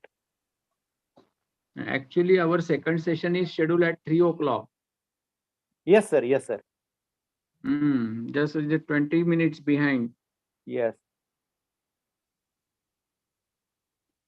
So I suppose that if the Raghu sir is there, then we shall continue with his speech. Yes, sir. Yes, sir. That is the. Is there now the Professor Bhosle available? No, sir. No, sir. He is not there. Then how we concluded the first session? We have to make. We have to call him to join, and after that we can start the second session. But do the call him. Call kara त्यांना phone call kara. Yes, sir. Yes, sir. करतो. Okay. Meanwhile. Hello. Walle sir. Yes, sir. Yes. जे paper प्रेझेंटर्स आहेत त्यापैकी कोण ready आहे आता त्यांना जरा call देऊन ठेवा. सर ऍक्च्युली फर्स्ट सेशनचे एक आतापर्यंत त्यांनी कॉल केला होता तर ते रेडी आहेत आचार्य भगवान म्हणून. बरं. तर मग त्यांना आचार्य सर ना. हो आचार्य. त्यांना कंटिन्यू करायला सांगा. Call them. I am a chairman there. Okay, he is ready sir actually. Acharya sir are you there? Acharya Prem Bhagwan. Ravirkar sir, I will call Dr. Sachin Bhosle sir and ask him to join at 3 o'clock. Is it okay, sir? Yes. Okay, sir. Okay, thank you. Meanwhile, we are starting the session. Yes, and I request you to hold the responsibility of the chairperson of this session, sir. Remaining participants. You tell the Bhosle sir, you try to join the session as early as possible. Okay, sir. Okay. Not yes, at sir. 3 o'clock, as early as possible. Okay, sir. And once yes, he joins, then hand over the charge to him. Okay, sir. Okay. It's okay. Yes. Dr. Acharya sir, your co-host now. You can present your presentation. Okay, thank and you. Dr. Ravirkar sir is chairing this session. Thank you, sir. Thank for you. your presentation. I'm audible, sir. Yes, sir. Good afternoon to all. My research paper topic is digital transformation in banking sectors in India and its impacts. First of all, I'm sorry because I'm not well. A digital transformation in banking sectors in India and in impacts. This is my research paper title. म्हणजेच भारतातील बँकांचे जे digital transformation आहे आणि त्याचा impact काय झालेला आहे भारताच्या बँकिंग सेक्टरवर याच्या संबंधात मी माझे व्ह्यूज माझ्या रिसर्च पेपर्स मध्ये मी मांडत आहे. कोणत्याही देशाची जी आर्थिक प्रगती आहे त्याचा कणा म्हणून बँकिंग सेक्टर्स कडे पाहिलं जातं. भारतामध्ये सार्वजनिक क्षेत्रातील बँकांबरोबरच खासगी क्षेत्रातील बँकांनी परकीय बँकांची भारताच्या आर्थिक विकासामध्ये महत्वाची भूमिका असलेली आपल्याला दिसून येते. बँकिंग क्षेत्राचा विकास प्रगतीचा विकास जर आपण पाहिला तर आपल्याला असं लक्षात येईल की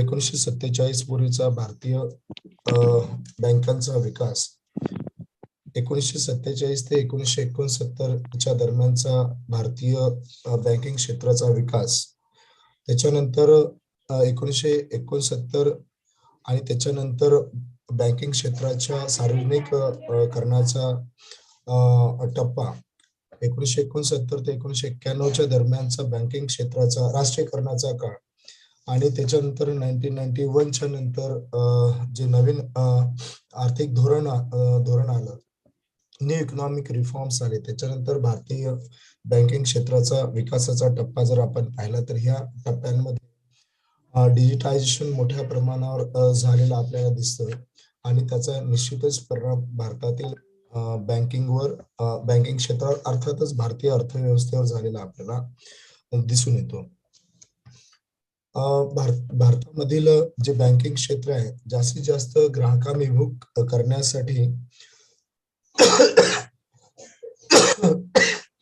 करण्यासाठी शासकीय पातळीवर मोठ्या प्रमाणावर प्रयत्न केले गेले. 2016चा जर आपण त्याच्यानंतर जर आपण पाहिलं 2016चा जो काळ आहे त्याच्यामध्ये नोटबंदीचं स्वीकारलेलं धोरण आणि आताचा जो मार्च 2020च्या नंतरचा जो कोरोनाच्या पेंडेमिकचा काळ आहे त्याच्यानंतर भारतातील जो डिजिटल ट्रान्सफॉर्मेशनचा काळ आहे तो रिमार्केबल आपल्याला दिसून येतो.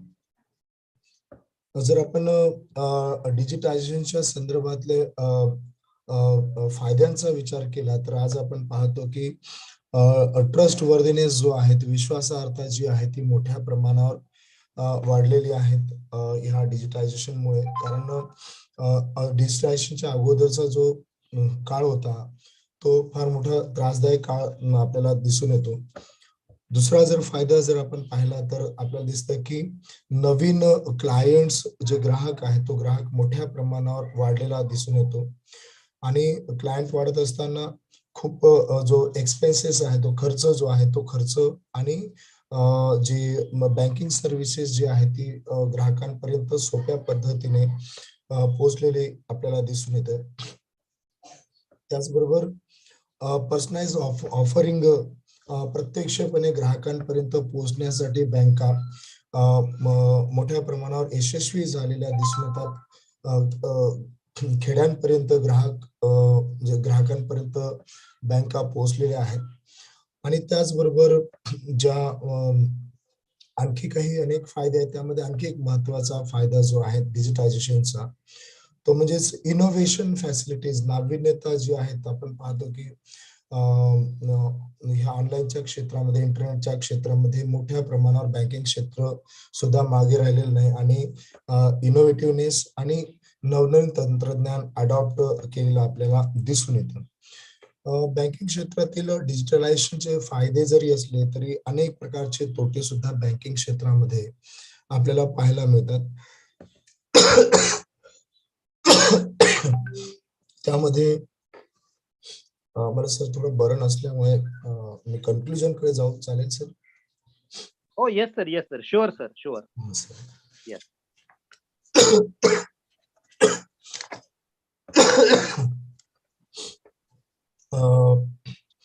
ग्राहक सेवा सुधारण्यासाठी बँकांनी अलीकडे माहिती तंत्रज्ञानावर अधिक भर दिला आहे. लॉकडाऊनच्या कठीण परिस्थितीमध्ये सुद्धा ग्राहकांनी त्यांचे बँकिंग संबंधित जी कामं आहेत ते विविध प्रकारच्या डिजिटल माध्यमातून, फोन पे आहे, गुगल पे आहेत, अमेझॉन पे आहेत किंवा आणखी भीम ऍप आहे, याच्यामधून केलेलं आपल्याला दिसतो. आणि त्यामुळे आता कॅशलेस व्यवहारकडे देशाची वाटचाल ह्या बँकिंग क्षेत्रामध्ये होताना आपल्याला दिसून येते. ह्या लॉकडाऊनच्या काळामध्ये डिजिटल बँकांची लोकप्रियता जी आहे ती वाढलेली आहे. असं असलं तरी बँकिंग क्षेत्रामध्ये अनेक प्रकारचे अडथळे, जसे की नेटवर्किंगचा ज्या सुविधा आहेत त्यांचा अभाव, गरिबी, आर्थिक मागासलेपण, देशातील प्रचंड लोकसंख्या, पारंपरिक बँकांमधून डिजिटल जागांमध्ये वाटचाल करणे, हे अनेक प्रकारचे जे डिसएडव्हान्टेजेस आहेत ते आताही किंवा लिमिटेशन्स आहेत ते दिसून येतात. आणि त्यामुळे प्रत्येक उद्योग आणि कॉर्पोरेशनचा डिजिटल परिवर्तनाचा स्वतःचा एक निर्णय आहे. आणि त्यामुळे ह्या डिसएडव्हान्टेजेस जे आहेत त्याच्यावर त्या अडथळ्यांवर जर मात केली तर बँकिंग क्षेत्र निश्चितच आणखी मोठ्या प्रमाणावर पुढे जाईल असं मला वाटतं. Thank you sir. Okay. Gore Thank sir. you. Thank you. Hello. Yes, sir. हा सर. भोसले सर जॉईन झाले. हो, येस सर, जॉईन झाले sir. And I would also Yes, sir. Yes, sir. Sir, first of all, I would like to inform you that Honorable our resource person, Dr. Raghu sir, had just emailed on our conference email ID, and he has informed that there may be some technical problem, and he has given his presentation in the PDF format. So, first of all, I would like to offer my heartiest gratitude and sincere thanks to Dr. Raghu sir. And then in the second technical session of this conference, I would like to welcome chairperson of this session, Honorable Dr. Sachin Bhosle sir, principal and chief organizer of this conference, Honorable Professor Sunil Balkhande sir, convener of this conference, Dr. Nathiram Rathod sir, and my colleagues who are offering their technical support, Dr. Ram Barkule sir and Dr. Mahesh Valle sir. And I would also like to welcome all the paper presenter in this second technical session. Friends, we are very fortunate enough that we have is virtually present over here as a chairperson of this second technical session of this international conference. I would like to give his introduction. Whenever we are in the we need some guidance regarding any technical problem or related with computer or ICT, Dr. Bhosle sir is always there to extend his helping hand. Dr. Sachin Bhosle sir is presently working as head of the department for MSc IT, BSc IT, BSc Computer Science, BMS at ICS College Khed, which is situated in Ratnagiri, Maharashtra. He is always interested in social work, and he has contributed as a social worker as a president of Vishwa Bhushan Foundation in his native village, that is Nimgaon Zadi Sangamner, which is in the Ahmednagar district. He has the man of computer science, and he has designed and developed various software programs and technologies. He has also authored 6 ISBN reference books which are related with information communication technology. He has also authored 73 research papers which are published in various peer-reviewed, refereed, Scopus, and UGC care-listed journals. For his commendable contribution in the field of ICT education and research, he has received various awards and recognition. Some of them are Navayug Vidyapit Trust Award in 2007. Then he has also received Parivartan Pratishthan Karars Award as of Rashtrapita Mahatma Jyotiba Phule State Level Best Teacher Award in 2018. He has also received MVLA Trust Mumbai Lakshavedi Professor Award in 2018. Dr. Sachin Bhosle sir has always assisted us in the organization of various academic events. He has always there to give us guidance as a member of advisory committees for various conferences that we have organized. In fact, we have signed MOU with his institution, and under that MOU, he is always ready to extend his assistance and cooperation to us. So, without wasting much time, first of all, I would like to welcome Dr. Sachin Bhosle sir, and I would like to request him to guide us on this occasion briefly. And after the completion of the paper presenters, I would also like to request him to give his brief comment or to give his guidance. But first of all, say some few words about this conference. Over to you, Honorable Dr. Sachin Bhosle sir. Thank you, sir. Explain my biodata very nicely. Now, I'm my best wishes to this conference, and I suggest to continue the technical session. Thank you. Thank you, sir. Thank you, sir, for your best wishes. Hello, Hi, Gore sir. sir. I want to add one thing there. Yes, sir. Valle sir and the Ram Barkule sir should take the care of the time management. Yes, sir. Yes, sir. Okay, because now we have the 1.5 hours for the presentation of the paper. Some of the papers of the first session also left, and the second session number of the papers are also there. So please calculate the number of papers to be presented and allot the time appropriately to the all presenters, and that should be finished within the our time schedule up to 4:30. Okay. Yes, sir. So Yes, sir. all the presenters are requested, and every time you give this instruction, you give your brief comment on your paper prepared, like the objectives, the hypothesis, as well as the findings and the conclusion. The important thing should be presented here, because the other things not permitted as per the time available. So please follow this instruction so we can go ahead smoothly, and every presenter will get an opportunity for the presentation of the paper. Thanks. Thank you very much. Okay, thank you, sir, for your instruction and suggestion. Now I would like to request Dr. Ram Barkule sir and Dr. Mahesh Valle sir to take the charge of this session. Thank you, sir. Thank you, Gore sir. Thank you, Dr. Raverkar sir. Our next session first presenter is Uday Take, Mr. Uday Take. Are you there, Mr. Uday Take? If you are joined by any other name, please raise your hand. Mr. Uday Take. Yes, sir. There is Vivo 1904. Yes, and one more is there. Okay, next then Archana Mahimkar. Archana Mahimkar, ma'am. Are you there, Archana Mahimkar, ma'am? Kindly raise your hand if you are present in the meeting. I think she is not present in the meeting. Yes, okay. sir. Yes. Next presenter then Manoj Bhagat. Mr. Manoj Bhagat. Bhagat sir, are you ready? Sir, Manoj Bhagat sir, now you are host, so you can unmute yourself. Okay. Thank you, Dr. Barkule sir and Valle sir. Am I audible? Yes, sir. You are quite audible. Go ahead, sir. Go ahead. Okay, sir. I am trying to share my PPT.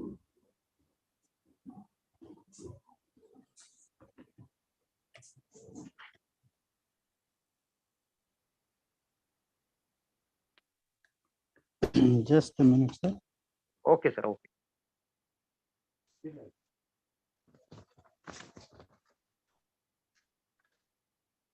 Sir,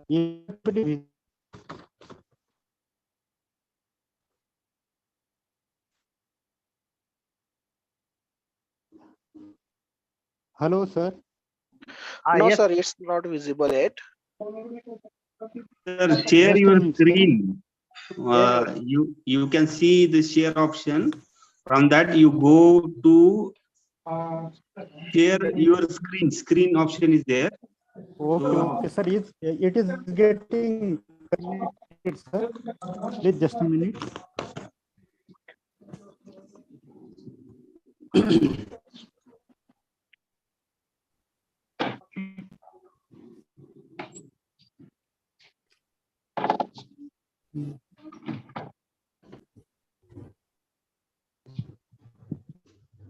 Okay, sir. It is not possible for due to technical problem to share PPT. I am going to present my research paper. Thank you very much. I am Manoj Bhagat, Assistant Professor, Department of English from the Sundarrao More Arts, Commerce and Science College, Kolatpur. And I am very thankful that I got a chance to present my paper in this online international conference on innovation and sustainable development in literature, science and technology. My topic, the name of my research topic is Analysis of Social Vision of Dr. B.R. Ambedkar in Jane Austen's Seeking Begumpura. Gail Austen is a sociologist, and actually she was from America, and she got citizenship of India and worked hard and on the issues of Dalit feminism and class, caste struggle, and the various movements in Maharashtra. The word seeking Begumpura is actually derived from the radical bhakti saint Ravidas, who imagined the city without class, without caste, sorrow, suffering, but equality and abundance for all. The book Seeking Begumpura is related about the vision of anti-caste intellectuals, those who were not satisfied with the orthodox community, and that is why they have imagined the ideal vision of India regarding the just and ideal society.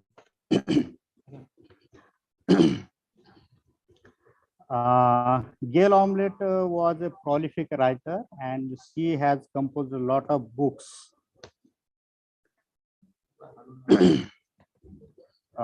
Now, the term utopia means that it is a class of fictional writing that represent an ideal but non-existent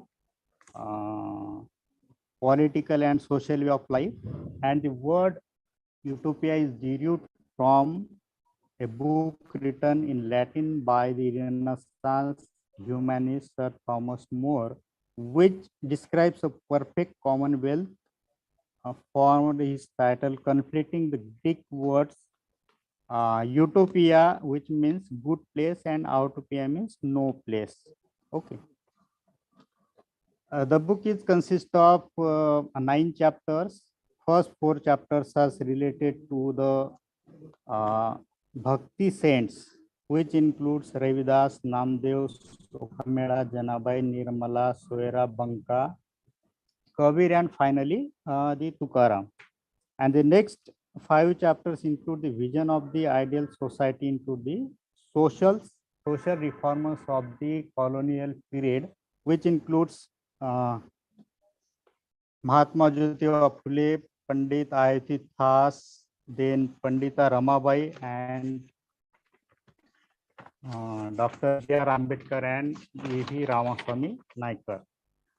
So according to Dr. B.R. Ambedkar, that he imagined that there should be a casteless and classless society, and that is only possible with the adoption of Buddhism.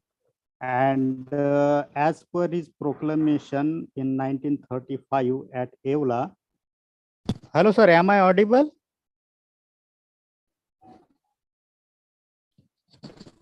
Hello, Gore, sir. Am I audible? Yes, sir. Yes, sir. You are audible. Quite audible. Okay. He proclaimed at Evla that he born as a Hindu, but he will not die as a Hindu. And as per his proclamation in 14 October 1956, he adopted Buddhism at Nagpur. And the major principles of equality, fraternity, and liberty, which are enshrined in the Constitution of India, are actually derived from the Buddhism. He thought that the development of society is possible through the democratic way, and that is why he has adopted, along with his lack of followers, Buddhism. The silent features of Buddhism, that it is an atheistic religion, it is rational, there is equality, egalitarianism, empiricism, and that is why he has adopted Buddhism, and he saw the vision of India as a Prabuddha Bharat. According to him, the society may choose 3 types of rule. For example, society may choose anarchy, then society may choose dictatorship, and third one, magisterial democracy, in which the people may follow the religion, and if somebody fails to observe the morality or religion, then he will be punished by the magistrate. So he thinks that this third one option is better for society.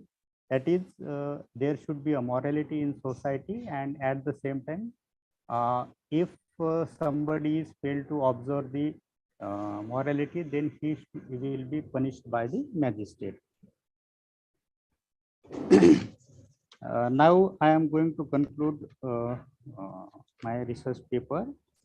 That is, Dr. B.R. Ambedkar was of the view that there should not be any type of class and caste in the society, and he finds solution to all kinds of oppression and exploitation in moral code of conduct, that is the observance of religion.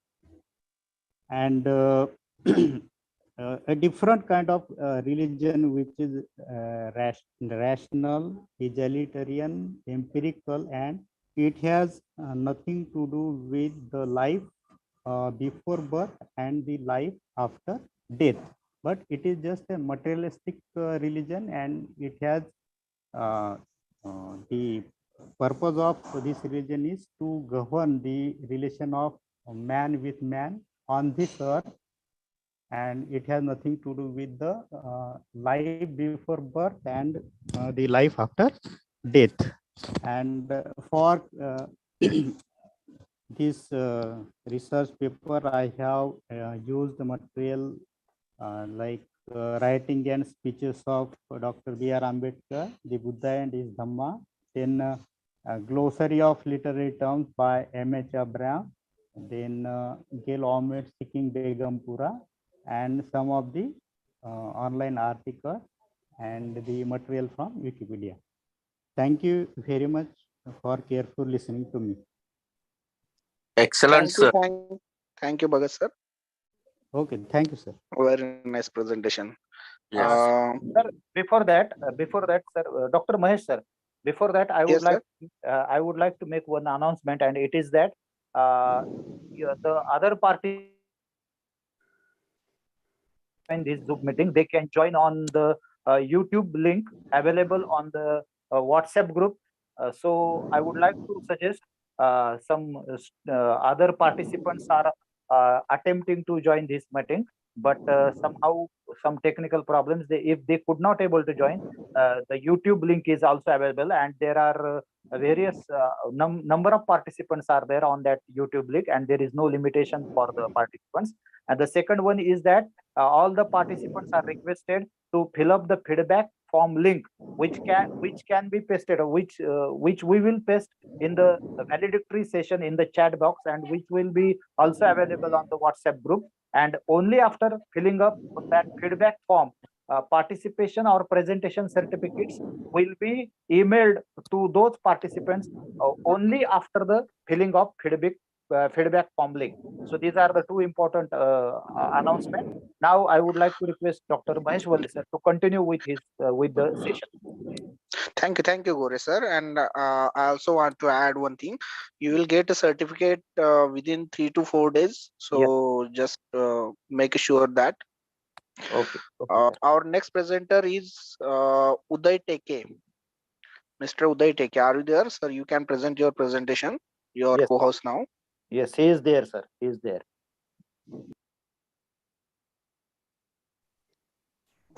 Hello, आवाज येतोय का? हो, येतोय. नमस्कार sir, मी मराठीमधून बोलतो तर चालेल का? Okay sir. ओके. कारण काय पेपर जो माझा आहे ना, तो मी मराठीमधूनच सादर केलेला आहे, मांडलेला आहे, लिहिलेला आहे. ओके. त्यांना सांगू.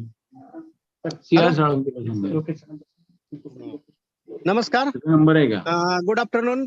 मी प्राध्यापक उदय टेके, महाराजा सयाजीराव गायकवाड महाविद्यालय मालेगाव कॅम्प, सहाय्यक प्राध्यापक या पदावर वाणिज्य विभागामध्ये कार्यरत असून आज आपल्या या इंटरनॅशनल सेमिनार मध्ये उद्योजकता काळाची गरज या विषयावर पेपर सादर करीत आहे.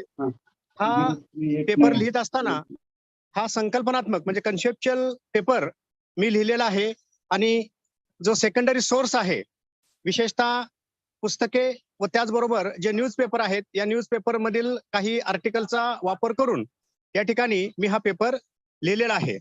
तर उद्योजकता काळाची गरज या अनुषंगानं पेपरची मांडणी करत असताना आपल्याला सर्वांना माहीतच आहे की आपण जे उच्च शिक्षण देतो, त्या उच्च शिक्षणातून जी बेरोजगारी आहे, ती बेरोजगारी कमी होईल अशा स्वरूपाचं जे शिक्षण आहे, ते शिक्षण आपल्या उच्च शिक्षण पद्धतीमधून आपण या ठिकाणी उपलब्ध करून देत नाही. त्याचबरोबर हे विद्यार्थी ज्यावेळेस शिक्षण घेऊन बाहेर पडतात, त्यावेळेस यांच्यासमोर नोकरी प्राप्त करण्यासाठी 2 मार्ग इथं अवेलेबल असतात, उपलब्ध असतात. त्यामध्ये पहिला मार्ग म्हणजे गव्हर्नमेंटची नोकरी प्राप्त करणं, आणि दुसरा मार्ग म्हणजे खाजगी क्षेत्रामध्ये नोकरी प्राप्त करणं. परंतु गव्हर्नमेंट नोकरी देण्यामध्ये उदासीन आहे, त्यामुळं अपरिहार्यपणे विद्यार्थ्यांना खाजगी क्षेत्राकडे नोकरी प्राप्त करण्यासाठी इथं जावं लागतं. परंतु आपल्या उच्च शिक्षणामधून जी जॉब रिक्वायरमेंट आहे, खाजगी क्षेत्रातील जी जॉब रिक्वायरमेंट आहे, ती जॉब रिक्वायरमेंट हे आपलं उच्च शिक्षण पूर्ण करीत नाही. त्यामुळे खाजगी क्षेत्रामधून सुद्धा या युवकांना इथं नोकरी उपलब्ध होत नाही. जर नोकरी उपलब्ध होतच नसेल तर मग पर्यायाने अर्थप्राप्तीसाठी त्याच्यासमोर एकच पर्याय उपलब्ध राहत असतो, तो म्हणजे कोणता तरी स्वयंपूर्ण किंवा छोटा मोठा व्यवसाय करणं. मग हा जर व्यवसाय करायचा असेल तर त्या विद्यार्थ्याकडं उद्योजकतेचं ज्ञान इथं असणं गरजेचं आहे. तर त्यामुळं उद्योजकता म्हणजे काय हे जर विद्यार्थ्यांना आत्मसात केलं, जे उद्योजक आहेत ते यशस्वी कसे होतात हे जर समजून घेतलं, तर जे उद्योजक म्हणून करिअर आहे, ते करिअर हा विद्यार्थी तर करू शकतो. जर आपण भारतातील बेरोजगारीचा डेटा जर बघितला तर वेगवेगळ्या संस्थांनी डेटा पब्लिश केलेला आहे, आणि खास करून कोरोना नंतरचा जर काळ बघितला तर या कोरोना नंतरच्या कालावधीमध्ये मोठ्या प्रमाणावर इथं बेरोजगारीचं प्रमाण वाढत आहे. मग त्यावरचा एकमेव उपाय तो म्हणजे उद्योजकता. त्यामुळं जर विद्यार्थ्यांच्या अंगी हे उद्योजकतेच्या अनुषंगानं किंवा उद्योजकाच्या अनुषंगानं असणारे जर गुण रुजवले, आता गव्हर्नमेंट सुद्धा म्हणजे सरकारी पातळीवर सुद्धा स्किल इंडिया असेल किंवा मेक इन इंडिया असेल किंवा मुद्रा यासारख्या ज्या काही योजना आहेत, त्या योजना या ठिकाणी काय केल्या जातात, डिक्लेअर केल्या जात असतात, की जेणेकरून विद्यार्थ्याच्याकडे असणारं ज्ञान आहे त्या ज्ञानाचा वापर करून तो स्वतः ते ज्ञान व्यावहारिक पातळीवर वापरून त्याचा अर्थप्राप्तीसाठी तो वापर करू शकतो. अशा योजना ज्या आहेत त्या योजना इथं गव्हर्नमेंट काय करतं, सादर करतं. मग ह्या योजनांचा वापर करून तो स्वतःच्या पायावर या ठिकाणी उभा करू शकतो. त्यामुळं या विद्यार्थ्यांच्या मध्ये उद्योजकतेची जी काही बीज आहेत, उद्योजकतेचे जे काही ज्ञान आहे, ते जर ज्ञान आपण देऊ शकलो तर येणारी जी काही पिढी आहे ती रोजगार मागणारी न होता रोजगार देणारी बनू शकते, असा या ठिकाणी मला विश्वास वाटतो. ही संकल्पना डोळ्यासमोर ठेवून या ठिकाणी मी हा कॅक केलेला आहे, पेपर मांडलेला आहे. मला या ठिकाणी हा पेपर मांडण्याची संधी दिली त्यासाठी मी सर्व आयोजकांचे या ठिकाणी आभार मानतो आणि माझं या ठिकाणी जे प्रेझेंटेशन आहे ते थांबवतो. Thank you sir. Thank you, sir. Excellent. Thank you, sir. Thank you, Uday sir. Thank you very much. Our next presenter is Somoshi Ravindra, Dr. Somoshi Ravindra.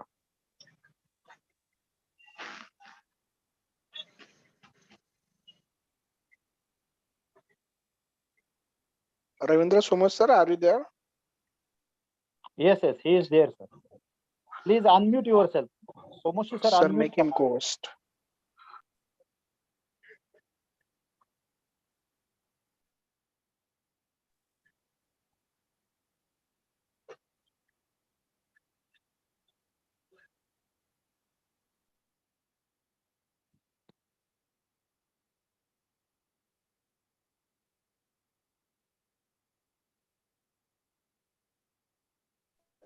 Yes, Somoshi sir, you are co-host now. You can present your presentation. Dr. Sir Ravindra माझा Somoshi. येतोय sir आवाज? Yes, yes, sir. You are audible. नमस्कार सर्वांना. आजच्या द्वितीय सेशनच्या international कॉन्फरन्सच्या निमित्ताने या ठिकाणी असणारे विविध विषयाचे तज्ञ, महाविद्यालयाचे प्राचार्य, आदरणीय संस्थाचालक आणि सर्व महाराष्ट्रातील आणि विविध देशांमधील मान्यवर यांना नमस्कार करून मी प्राध्यापक डॉक्टर रवींद्र सोमोशी माझा आजचा शोध निबंध सादर करत आहे. या शोध निबंधाचा विषय आहे विविध भाषांचा मराठी भाषेवर होणारा प्रभाव. जगामध्ये अनेक प्रकारच्या भाषा बोलल्या जातात. भारतात अनेक प्रकारच्या भाषा बोलल्या जातात. प्रादेशिक विविध प्रकारच्या भाषा बोलल्या जातात. पण मुळात भाषा म्हणजे काय, भाषेच्या व्याख्या काय, भाषेची ठळक वैशिष्ट्ये काय, भाषा अस्तित्वात येण्यापूर्वी काही साधनं होती का, आणि याचबरोबर मराठी भाषेवर द्राविड, कानडी, फारसी आणि इंग्रजी या विविध भाषांचा कशा प्रकारे परिणाम होत गेला हे उदाहरणादाखल मी मांडण्याचा प्रयत्न करत आहे. भाषेच्या विविध व्याख्या पाहत असताना मराठी व्याकरणामध्ये, शब्दकोशामध्ये गोसावी, मालसे, कृपा कुलकर्णी, स्पेस, राजेंद्र गडकर या भारतीय शास्त्रज्ञांनी भाषेच्या आपल्या पद्धतीने व्याख्या मांडलेल्या आहेत. पण शब्दकोशामध्ये जी भाषेची व्याख्या सांगितलेली आहे ती मला या ठिकाणी महत्वाची वाटते. आपल्या मनातील कल्पना शब्दाद्वारे प्रगट करण्याचं साधन म्हणजे भाषा होय.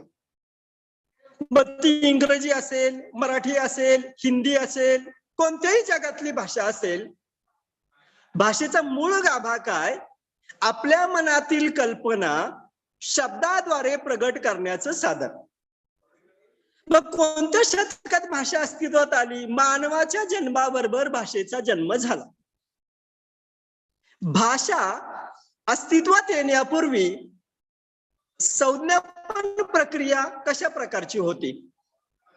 विशेषतः 3 प्रकारे भाषा ही बोलली जात होती. हावभाव, चित्र आणि चिन्ह या 3 माध्यमाद्वारे एक व्यक्ती दुसऱ्या व्यक्तीबरोबर संज्ञापनाचं काम करत होता. मग त्यात अनेक प्रकारचे अडथळे निर्माण झाले, अडचणी निर्माण झाल्या. योग्य म्हणण्यापेक्षा अचूक प्रकारचं संज्ञापन जे आहे ते संज्ञापन या ठिकाणी होत नव्हतं. उदाहरणार्थ, हावभावाच्या माध्यमाद्वारे आपण एकमेकाला भाषा सांगत होतो. उदाहरणार्थ, मला तहान लागलीये आणि मग मी हाताने फक्त अभिनय केला, हावभाव केला, पण मला पाणी पाहिजे, मला चहा पाहिजे, मला कॉफी पाहिजे, नेमका अर्थ त्याच्यातून साध्य होत नव्हता. दुसरा अडथळा या संज्ञापन प्रक्रियेमध्ये असा येत होता, तो म्हणजे डिस्टन्स, मराठीमध्ये अंतर असं आपण म्हणतो. जवळ जर असेल एखादा माणूस दुसऱ्या माणसाबरोबर तर त्याला हाताने हात दाखवलेला, खुणवलेला कळेल, पण तोच माणूस विशिष्ट अंतरावर जर असेल तर मग त्याला दिसणारच नाही. आपल्याला बोलवलंय का जायला सांगितलंय ते. तिसरी संज्ञापनातली अडथळा अशी असेल ती म्हणजे अपंगत्व. एखादा मनुष्य जर आंधळा असेल तर आपण किती हावभाव जर केले तर त्याला ते कशा प्रकारे कळणार आहे? कळणारच नाही. आणि म्हणून भाषेचा जेव्हा शोध लागला त्यावेळेस अचूक संज्ञापन प्रक्रिया या ठिकाणी साध्य झाली. हावभाव, चित्र, चिन्ह या माध्यमाच्या द्वारे कालबाह्य होऊन भाषेने जन्म घेतला. आणि मग भाषेची आपल्याला ठळक वैशिष्ट्ये सांगत असताना, लक्षणे सांगत असताना द्विस्तरीय रचना, एकाने बोलायचं, वक्त्याने बोलायचं आणि श्रोत्याने ऐकायचं. पण या द्विस्तरीय रचनेमध्ये काय होतं, वक्ता जेव्हा बोलतो तेव्हा त्याच्या मनात अगोदर कल्पना असतात आणि या कल्पना तो शब्दाद्वारे प्रगट करतो. पण श्रोत्या जेव्हा ऐकत असतो तेव्हा त्याच्या कानावर अगोदर शब्द येतात, भाषा येते आणि मग काय करतो, तो कल्पनेच्या माध्यमाद्वारे त्या शब्दाचा अर्थ लावण्याचा प्रयत्न करतो. आणि म्हणून भाषेची ठळक वैशिष्ट्ये या ठिकाणी भाषेचा जन्म झाला. द्विस्तरीय रचना, निर्मितीशीलता, विशिष्टता, अदलाबदल, यादृच्छिकता, स्थलकालातीतता, सांस्कृतिक संक्रमण. 16व्या शतकातली, 14व्या शतकातली, रामदेवराय यादवांच्या कालखंडातली, 12व्या शतकातली भाषा आपण या ठिकाणी आता वाचू शकतो, बोलू शकतो. मराठी भाषेवर द्राविड, कानडी, फारसी, हिंदी आणि इंग्रजी या 5 भाषांचा कसा परिणाम झाला हे एक मिनिटामध्ये मी तुम्हाला उदाहरणादाखल सांगतो. खर तर इंग्रजीमध्ये नेहमी असं म्हटलं जातं, no language is ever in static condition, it always change and growth. म्हणजे असं म्हटलं जातं, कोणतीही भाषा एका विशिष्ट अवस्थेमध्ये कायमस्वरूपी कधीच राहू शकत नाही. आणि म्हणून मग परकीय शब्द आपल्या भाषेमध्ये आले. उदाहरणार्थ, मेकअप शब्द मी तुमच्या डोळ्यासमोर ठेवतो. मेकअप या शब्दाला अट्टासाने आपण दुसरा शब्द निर्माण करायचा जर प्रयत्न केला तर त्याला आपण मराठी अस्सल भाषेमध्ये चेहऱ्याची रंगरंगोटी असं या ठिकाणी आपण म्हणूया. पण चेहऱ्याची रंगरंगोटी हा शब्द काही संयुक्तिक वाटत नाही.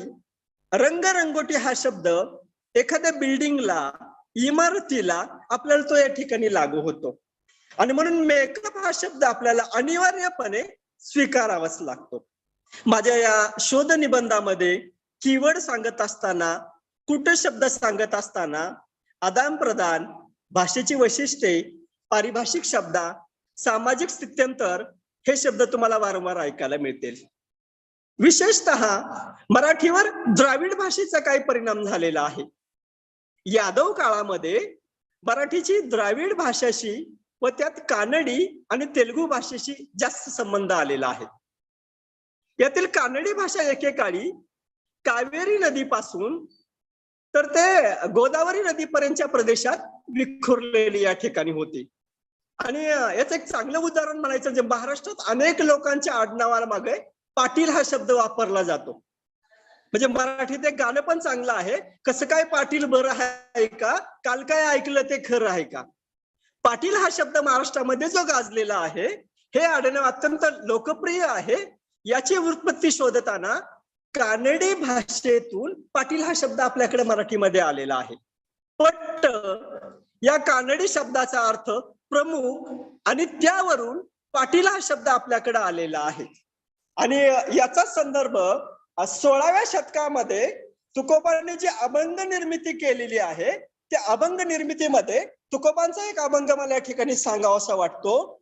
तुकोबा असं या ठिकाणी म्हणतो, कानडीने केला मराठा भरतार, एकाची उत्तर एका नये, तैसे मज नको करू कमळापती, देई या संगती सज्जनी, तिने पाचारिले इलबा म्हणून येरुपळे आण झाली आता, तुका म्हणे येर जे विच्छिन्न, तेथे वाडे चिन्ह सुखापोटी. म्हणजे एका कानडी बाईने मराठी माणसाबरोबर लग्न केलं आणि ती म्हणायला लागली इलबा. इलबा म्हणजे इकडे ये. विशेषतः याचा अभ्यास करत असताना आमच्या महाविद्यालयामध्ये कर्नाटक प्रांतातले राठोड सर अर्थशास्त्राचे प्राध्यापक आहेत, आणि मग त्यांच्याकडून अनेक प्रकारच्या भाषा ज्या आहेत त्या मराठीमध्ये कशा रूपांतरित झाल्या याचा आम्ही अभ्यास शिकलो. म्हणजे वकटरोटीतून नाड, इगो, पो अशा प्रकारचे जे काही शब्द आहेत त्याला मराठीमध्ये काय म्हटलं जातं याचा आम्ही या ठिकाणी अभ्यास केला. मराठी आणि फारसी या भाषेचा तसा जुना संबंध आहे. बऱ्याच जणांचा असा एक गैरसमज झालेला आहे, तो म्हणजे मराठी व फारसी भाषेचा संबंध मुसलमान राजवटीमध्ये आलेला आहे. पण हे खरं नाही, कारण 5व्या शतकापासून भारतीयांचा इराणी लोकांशी व्यापार करण्याचा संबंध या ठिकाणी आलेला होता. ऐतिहासिक पत्रांची छाननी करून V.K. राजवाडे यांनी 1618 मध्ये दर 100 शब्दामागे 14 शब्द फक्त मराठीच आपल्याला पाहायला मिळतात. V.K. राजवाडेंनी हे संशोधन केलेलं आहे. त्यात फारसी शब्दांचा अधिक होते हे सिद्ध केलेलं आहे. यानंतर 16व्या शतकामध्ये राजा शिवछत्रपती जे होते, या राजा शिवछत्रपतींनी आपला जो राज्याभिषेक कोश केलेला होता, जो शब्दकोश तयार केलेला होता, या शब्दकोशामध्ये त्यांनी मराठी भाषेला स्थान देण्याचे या ठिकाणी काम केलेलं होतं. आणि मग पलंग, तबक, पानदान, अगरबत्ती, खुर्ची इत्यादी शब्द मराठी भाषेमध्ये आपल्याकडे आलेले आहेत. युद्धविषयक मध्ये म्हणत असताना तोफ, बुलंद, कारागीर, शामियाना, लगाम, विशेषतः मुस्लिम जे काही सैन्य होतं, यवन जे होते, त्यांच्यातून हे शब्द आपल्याला मिळतात. दप्तर, कलम, दखोटा, लखोटा इत्यादी शब्द आपल्याला ते पाहायला मिळतात. त्यानंतर वाद्यविषयक सुद्धा आपल्याला या ठिकाणी सांगता येतील.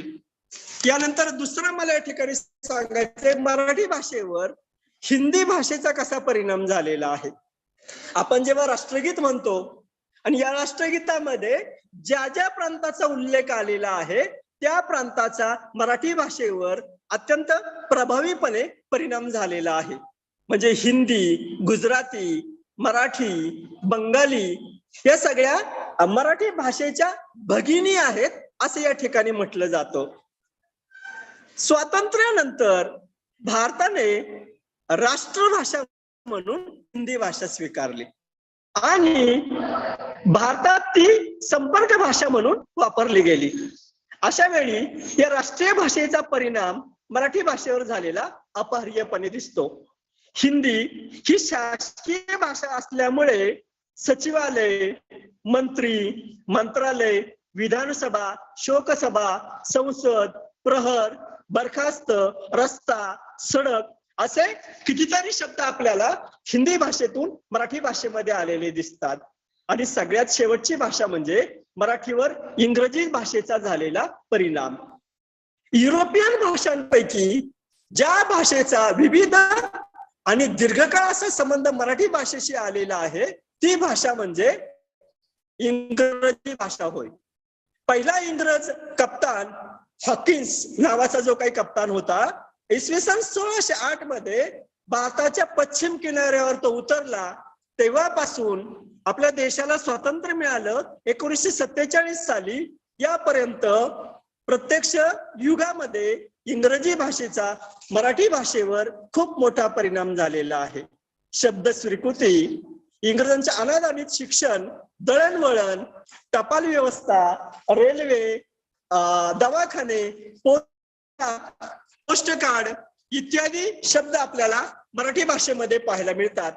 मला या ठिकाणी निष्कर्ष असा सांगायचा आहे, माझा मराठाचे बोलू कौतुके, परी अमृताताही पैजा जिंके, ये मराठीचे नगरी ब्रह्मविद्येचा सुकाळू करी. जाता जाता एकच निष्कर्ष सांगन, एखादा गुणवान माणूस खांबाला टेकून जर पुढच्याला काही 4 हिताच्या गोष्टी सांगत असेल तर 56 भाषेचा केलासी गौरव, मराठी भाषेवर 56 बोली भाषा, प्रादेशिक भाषेचा परिणाम झालेला पाहायला मिळतो.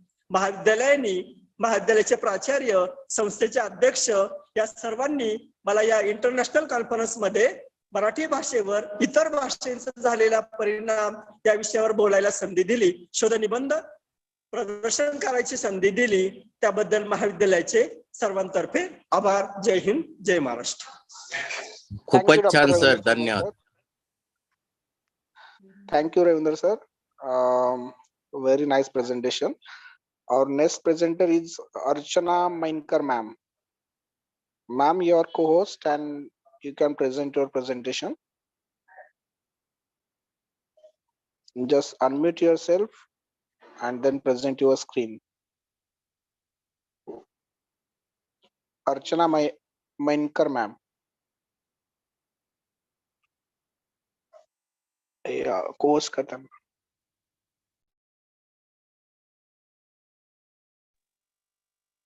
Yes, you are co-host now, ma'am. You can. But it is not, sir. Now, whether I am audible?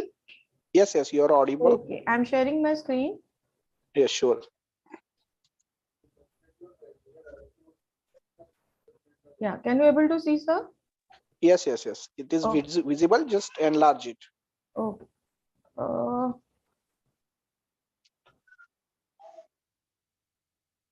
Yeah. Can you able to see now properly? Yes, ma'am. You can continue. Yeah. Thank you so much. Good afternoon, everyone. My name is Archana Mainkar. I am from Mitibai College, and I have heard so many doctors and presenters paper. I am really enlightened.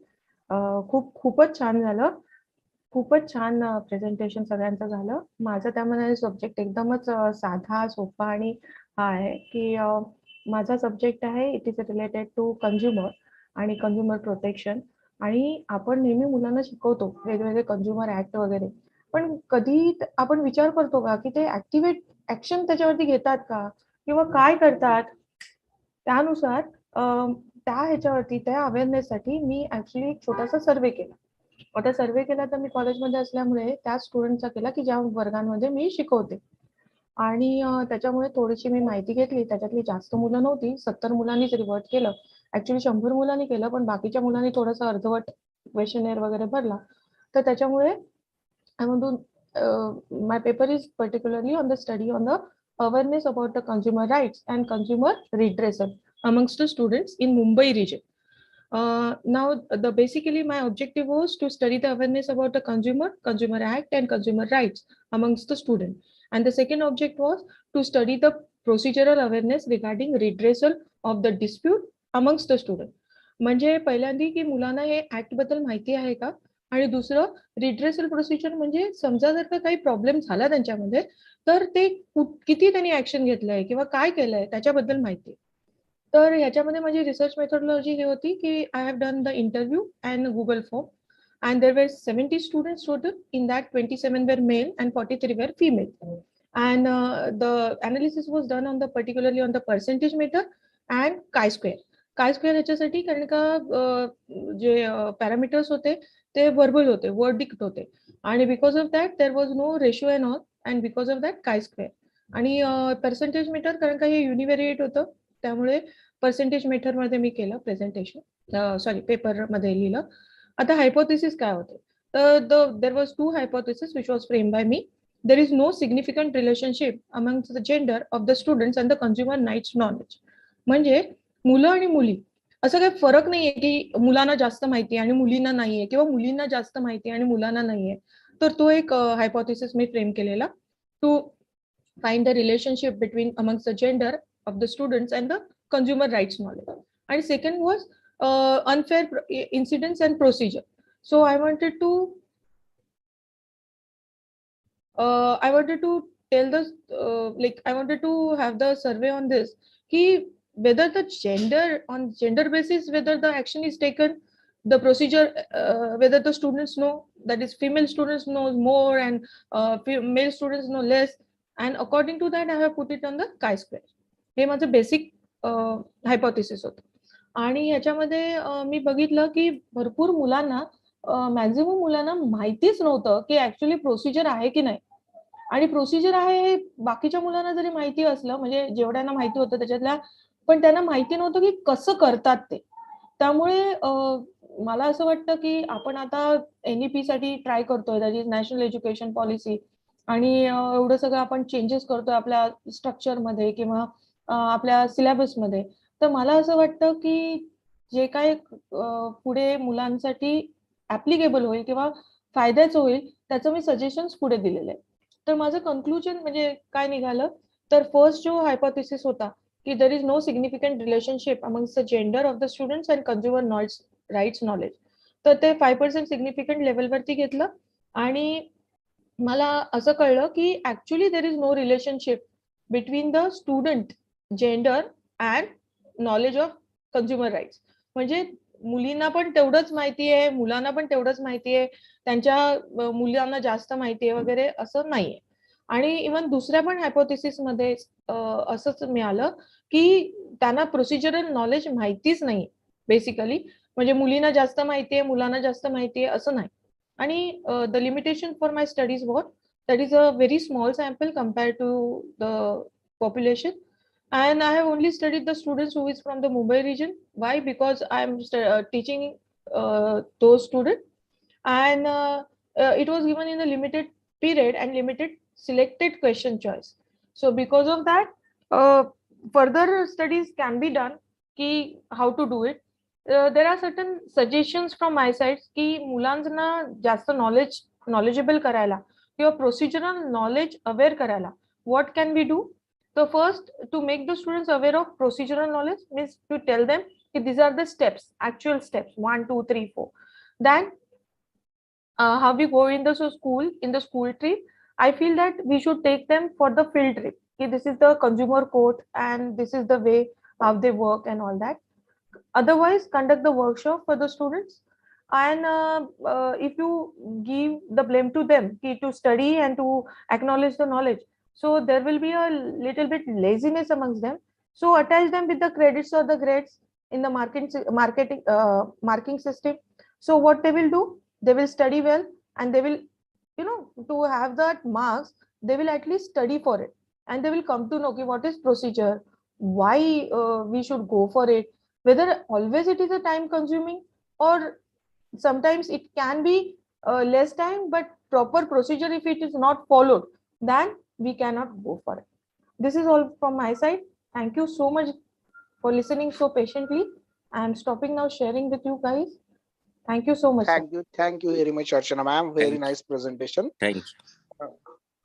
It seems that you was little bit nervous, but you are presented very nicely and almost covered all the points needed in the research paper.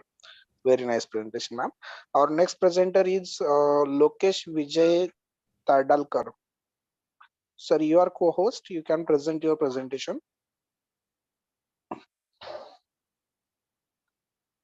Lokesh Vijay Tardalkar. All right, sir. Am I audible?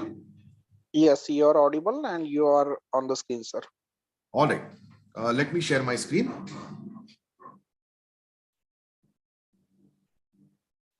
I hope my screen is also visible.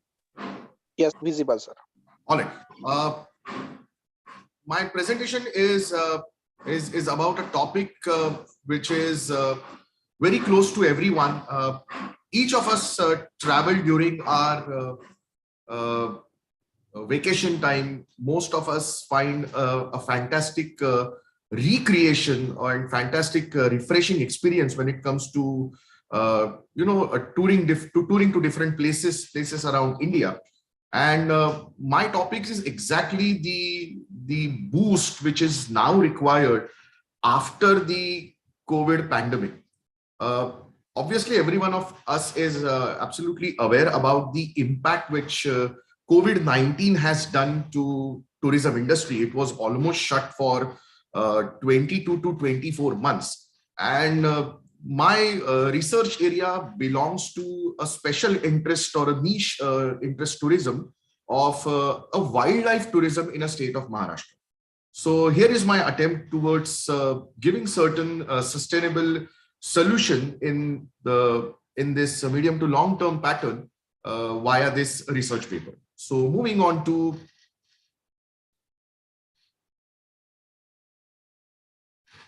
so obviously as we are aware that it obviously affected the tourism industry the most. It affected many industries, but as we are aware that the impact when it came to numbers, the impact when it comes to the stopping of movement of people, and impact when it comes to even the trade and transport and tourism, tourism was probably one of the first affected industry and probably the last industry to come out of this COVID pandemic. So as the data suggested, roughly, whatever we are having from the population point of view, almost 2.6 million to 3.3 million people were obviously affected because of the COVID. Coming down to the numbers of the industrial sector when it comes to tourism, you may see that World Travel and Tourism Council has issued a warning that almost 174 million travel and tourism jobs throughout the world are in danger. Now, when we say they are in danger, obviously many of these jobs are obviously affected by this time. Many of the general purpose tourism, many of the special purpose tourism is almost might have been lost. There are certain sectors in the world, or maybe there are certain sectors even in India, where tourism has not been able to rejuvenate after the COVID pandemic as well. But the positive fact is, the optimistic fact is, yes, there is obviously a chance, there is obviously a hope, and a lot of state governments, and obviously the state government of Maharashtra, have been able to actually take up good steps, very positive steps, and changes in policies are being made in such a manner that there are fabulous ways ahead when it comes to tourism in general. Going down to my objective of my paper, it obviously to understand and see that there are any sustainable strategies from the point of view of boosting tourism in the state of Maharashtra post-pandemic. Yes, we were surely affected, but how do we go about it? How do we find a solution to it? So that was my obvious attempt to find out the post-pandemic effect.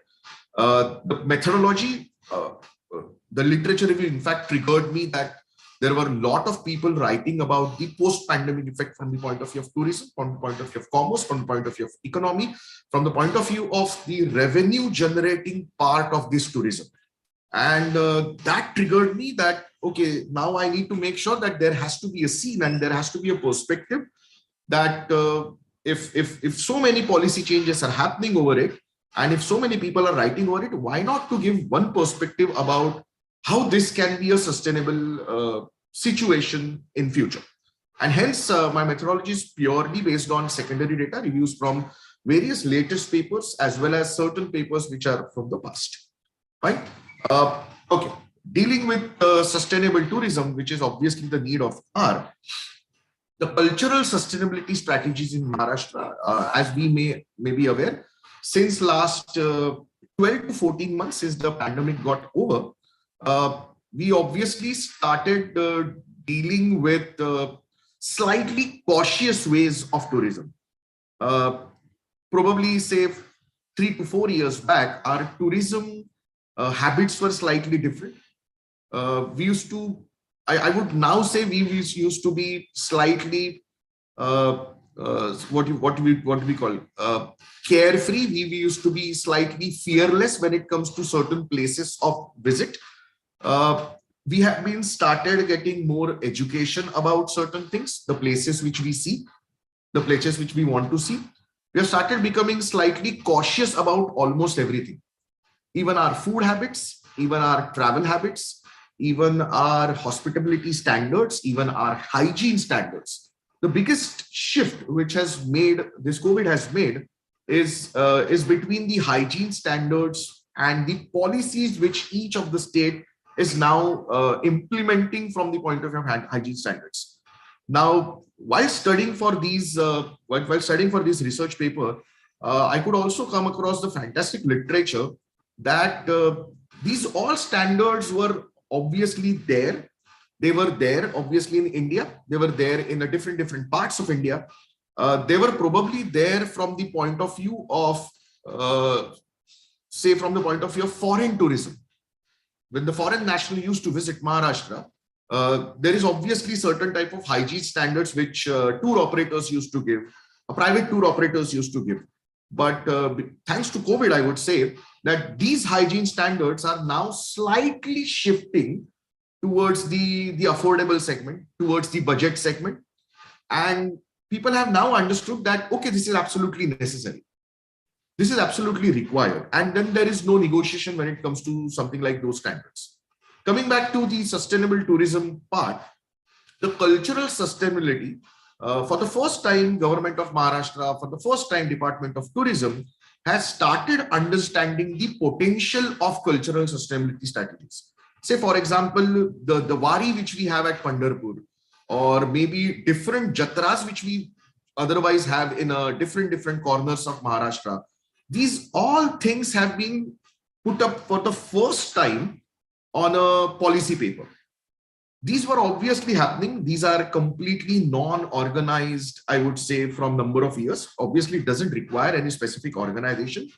But for the first time, Department of Tourism considered that if the hygiene needs to be proper, if these need to be sustainable, if these to be strategically put up to the foreign tourism, and if there is a possibility that government might make some revenue out of it, these need to be considered in a proper way from the point of view of policy matter. Moving on to the environmental impact and sustainability strategies, Maharashtra fortunately have an abundance biodiversity. And in order to obviously conserve this biodiversity, every forest ministry, every wildlife ministry obviously require a revenue. One of the biggest source of revenue was obviously tourism. And due to COVID, obviously the tourism could not take place in patches. In patches, it could take place, but then the revenue was 100% affected. The exchequer of our forest ministry, the exchequer of government, 100% started affecting. And hence, they also realized that the environmental impact which tourism makes, say, for example, in XYZ place or in XYZ wildlife spot or in XYZ national park, if number of tourists are going to be very high, it will 100% has its own impact. But at the same time, the department then thought about that why not these environmental impact can be slightly diluted if lot of other places can be also accommodated in something like this. So for the first time, from the policy perspective, impact and sustainability has been strategized from the Department of Tourism. And now, noteworthily, all the national parks, all the Ramsar sites, all the birding hotspots, maybe wildlife hotspots, there are baby steps which are now being taken in order to have the sustainability, that is a conservation, at the same time, this tourism. These two things can go hand in hand. The third thing, obviously, about the economic sustainability strategies in Maharashtra, because of the COVID, the unstable part of economics, the unstable part from the point of view of the jobs, there are a lot of people involved when it comes to niche tourism. Say from the point of view of guides, from the point of view of transportation, from the point of view of experts, from the point of view of hotels, from the point of view of the local guys. These all started affecting from the point of view of getting that economics, getting those economies, the advantages. And this started getting affected because of that. lesson learned in COVID that the moment we have something like this coming up probably in next few years, Maharashtra state will be far more in a far more better position in order to handle that, and in order to strategize that, will be able to sustain that economically as well. The last part of my finding was obviously the social sustainability strategies in Maharashtra. Now, this is for the first time on a map of policies. This social sustainability strategies were covered. The social exchanges, the social cultural exchanges, the maximum foreign nationals which has been hitting Maharashtra. Fortunately, Maharashtra happens to be the second most state in India which has a highest amount of foreign nationals as well. So considering that, the sustainability strategy is also considered. There is an obvious shift, if you ask me, from the point of view of general tourism to niche tourism. Maybe 5 years back, 7 years back, 10 years back, we used to have tourism in a very generic way. There is a slight shift these days that tourists these days wants to go on a specific purpose. May it be adventure tourism, may it be cultural tourism, may it be food tourism, may it be wildlife tourism, may it be bird watching tourism, may it be heritage tourism, may it be history as a part, may it be Tirtha Kshetra as a part.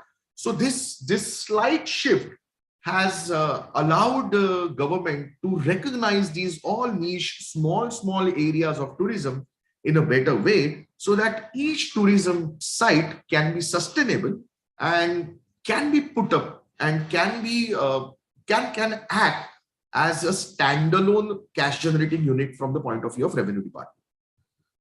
Thank you. Thank you, sir.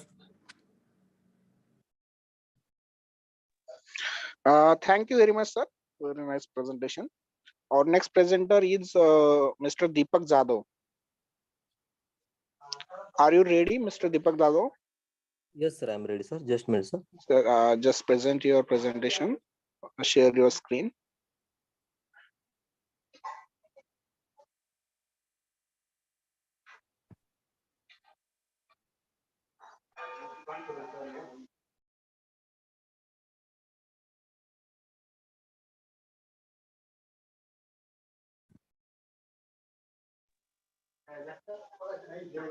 Just a minute, sir.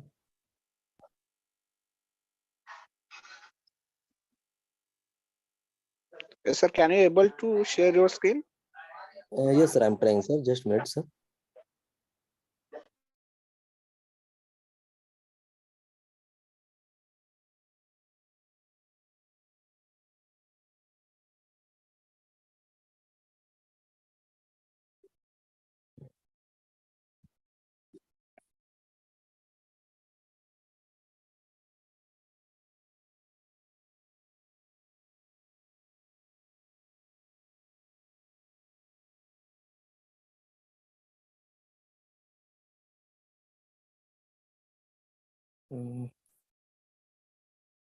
Yes, sir. Your screen is visible, but just take that Now, window where you want to present your presentation. now visible, sir. Visible, but there is only white screen. So take your presentation on the screen. Okay, just a minute, sir.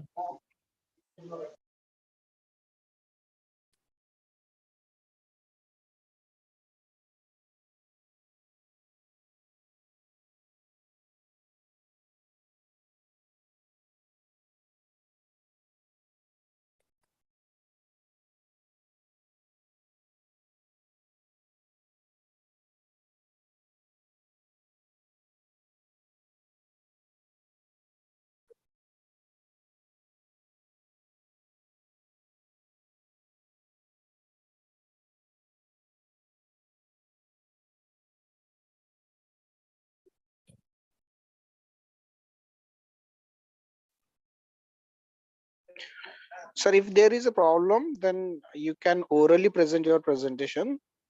No need of present your screen. Share your screen. You can orally give your presentation by taking that slides in front of you. Just sir, I'm trying, sir, to share that screen.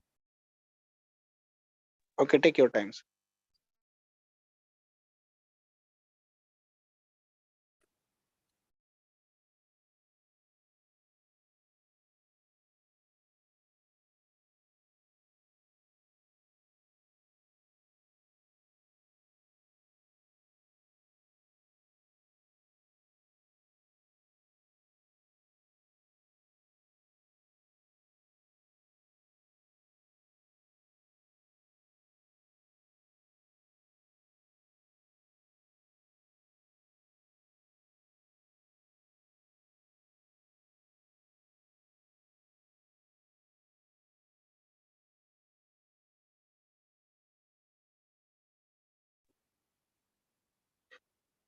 Sir, is it working or? Please Sir, take sir, the can next you give number. Okay, okay, next sir. number you can take, sir. Meanwhile, I will be ready, sir. Yes, yes, yes. Next one is Nasreen Sheikh. Nasreen Sheikh, ma'am. Nasreen Sheikh, ma'am, you're already a co-host. You can present your presentation.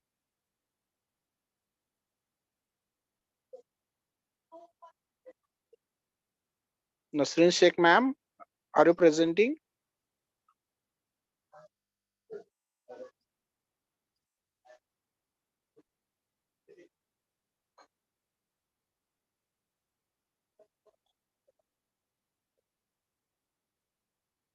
Ma'am, Nasreen Sheikh, ma'am, just respond us.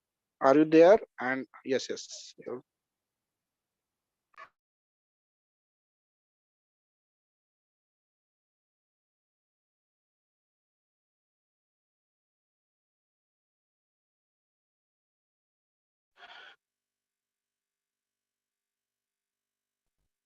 Ma'am, your screen is visible, but your voice is not. I think you have to unmute yourself.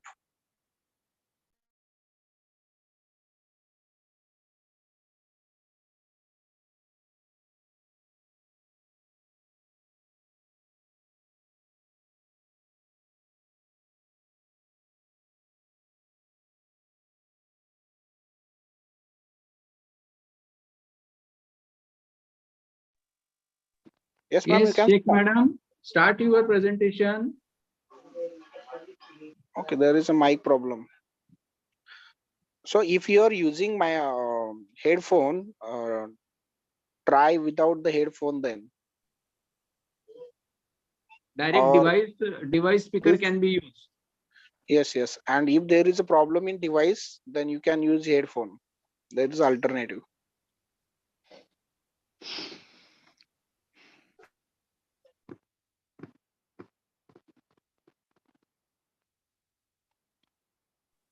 Sir, she has informed me that she has some problem in her mic. In the chat box, she has just informed me. So please inform her. Yes, Please, sir. please remain in the meeting, and if the time permits, then we will call again you and do prepare yourself. Okay. Yes, sir. I will just message him. Well, sir, take the Yes, next sir. presenter. Next one is Professor Ashutosh Saxena. Yes, sir. Can I Yes. start, sir?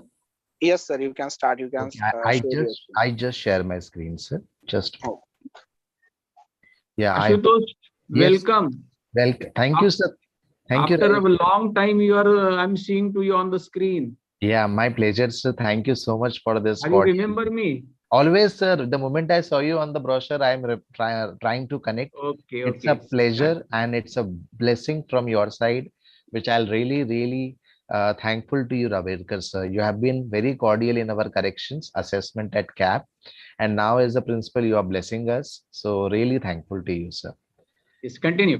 Yes, sir. Thank you, sir. I just share my screen and we'll just, yeah, I hope my presentation is visible. Okay. Yeah.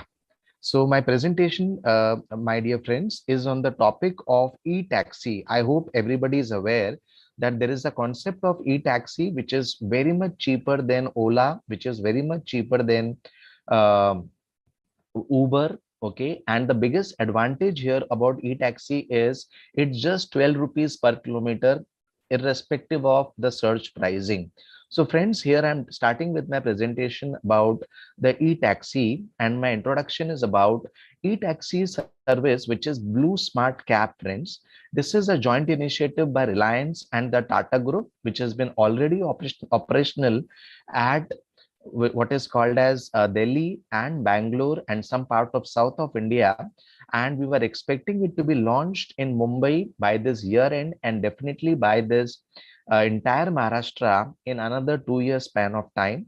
The reason of my research here is very simple, that here I'm trying to focus upon e-vehicle as a very important kind of a service in terms of taxi service, which the best of Mumbai is doing research, but is not able to give it at 12 rupees per kilometer the way this joint initiative of Tata Group and Reliance, which is Blue Smart Cab, which is still to be introduced in Mumbai and Maharashtra, has already taken in terms of creating a clean environment and in terms of giving a search-free service, which is really a big initiative in terms of pocket-friendly travel.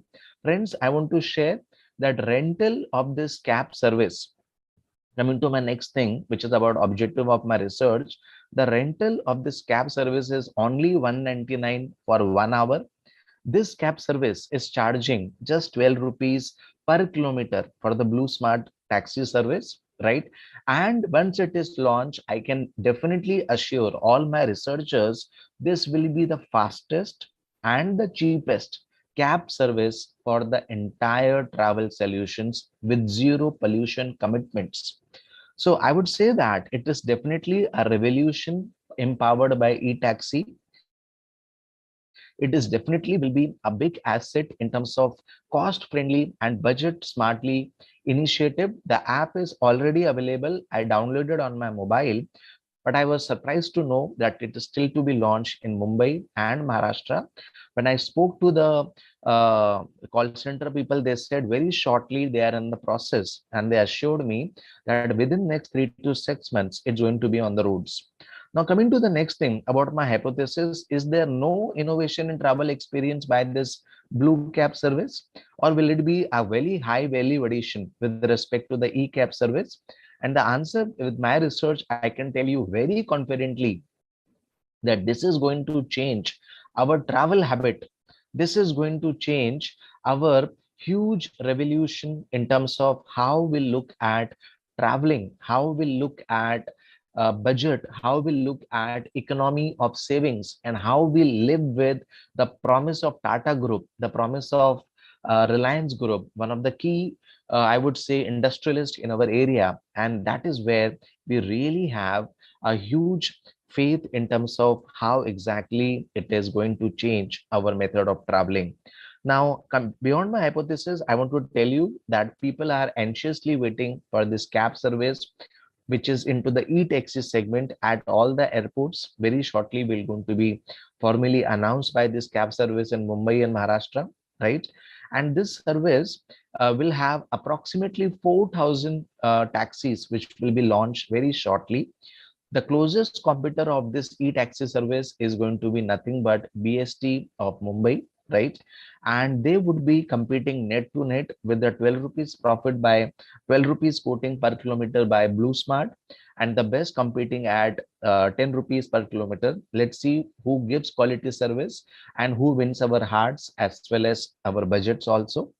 Now, one thing is for sure, coming to my review of literature, a lot of research has been done about Blue Smart cabs since last 3 years in Delhi, in Bangalore, in different part of South India. And I can tell you very confidently that many researchers feel that it is definitely going to be a very innovative and a very eco-friendly, a very quick green initiative in our entire kind of a thing, which is definitely going to make a milestone in our journey, whether it is traveling from Mumbai to Pune or whether it is traveling on a daily basis for our work basis in different parts of Mumbai and Maharashtra. I'm sure Blue Tap service is going to surprise and positively enrich all of us.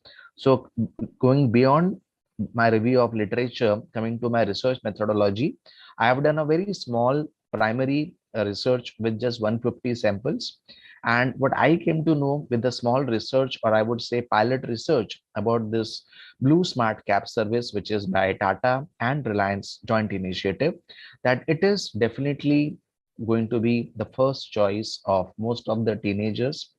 About 70% of the executives are for switching over from Ola and Uber to the Blue Smart Cabs. In fact, many people are looking for yearly agreements with them so that they can further save about 30% to 40% on a daily basis and about 50% to 70% on a monthly basis for traveling across the place and across the city. Now, coming to my data analysis, I finally feel that 23% respondents have given the very honest and direct feedback that they find this e-taxi as something like Mama Earth. I think everybody is aware that Mama Earth help us to connect with the environment by sapling one, by planting one sapling on our behalf. So similarly, Blue Smart Cabs will be our contribution towards, you know, indirectly contributing to more saplings, indirectly helping in clean and better environment. And I think more the I would say the young generation are for it because they consider is that it's a sustainable initiative. The way we have seen since morning, lot of sustainable initiatives have been done by government, by our companies, and this is just another important feather in the cap towards leading to sustainable initiative for e-taxi service. Now, coming to my rationale of study, why I'm doing this study here is that I prefer fuel efficiency. I prefer economy, right? Definitely convenience is definitely for all of us a very high kind of a weightage in terms of increasing our direct understanding with the people. And that is where I have chosen this as a very passionate topic towards giving us a message that let us wait hardly for 3 to 6 months and we are going to save minimum 20 to 30% in every ride which is 500 rupees as on today with Ola and Uber, or maybe with Rapido, or maybe such cab service which is in cabbazaar.com. Believe it or not, friends, we are going to save 20% to 30% with 100% commitment for a clean and green environment if we take this Blue Smart Caps initiative supportively. Now, coming to the limitations, I cannot deny my limitations. Number one, it will take some time for this initiative to really prove itself, its mettle in the very hardcore market, which has been governed by Uber and Ola. Ashutosh, yes, sir. Sorry for disturbance. Yes, sir. Yes, sir. Please conclude. Yes, because sir. two other presenters are also Yes, present their paper. definitely, sir. 10 seconds. So come sir. to the findings and the Yes, conclusion. I'll just conclude directly to the last slide, sir. Sorry for making you wait, sir. So I'll just conclude in 10 seconds. Coming to my conclusion, I would say that it is a very big e-revolution going to change our mindset and transportation experience. Thank you all for bearing with me. Thank you once again, Raverkar, sir. Thanks to all, and I conclude my paper. Thank you so much. Thank you, Ashutosh sir. Yes, sir. Actually, I asked to Dr. Raverkar sir, our principal, what you requested me, and you can actually present the presentation of Nital Kothari ma'am. Okay, sir. I will do that. If it is there with you. Yeah, it is there. It is there, sir. I'll just make it share on the screen, and I'll just start doing it. So thank you for Have you submitted that paper in the conference, Ashutosh? Yes, sir. Yes, sir. Yes, sir. It has been submitted, sir. Okay. Okay. Yes, sir. So thank you. Please brief, huh? Please brief. Yeah, I will be winding up maximum 3 to 4 minutes, sir. Right. Okay. Yeah. So I will stick to the time, and I'm sure I will follow my commitment. So thank you once again for your kind gestures, sir. I'm just sharing the screen with Nital ma'am's PPT. Yeah, this is ready now, and it has been opened. Yes. So I'm just sharing the screen, and I'm just about to start. Okay. So I hope the screen is able to show the PPT of Nital ma'am. Okay. So the screen is now showing the PPT of Nital ma'am. This is about how Air India is competing with the low cost airlines. First of all, the recent episode of Air India has really made us think that low cost means absolutely no service. That is what one trend which is coming up. Directly coming to the objectives, we are trying to ensure that low cost should not mean no service. It should mean quality service, and it should mean always remaining sensitive for customers' needs. Moving to the next slide, my hypothesis is that Air India has been always considering customer service as its pioneer, but the recent examples have shown that it is not too much into the real part of giving service. My alternative hypothesis says that the new benchmark has to be set. Even though you are charging less with less profit, service commitment has to be at the core. Coming to my next slide about assumptions, I assume that after this recent incident, Air India will be more customer friendly, will definitely be sensitive, and will take immediate initiative in the place of waiting for 1 month to lapse and the customer to make a formal complaint. I think some more responsibility is going to emerge. Then my review of literature is already there for perusal. I'm directly coming to the conclusion. Okay. And conclusion says that Air India now requires revamping, rethinking, and an honest self-appraisal that how much it is going to be sensitive and action bound in the future. Thank you so much. Thank you, Ravedkar sir. Thank you, Mahesh sir. I conclude my presentation.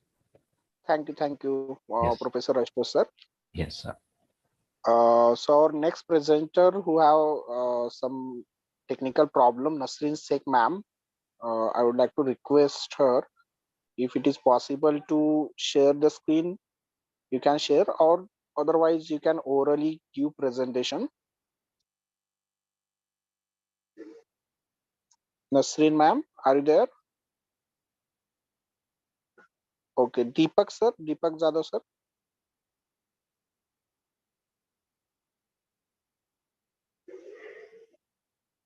Just a minute. I think they are not a co-host. I'm making them co-host.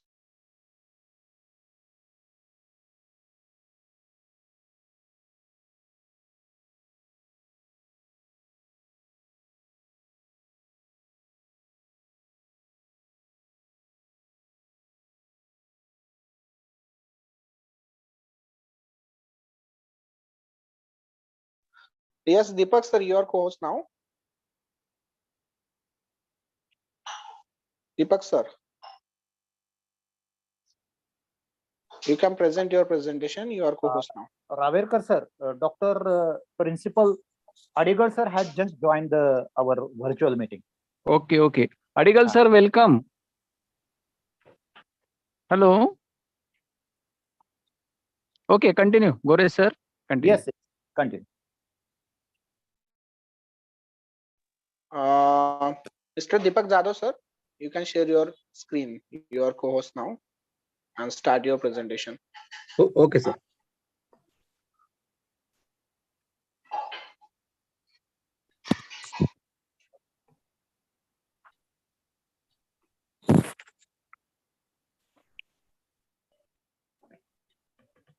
Now it's visible, sir. Yes, it is visible, sir. Good afternoon, all of you. Today I am here to present my research work. I want to say thank to Sundarao More College, Honorable Principal Deepak Raikar sir and Dr. Mahesh Walle sir for giving me opportunity. Today I am presenting here my PhD research work here, which is matching to our today's international conference topic also. So sustainable and innovative practices in management, science, technology, and humanities and higher education. My research work I done in topic sustainable and commercially viable synthesis of peptide drug molecule. So I am a research scholar. I am doing my research work under guidance of Dr. Mahesh Shurkar sir. He's an assistant professor in Vivekanand College, affiliated to Dr. Babasaheb Ambedkar University, Aurangabad.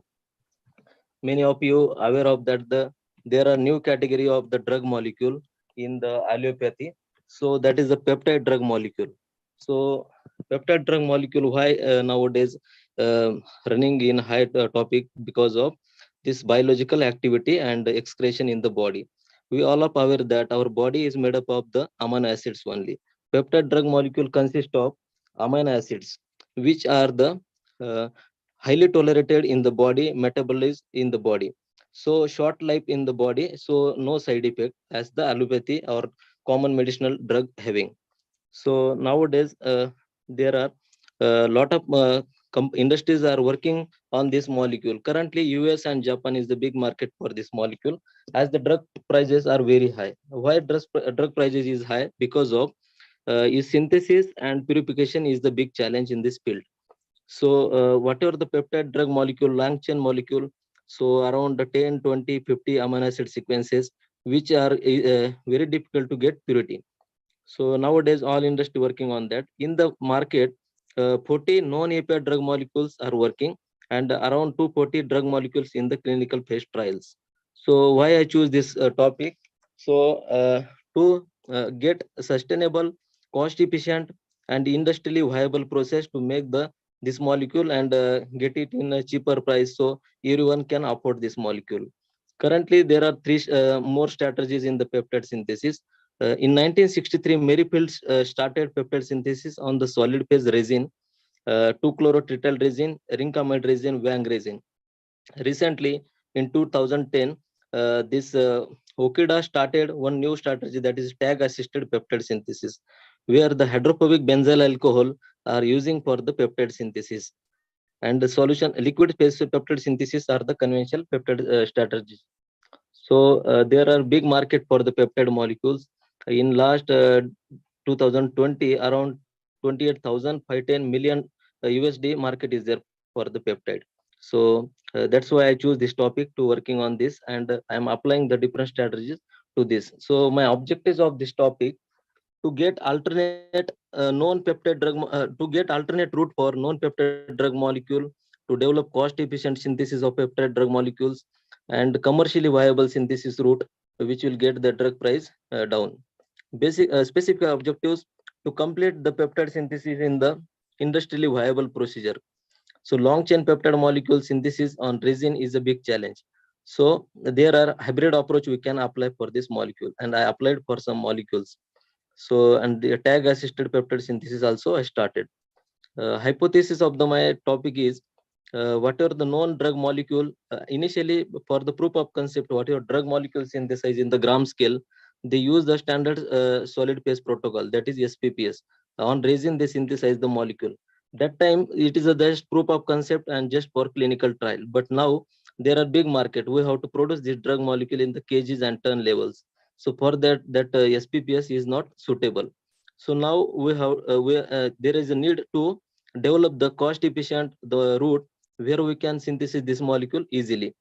So we can apply the solution phase, solid phase, and the hybrid approach to get this molecule. For this, I did some literature review. In that, I found some gap, that whatever the known molecule is there, that are synthesized in the typical conventional SPPS process only. Very few molecule are they did in the liquid phase and tag assisted peptide synthesis. Methodology. So for my research work, I applied some methodologies. There I selected some molecules, and I started the lab scale work on the gram scale to the kg scale. Now, because I'm working in one industry, so I selected this topic. So what is my there I designed some experiment. So first I'm checking this checked this feasibility, optimization, and reproducibility of reactions. And after that, I characterize the molecule which is matching with the market sample. Methods of analysis, for the characterization of this molecule, I use LCMS, QTOP, purity by HPLC, peptide content by carbon, hydrogen, nitrogen, elemental analysis, amino acid sequences, and calculation of the yields. So at the end of my research work, I'm my expected result and outcome are to get a cost efficient, commercially viable synthesis route, new process to select selected molecules, more pure peptide molecule than the reported, more yield and quality of the peptide molecules. New approach may be reduce the time cycle and synthesis. New approach may resolve the peptide scalability issues.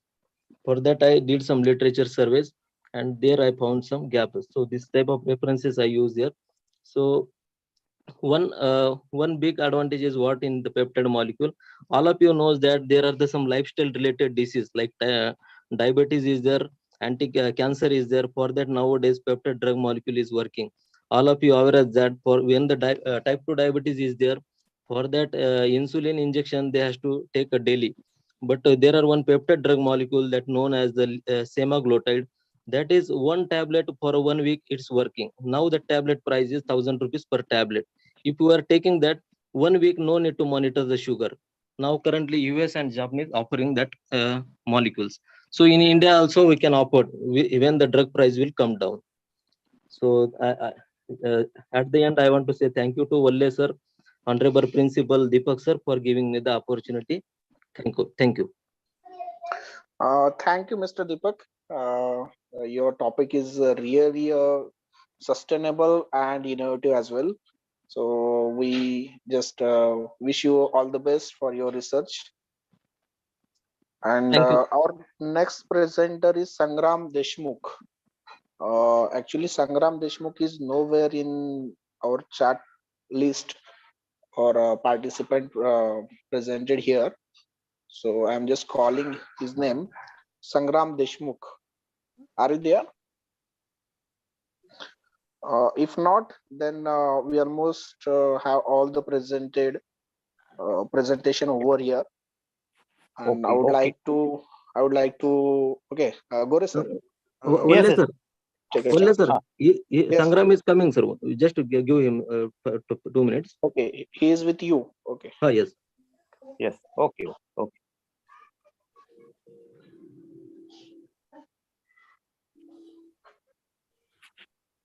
Just inform me when he joined the meeting.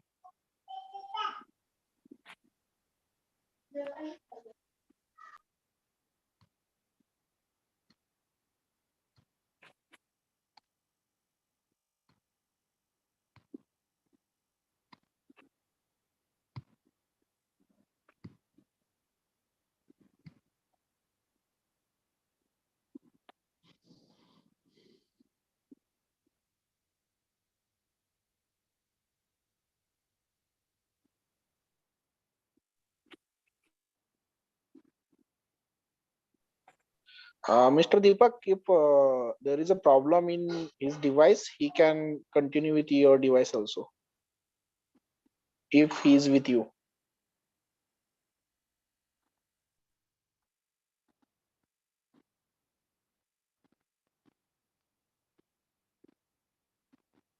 Yes, होऊ शकतो का join तो? एक 10-15 second wait करू sir, बहुत बड़ा. ठीक है. Okay. Because our chief guest of our valedictory function has already joined the virtual meeting, Honorable Principal Dr. V.S. Adigal sir.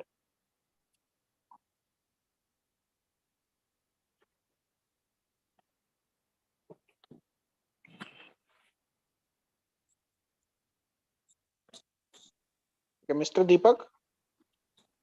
Okay.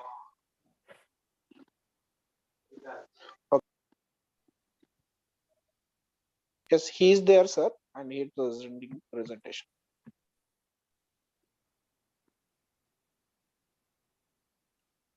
Yes, Mr. Sangram, you can share your screen now. You are the co-host. I think you are with the name Viraj.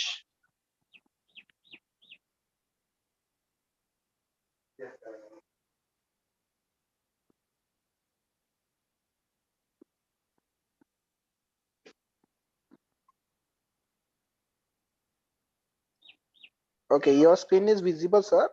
You can start your presentation. Is he getting our voice or not? We don't know, He's sir. not replying.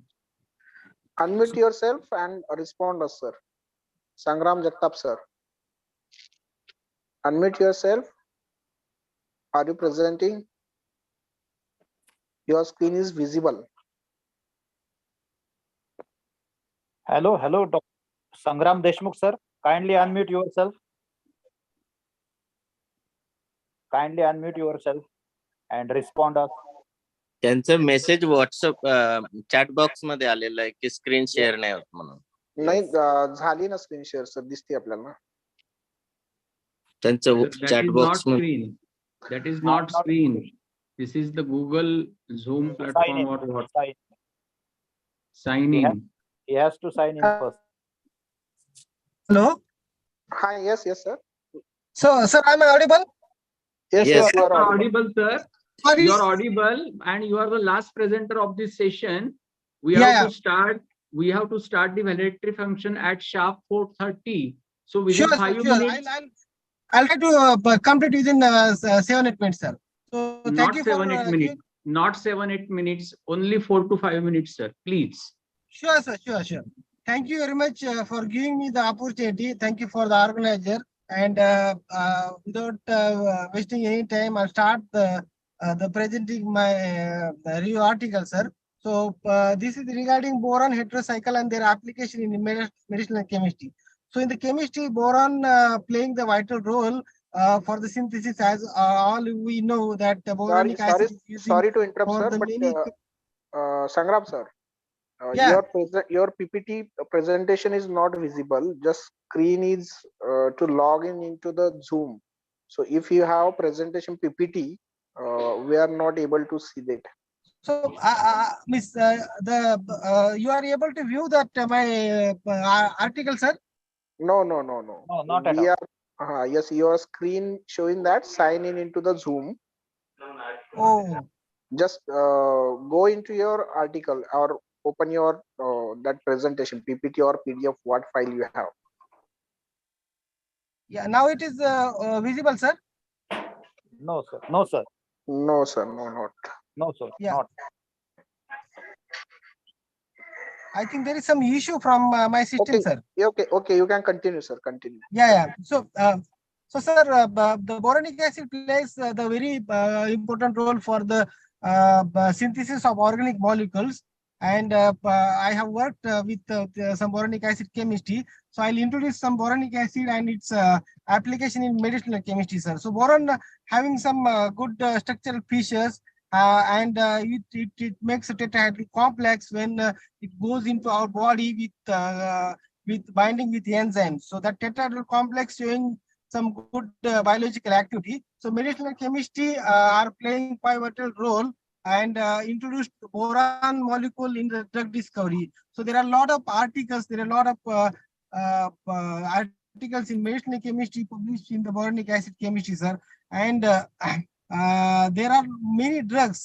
So for example, the first drug was with having boronic acid is bortezomib, and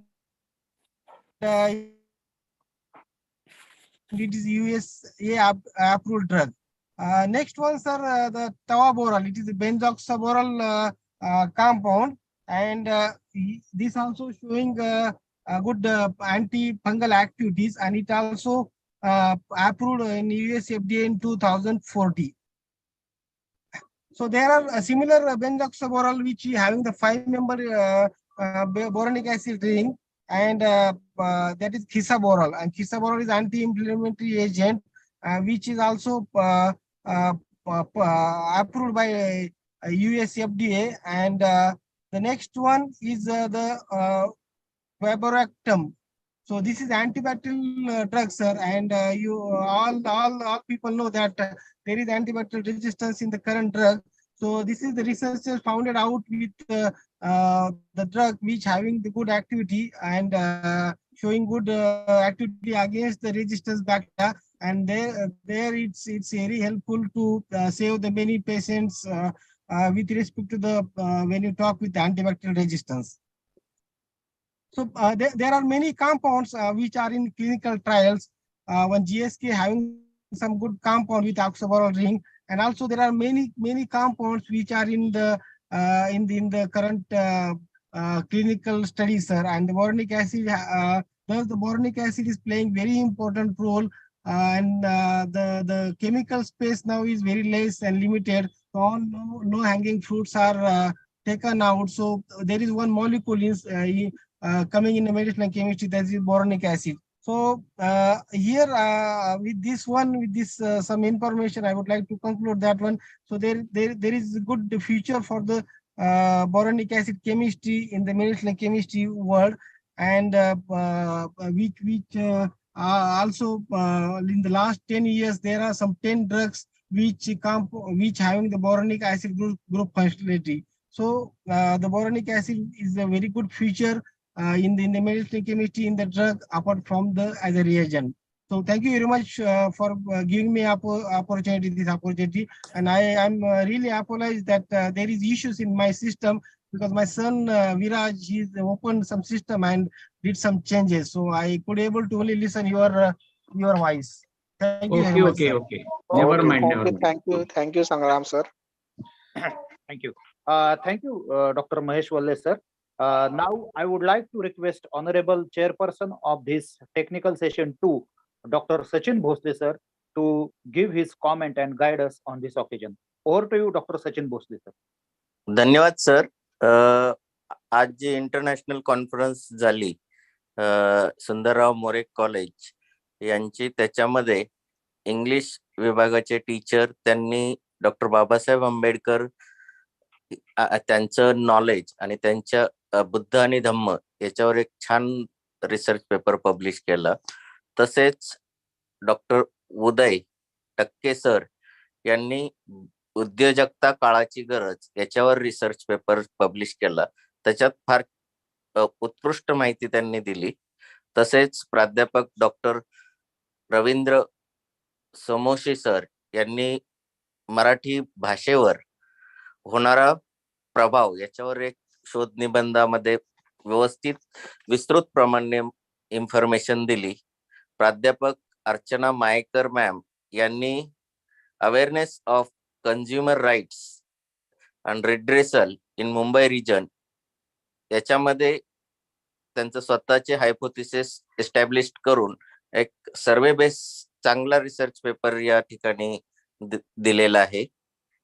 त्याप्रमाणे लोकेश ताडलकर यांनी sustainable tourism याच्या related इन्फॉर्मेशनवर एक research paper दिलाय की जे Covid pandemic नंतर जी industry पूर्णपणे collapse झाली होती, तर त्या संदर्भातला जो रिसर्च पेपर आहे त्याची इन्फॉर्मेशन दिली.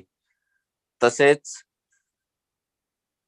दीपक जाधव सर, नसीर शेख मॅडम, दीपक जाधव सरांनी केमिस्ट्री या विषयामध्ये त्यांचं जे रिसर्च वर्क आहे त्याच्या संदर्भात रिसर्च पेपर करून एक छान माहिती दिली.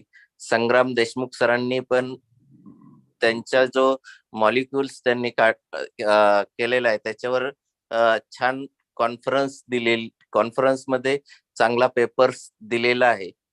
तसेच आशुतोष सक्सेना यांनी एक न्यू मॉडेल ई टॅक्सीस याच्यावर एक नवीन मुंबईसाठी एक जीवनवाहिनी जे म्हणतो त्याच्यात टॅक्सीचा जो रोल आहे त्याच्यामध्ये ई टॅक्सीचा जो रोल चांगल्या प्रकारे त्यांनी त्यांच्या रिसर्च पेपर मध्ये एक्सप्लेन केलेला आहे. तसेच आज ज्या इंटरनॅशनल कॉन्फरन्ससाठी मला जी या ठिकाणी चेअरपर्सन म्हणून जी संधी दिली ते शिवाई शिक्षण प्रसारक मंडळ महाडचे सुंदरराव मोरे महाविद्यालय पोलादपूर यांचे प्राचार्य डॉक्टर रावेरकर सर, तसेच गोरे सर, वल्ले सर, बारकुले सर यांनी भरपूर कठोर मेहनत करून हे इंटरनॅशनल कॉन्फरन्स ऑर्गनाईज केली आणि छान ऑर्गनाईज केली. त्याबद्दल मी त्यांचे आभार मानतो आणि पुढच्या महाविद्यालयाच्या पुढच्या वाटचालीसाठी शुभेच्छा देतो आणि माझे 2 शब्द संपवतो. धन्यवाद. Okay, thank you, Dr. Sachin Bhosle, sir, for your words of encouragement and inspiration. We are very thankful to you for accepting our request and chairing this technical session second on the behalf of our college and also on the behalf of our Department of Economics. And now, with the prior permission of our Chief Organizer and Principal, Honorable Dr. Principal Raverkar, sir, let us turn towards the last section of this conference, and that is none other than the valedictory function. For this valedictory function of this international conference, multidisciplinary conference on sustainable and innovative practices in sciences, management, humanities, and higher education, I would like to first of all welcome the chief guest of this function, Honorable Principal of Viva Arts, Commerce and Science College, Virar, Honorable Dr. V.S. Adigal, sir. I would also like to welcome Chief Organizer and President of this function, Principal Honorable Dr. Deepak Raverkar, sir. I would like to welcome convener of this conference, Dr. Nathiram Rathod, sir, Vice Principal Professor Sunil Balkhande, sir, all other my colleagues, Dr. Sachin Bhosle, sir, all other participants, paper presenters, research scholars, and students for this valedictory function. Friends, right from the morning up to this last section, you have offering us very valuable support. Before furthering this problem, I would like to again announce that we are going to paste a feedback form link in the chat box of this Zoom online meeting, and participants are requested to fill that feedback form, and unless and until they submit this feedback form, they are not able to get the certificates, which will be distributed within 3 to 4 days after the conclusion of this conference. We can also, so please kindly remember this and do not forget this important announcement. Friends, today we are very fortunate enough that for this valedictory function, we have among us virtually present Principal Dr. V.S. Adigal, sir, presently working as Principal, Viva Arts, Commerce and Science College, Virar, which is a very reputed colleges in Maharashtra and Mumbai area. He had also worked as a HOD of Business Economics at Manjunath College of Commerce, Thakurli East. Struggling against all the odds in his childhood and having born and brought up in rural middle class family, Dr. Adigal sir has achieved numerous professional milestones in his life. He has given tremendous contribution for the development of both his previous Manjunath College of Commerce and also his present college, which is Viva Arts, Commerce and Science College. His philosophy is life. His philosophy of life is work is worship, and with this philosophy, he is working hard and devoted, very dedicated academician and very able administrator. He has also got elected unopposed for 2 consecutive terms as a member of Board of Studies in subject of Business Economics for University of Mumbai. Presently, he has been nominated by VC of University of Mumbai on the academic councils of very prestigious autonomous colleges in Mumbai like St. Xavier's, Kirti College, DTSS Malar College, and also Devruk College. He has received numerous awards and recognition for his commendable contribution in the field of education and research. He has received Indira Gandhi Excellence Award from International Business Council, New Delhi. He has also received Best Principal Award from YMT College of Management, Kharghar. He has also received Lifetime Achievement Award in 2017 from Arya Gurukul Group of Educational Institutions. He is recognized guide for MPhil and PhD, and he has also authored 54 research papers and published 3 books for which he has worked as a chief editor. So friends, we are very fortunate for this conference, right from the keynote addresser up to the function of this valedictory function. We have among us very eminent and prominent academicians who are there to guide us. So without wasting much time, I would like to first of all request participants for their feedback, because feedback of participants are very important for us. First of all, I would like to request Dr. Chandrasekhar Salunke sir to unmute yourself and give your valuable feedback on this conference, on its organization and implementation. On Dr. Chandrasekhar Salunke sir, please Okay, give your. sir. Yes, I'm available, sir, here. Yes, sir. So I would like to congratulate to entire team of Sundaram More College. Especially, I am thankful as a participant to the chief organizer of this international event. We can say that international event, Dr. Principal Raverkar sir, as well as I am also thankful to that Department of Economics, because whatever the resources person selected from the local to global, as well as the paper presented here, that was really diversified, I will say that, because it has mentioned in the title that it was a interdisciplinary conference. So I will say that it was really good tonic to our brain. It was online conference, so I will never say that the lunch and breakfast provided very quality, but I will say the water information knowledge in the form of lecture resource persons and in the form of paper presents, that was really good tonic to our brain. So again, I would like to thanks to Raverkar sir and their entire team, including management, teaching as well as non-teaching staff, to present this type of quality in, or to conduct this type of quality event uh, in this period, especially because we are offline, and that's why we have number of routine works, and during this period that it was really challenging task. So thankful once again, sir, as well as that we have seen that you have mentioned that you are going to paper publish these papers, and for that selection of this various type of paper was really quality. Thanks once again. Thank you, Dr. Chandrasekhar Saunke sir, for your words of encouragement. You are always there to support us, and your words will words of appreciation will certainly motivate us to organize such sort of events in the future as well. Before requesting the next candidate, I would like to draw your attention to one of the most important things, that is my colleague Professor Sudhakar Kamble sir has just pasted and posted the link in the chat box, feedback form link. So kindly don't ignore that. Kindly fill that forms, and it is very important to get the certificate. I would like to request Mr. Abhijit Mohite sir to give his valuable feedback on this occasion.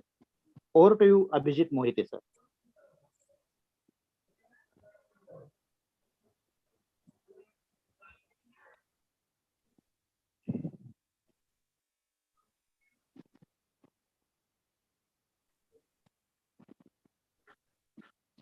Abhijit, Abhijit sir, kindly unmute yourself. Abhijit sir, are you there?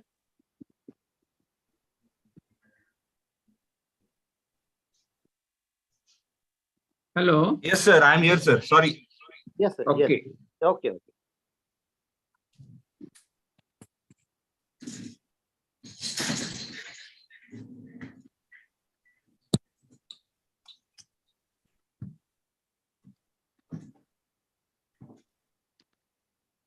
Yes, Abhijit sir. Yes, Yes. sir. Yes. Boris sir. Yes, sir. Abhijit sir, please start your feedback speech. Yeah. Thank you, sir.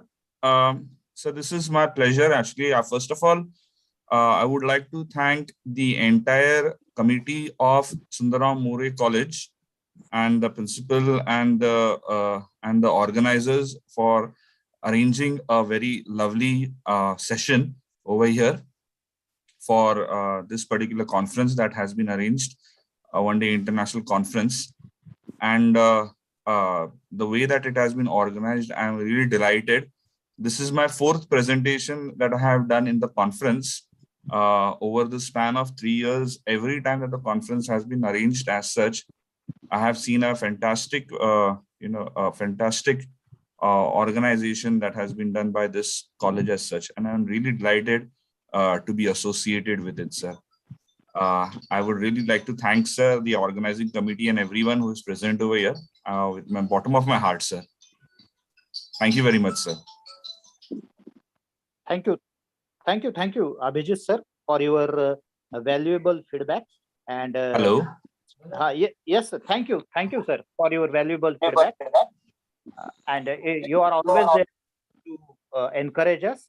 So your words of encouragement will certainly prove very valuable for us in the future as well. So friends, for all the participants, I extend my heartiest thanks for their feedback. Now I'm going to request Honorable Chief Guest of this valedictory function, Principal Dr. Adigal sir, to kindly guide us on this occasion. Over to you, Honorable Principal Dr. Adigal sir. Hello, am I audible to everyone? Yes, sir. Yes, sir. You are audible.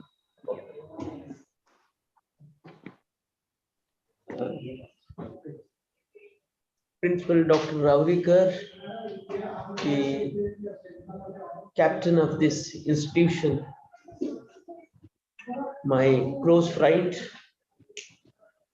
in the principal's fraternity, and also my old and very young brother, I can say, Nathuram Rathod, Dr. Nathuram Rathod, who is happened to be from my own native place.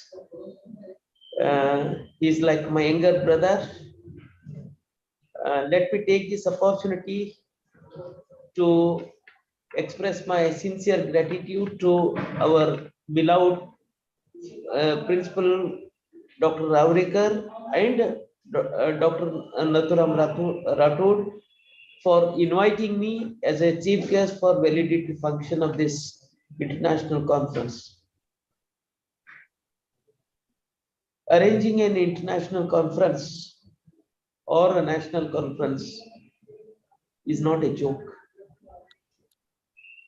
Right from the selecting the topic till the finalization and till the end, it takes a lot of effort. It needs a lot of the energy, effort, and with that energy and enthusiasm, that too the college from the remote place, particularly from the Konkan belt, they are organizing an international conference. This is a really amazing task. I, on behalf of everyone, on behalf of all the participants, I congratulate Dr. Deepak Ravrekar for his wonderful effort on this event. The topic which you have been selected for this international conference is a sustainable and innovative practices in management, science, technology, humanities, and higher education. When we talk about higher education, sooner from the next academic year, we are going to enter into a new era of the giving a global touch to the education sector.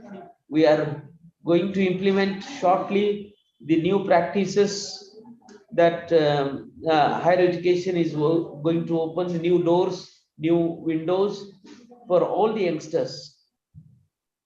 And here the education is likely to become more employment oriented, more skill based, and these are the areas where we had a shortfalls in the previous this thing, but next year the government of Maharashtra has already selected the already directed that we must have to introduce the new education policy from the next academic year. All professional bodies have been approved. So the virtual meet, this technology has brought us together right from local to global. That distance has been reduced. I really take this opportunity to congratulate everyone, the entire team, right from the principal to the office teaching and non-teaching staff, and also the I could see around more than 45 papers have been invited. These participants presented their papers in this conference. This is an amazing job. So without taking much of your time, I congratulate everybody, whoever is directly or indirectly involved in this conference and making this event more success. And on behalf of everyone, I wish all the participants to be good luck in your endeavor. And once again, I take this platform to express entire team, express my gratitude to the entire team of Sundaram More College, Polarpur. Thank you very much. Thank you, Deepak Ravrekar sir and Rathod sir. Dhanyawad sir, dhanyawad. Thank you. Dhanyawad sir. Dhanyawad. Thank you very much, Honorable Principal Dr. Radigal sir, for your words of encouragement and appreciation. And you have very rightly summarized the very crux and the very motive of this conference by relating it to with the new education policy 2020. On the behalf of my college and Department of Economics, I really extend heartiest gratitude towards you for sparing your valuable time as a chief guest of valedictory function. Now I would like to request to our I would like to request Honorable Principal and Chief Organizer of this conference, Dr. Deepak Raverkar sir, to present his presidential address of this valedictory function. Over to you, Dr. Raverkar. Good evening, one and all. We are here at the end of our international conference in the valedictory function. The chief guest of this valedictory function, my friend, Principal Dr. V.S. Adigal sir, the chairman of the second technical session, my friend, Dr. Bhosle sir, my teaching staff, non-teaching staff, all the resource person, all the paper presenter, and my management chairman, vice chairman, secretary, and treasurer, and dear friends. Sundarrao More Arts, Commerce and Science College is celebrating Silver Jubilee year from 21st of September 2022. This institution was established on 21st September 1998 with the two faculties of arts and commerce only. Actually, the Polatpur Tehsil is a remote area, or we can say the hilly area where this college is situated. And the journey of this college from the last 25 years is really a tremendous challenging and showing the progress of this tehsil and the institution. The Shivai Shikshan Prasarak Mandal, Mahad, has started this college under the blessings of the former Gram Vikas Mantri, late Sri Prabhakarji More Sahib, and the hands given by our chairman, vice chairman, Kale Sahib and Deshmukh Sahib for these efforts for starting this higher education institution in this remote area. As I said, the journey of this last 25 years was not simple. Many challenging tasks and the challenge eventualities have been faced by this college. That may be natural or that may be administral, like that.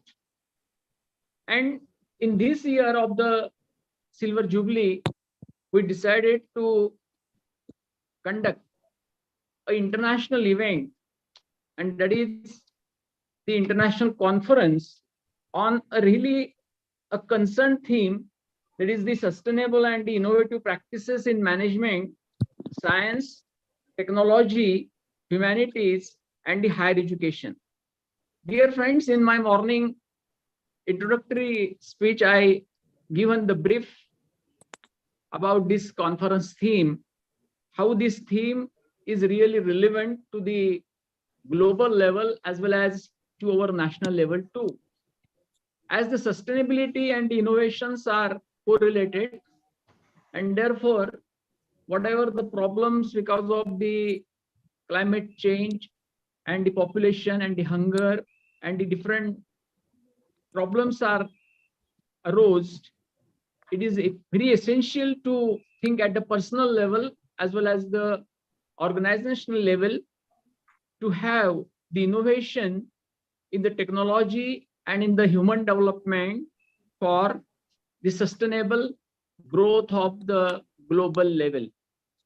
Dear friends, I'm very happy to give the track record of the success of this conference. As the Adigal sir has rightly said, the arranging the international conference is not a joke. Really, it is a very difficult task, and the person who involves in that task are really face the difficulties. They understand the problems, they understand the difficulties what comes in the way, and by overcoming these all the difficulties, we have to conduct this event at the international level. Dear friends, I am very happy to say in this total conference, we got the 70+ papers on the different areas of our academics, maybe technology, maybe home science, maybe medicine science, maybe management, commerce. And therefore, this conference is really successful for getting the research work from the very new researchers as well as the experienced researchers. These research papers which were presented in the conference is really in a good number. More than 20 papers were presented in the 2 technical sessions, which were chaired by Sri Takalkar sir and the Bhosle sir. And really they have given the justice to the paper presenter by pointing out their plus and the points and that given the comments on their papers. I would like to say this international conference is really become successful because of the guest speakers we privileged. The speakers at this conference at the international level were Dr. Theib sir from the Australia, Dr. RCN Rajputi from the Germany, Dr. Raghu sir from the Germany also, and the Ganga Rao from the Kenya. As well as the keynote speaker was there, Honorable Dr. Suhas Piwani from Hyderabad. And these all the international personalities have put their efforts and their contribution in the research through their presentation in this conference. Really, the conference becomes successful as the Adigal sir and our friend C.R. Salunke sir said, from local to global level, the speakers were there. And from our Pune city, Principal Dr. Nalini Patil have enlightened us on the higher education system and how we can sustain with the help of the students, as well as the Avdesh Kumar Gupta from the Karnavati University of Gujarat also highlighted the various new invention in the artificial research and the artificial intelligence and the machine learning. So friends, this any event is not possible because of without the management support. Our management is really the progressive and the proactive, and they have given a very kind cooperation for the conduct of this international event. So I am very much thankful to our chairman, Advocate Santosh Kale sir, our vice chairman, who has given the greeting message in the morning, Advocate Vinod Ji Deshmukh sir, Sri Ashok Bandhu Deshmukh, the secretary of our management, and the Kishore Ji More sir, the treasurer of the Shivai Shikshan Prasarak Mandal. And this support is to be very encourageous and give the new energy for the conduct of the new events. Nevertheless, I have to put some important information regarding the publication here, because these all the papers will get published through the journal, and that journal will have the DOI also, that is the data object identifier. The name of the journal is the International Journal of Advanced Research in Science and Communication and Technology. It has a ISSN number 2581-9429. This is a multidisciplinary peer-reviewed journal published on the monthly basis. It has an impact factor of 6.252. And a very important thing of this conference I would to highlight, these papers will have the unique DOI, and that is registered at the www.doi.org. So friends, all the papers will get published online, and that papers will have a DOI, and you will get a separate certificate of the publication also. So friends, for organizing this a tremendous event, it is necessary to have a support of the team, and my team of the Sundaram More College includes the teaching and the non-teaching staff have supported wholeheartedly right from the morning to the evening, and in the preparatory level also they have given the tireless efforts for the success of the organization, successful organization of this conference. Here, the economics department have arranged this conference. So I congratulate Dr. Nathiram Rathod sir, as well as the co-convener, Dr. Mangesh Gore sir, who was the anchor right from the morning to the evening. And the co-convener has also given the support, the Snehal Kamble madam as a co-anchor, and this all the efforts of the team become successful for the international conference becomes work. So I will not take much time here. Once again, I thanks to all the resource person, keynote person, as well as my management dignitaries, all the researchers, the paper presenters, and my staff teaching and non-teaching for the wholehearted support for this very worthful economic academic event at the international level at the occasion of the silver jubilee year of our institution. Thank you very much, sir. Thanks a lot. Thank you, thank you. Thank you, Honorable Dr. Raverkar, sir, for your presidential address, in which you have taken a very prominent review of this whole the conference, its preparation, and you have also shared very important information about the progress and journey of our institution, which is celebrating its silver jubilee year. Friends, now I am here to present vote of thanks of this ceremony and also for this conference. First of all, I would like to extend my heartiest thanks towards Honorable Chief Guest of this valedictorian, Principal Dr. Deepak Raverkar, Principal Dr. V.S. Adigal sir, for attending this function and for providing us with his valuable guidance. I am equally thankful to the chairperson of two technical sessions, namely Dr. Shivaji Takalkar sir and Dr. Sachin Bhosle sir, for sparing their valuable time as chairperson. For organization of this conference, first of all, I would like to express my warm gratitude towards our patrons of management, Shivai Shikshan Prasarak Mandal, Honorable Chairman Advocate Santoshji Kade, Vice Chairman Honorable Advocate Vinodji Deshmukh, Secretary Honorable Shri Ashok Bandhu Deshmukh, and Treasurer Honorable Shri Kishore More Sahib. I am also express my heartiest thanks to all the College Development Committee members for offering their valuable suggestion in the organization of this conference. I am equally thankful to the advisory committee and all its members for giving their valuable suggestion in the organization of this conference. I am thankful to Department of Economics, convener Dr. Nathiram Rathod sir, and also our Vice Principal, Professor Sunil Balkhande sir, for offering their tireless efforts in the organization of this conference. I am equally thankful to technical support team, Dr. Ram Barkule sir, Dr. Mahesh Valle sir, and Dr. Shailesh Jadhav sir, for giving their valuable time and for removing various technical glitches and make this conference to run in a smooth way. I'm equally thankful to my colleague, Professor Snehal Kamble sir, Professor Manoj Bhagat sir, for giving their support in the preparation of the anchoring note of this conference.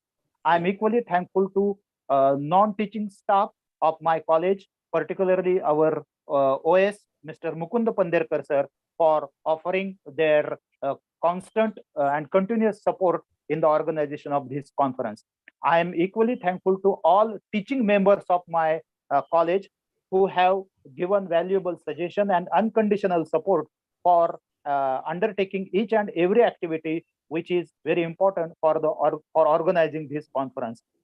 It is not possible to mention each and every person, but I'm thankful to entire team and various committees which have given their valuable contribution in the organization of conference.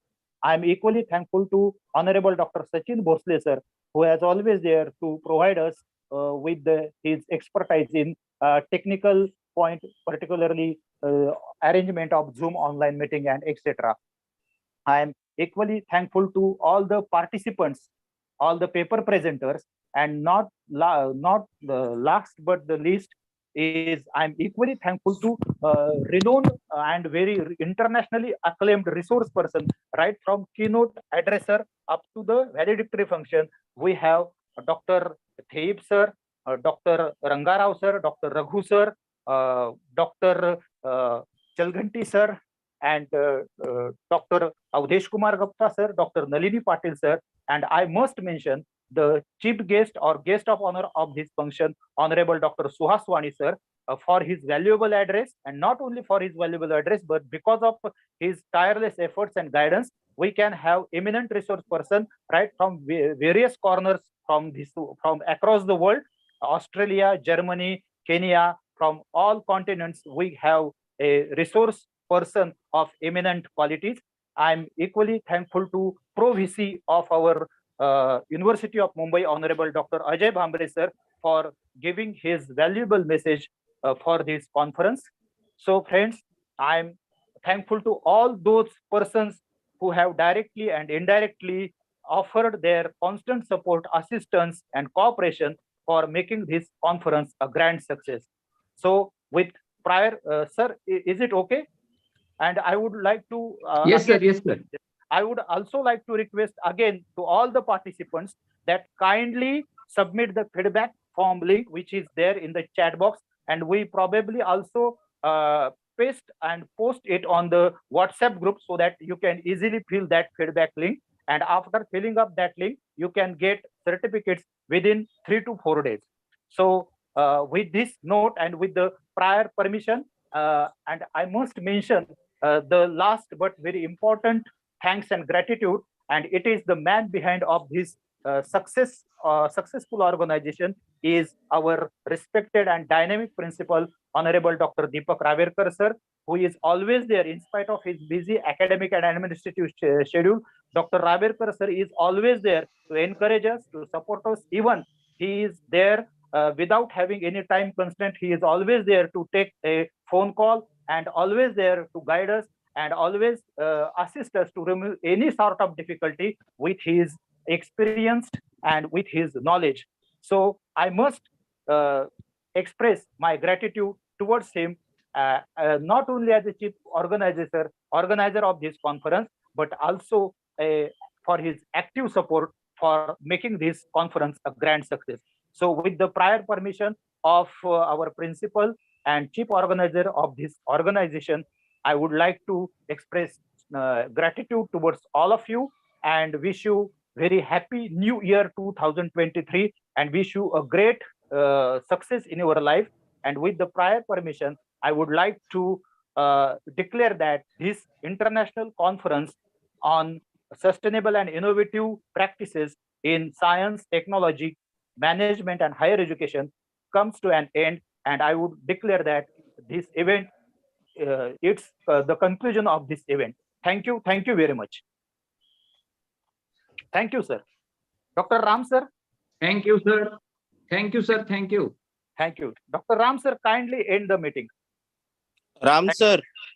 Dr. Ram sir. Barkule sir. Chat box save kara. Yes. Thank you for suggestion, sir. Yes. Yes, sir. Yes. Okay. Thank you, sir.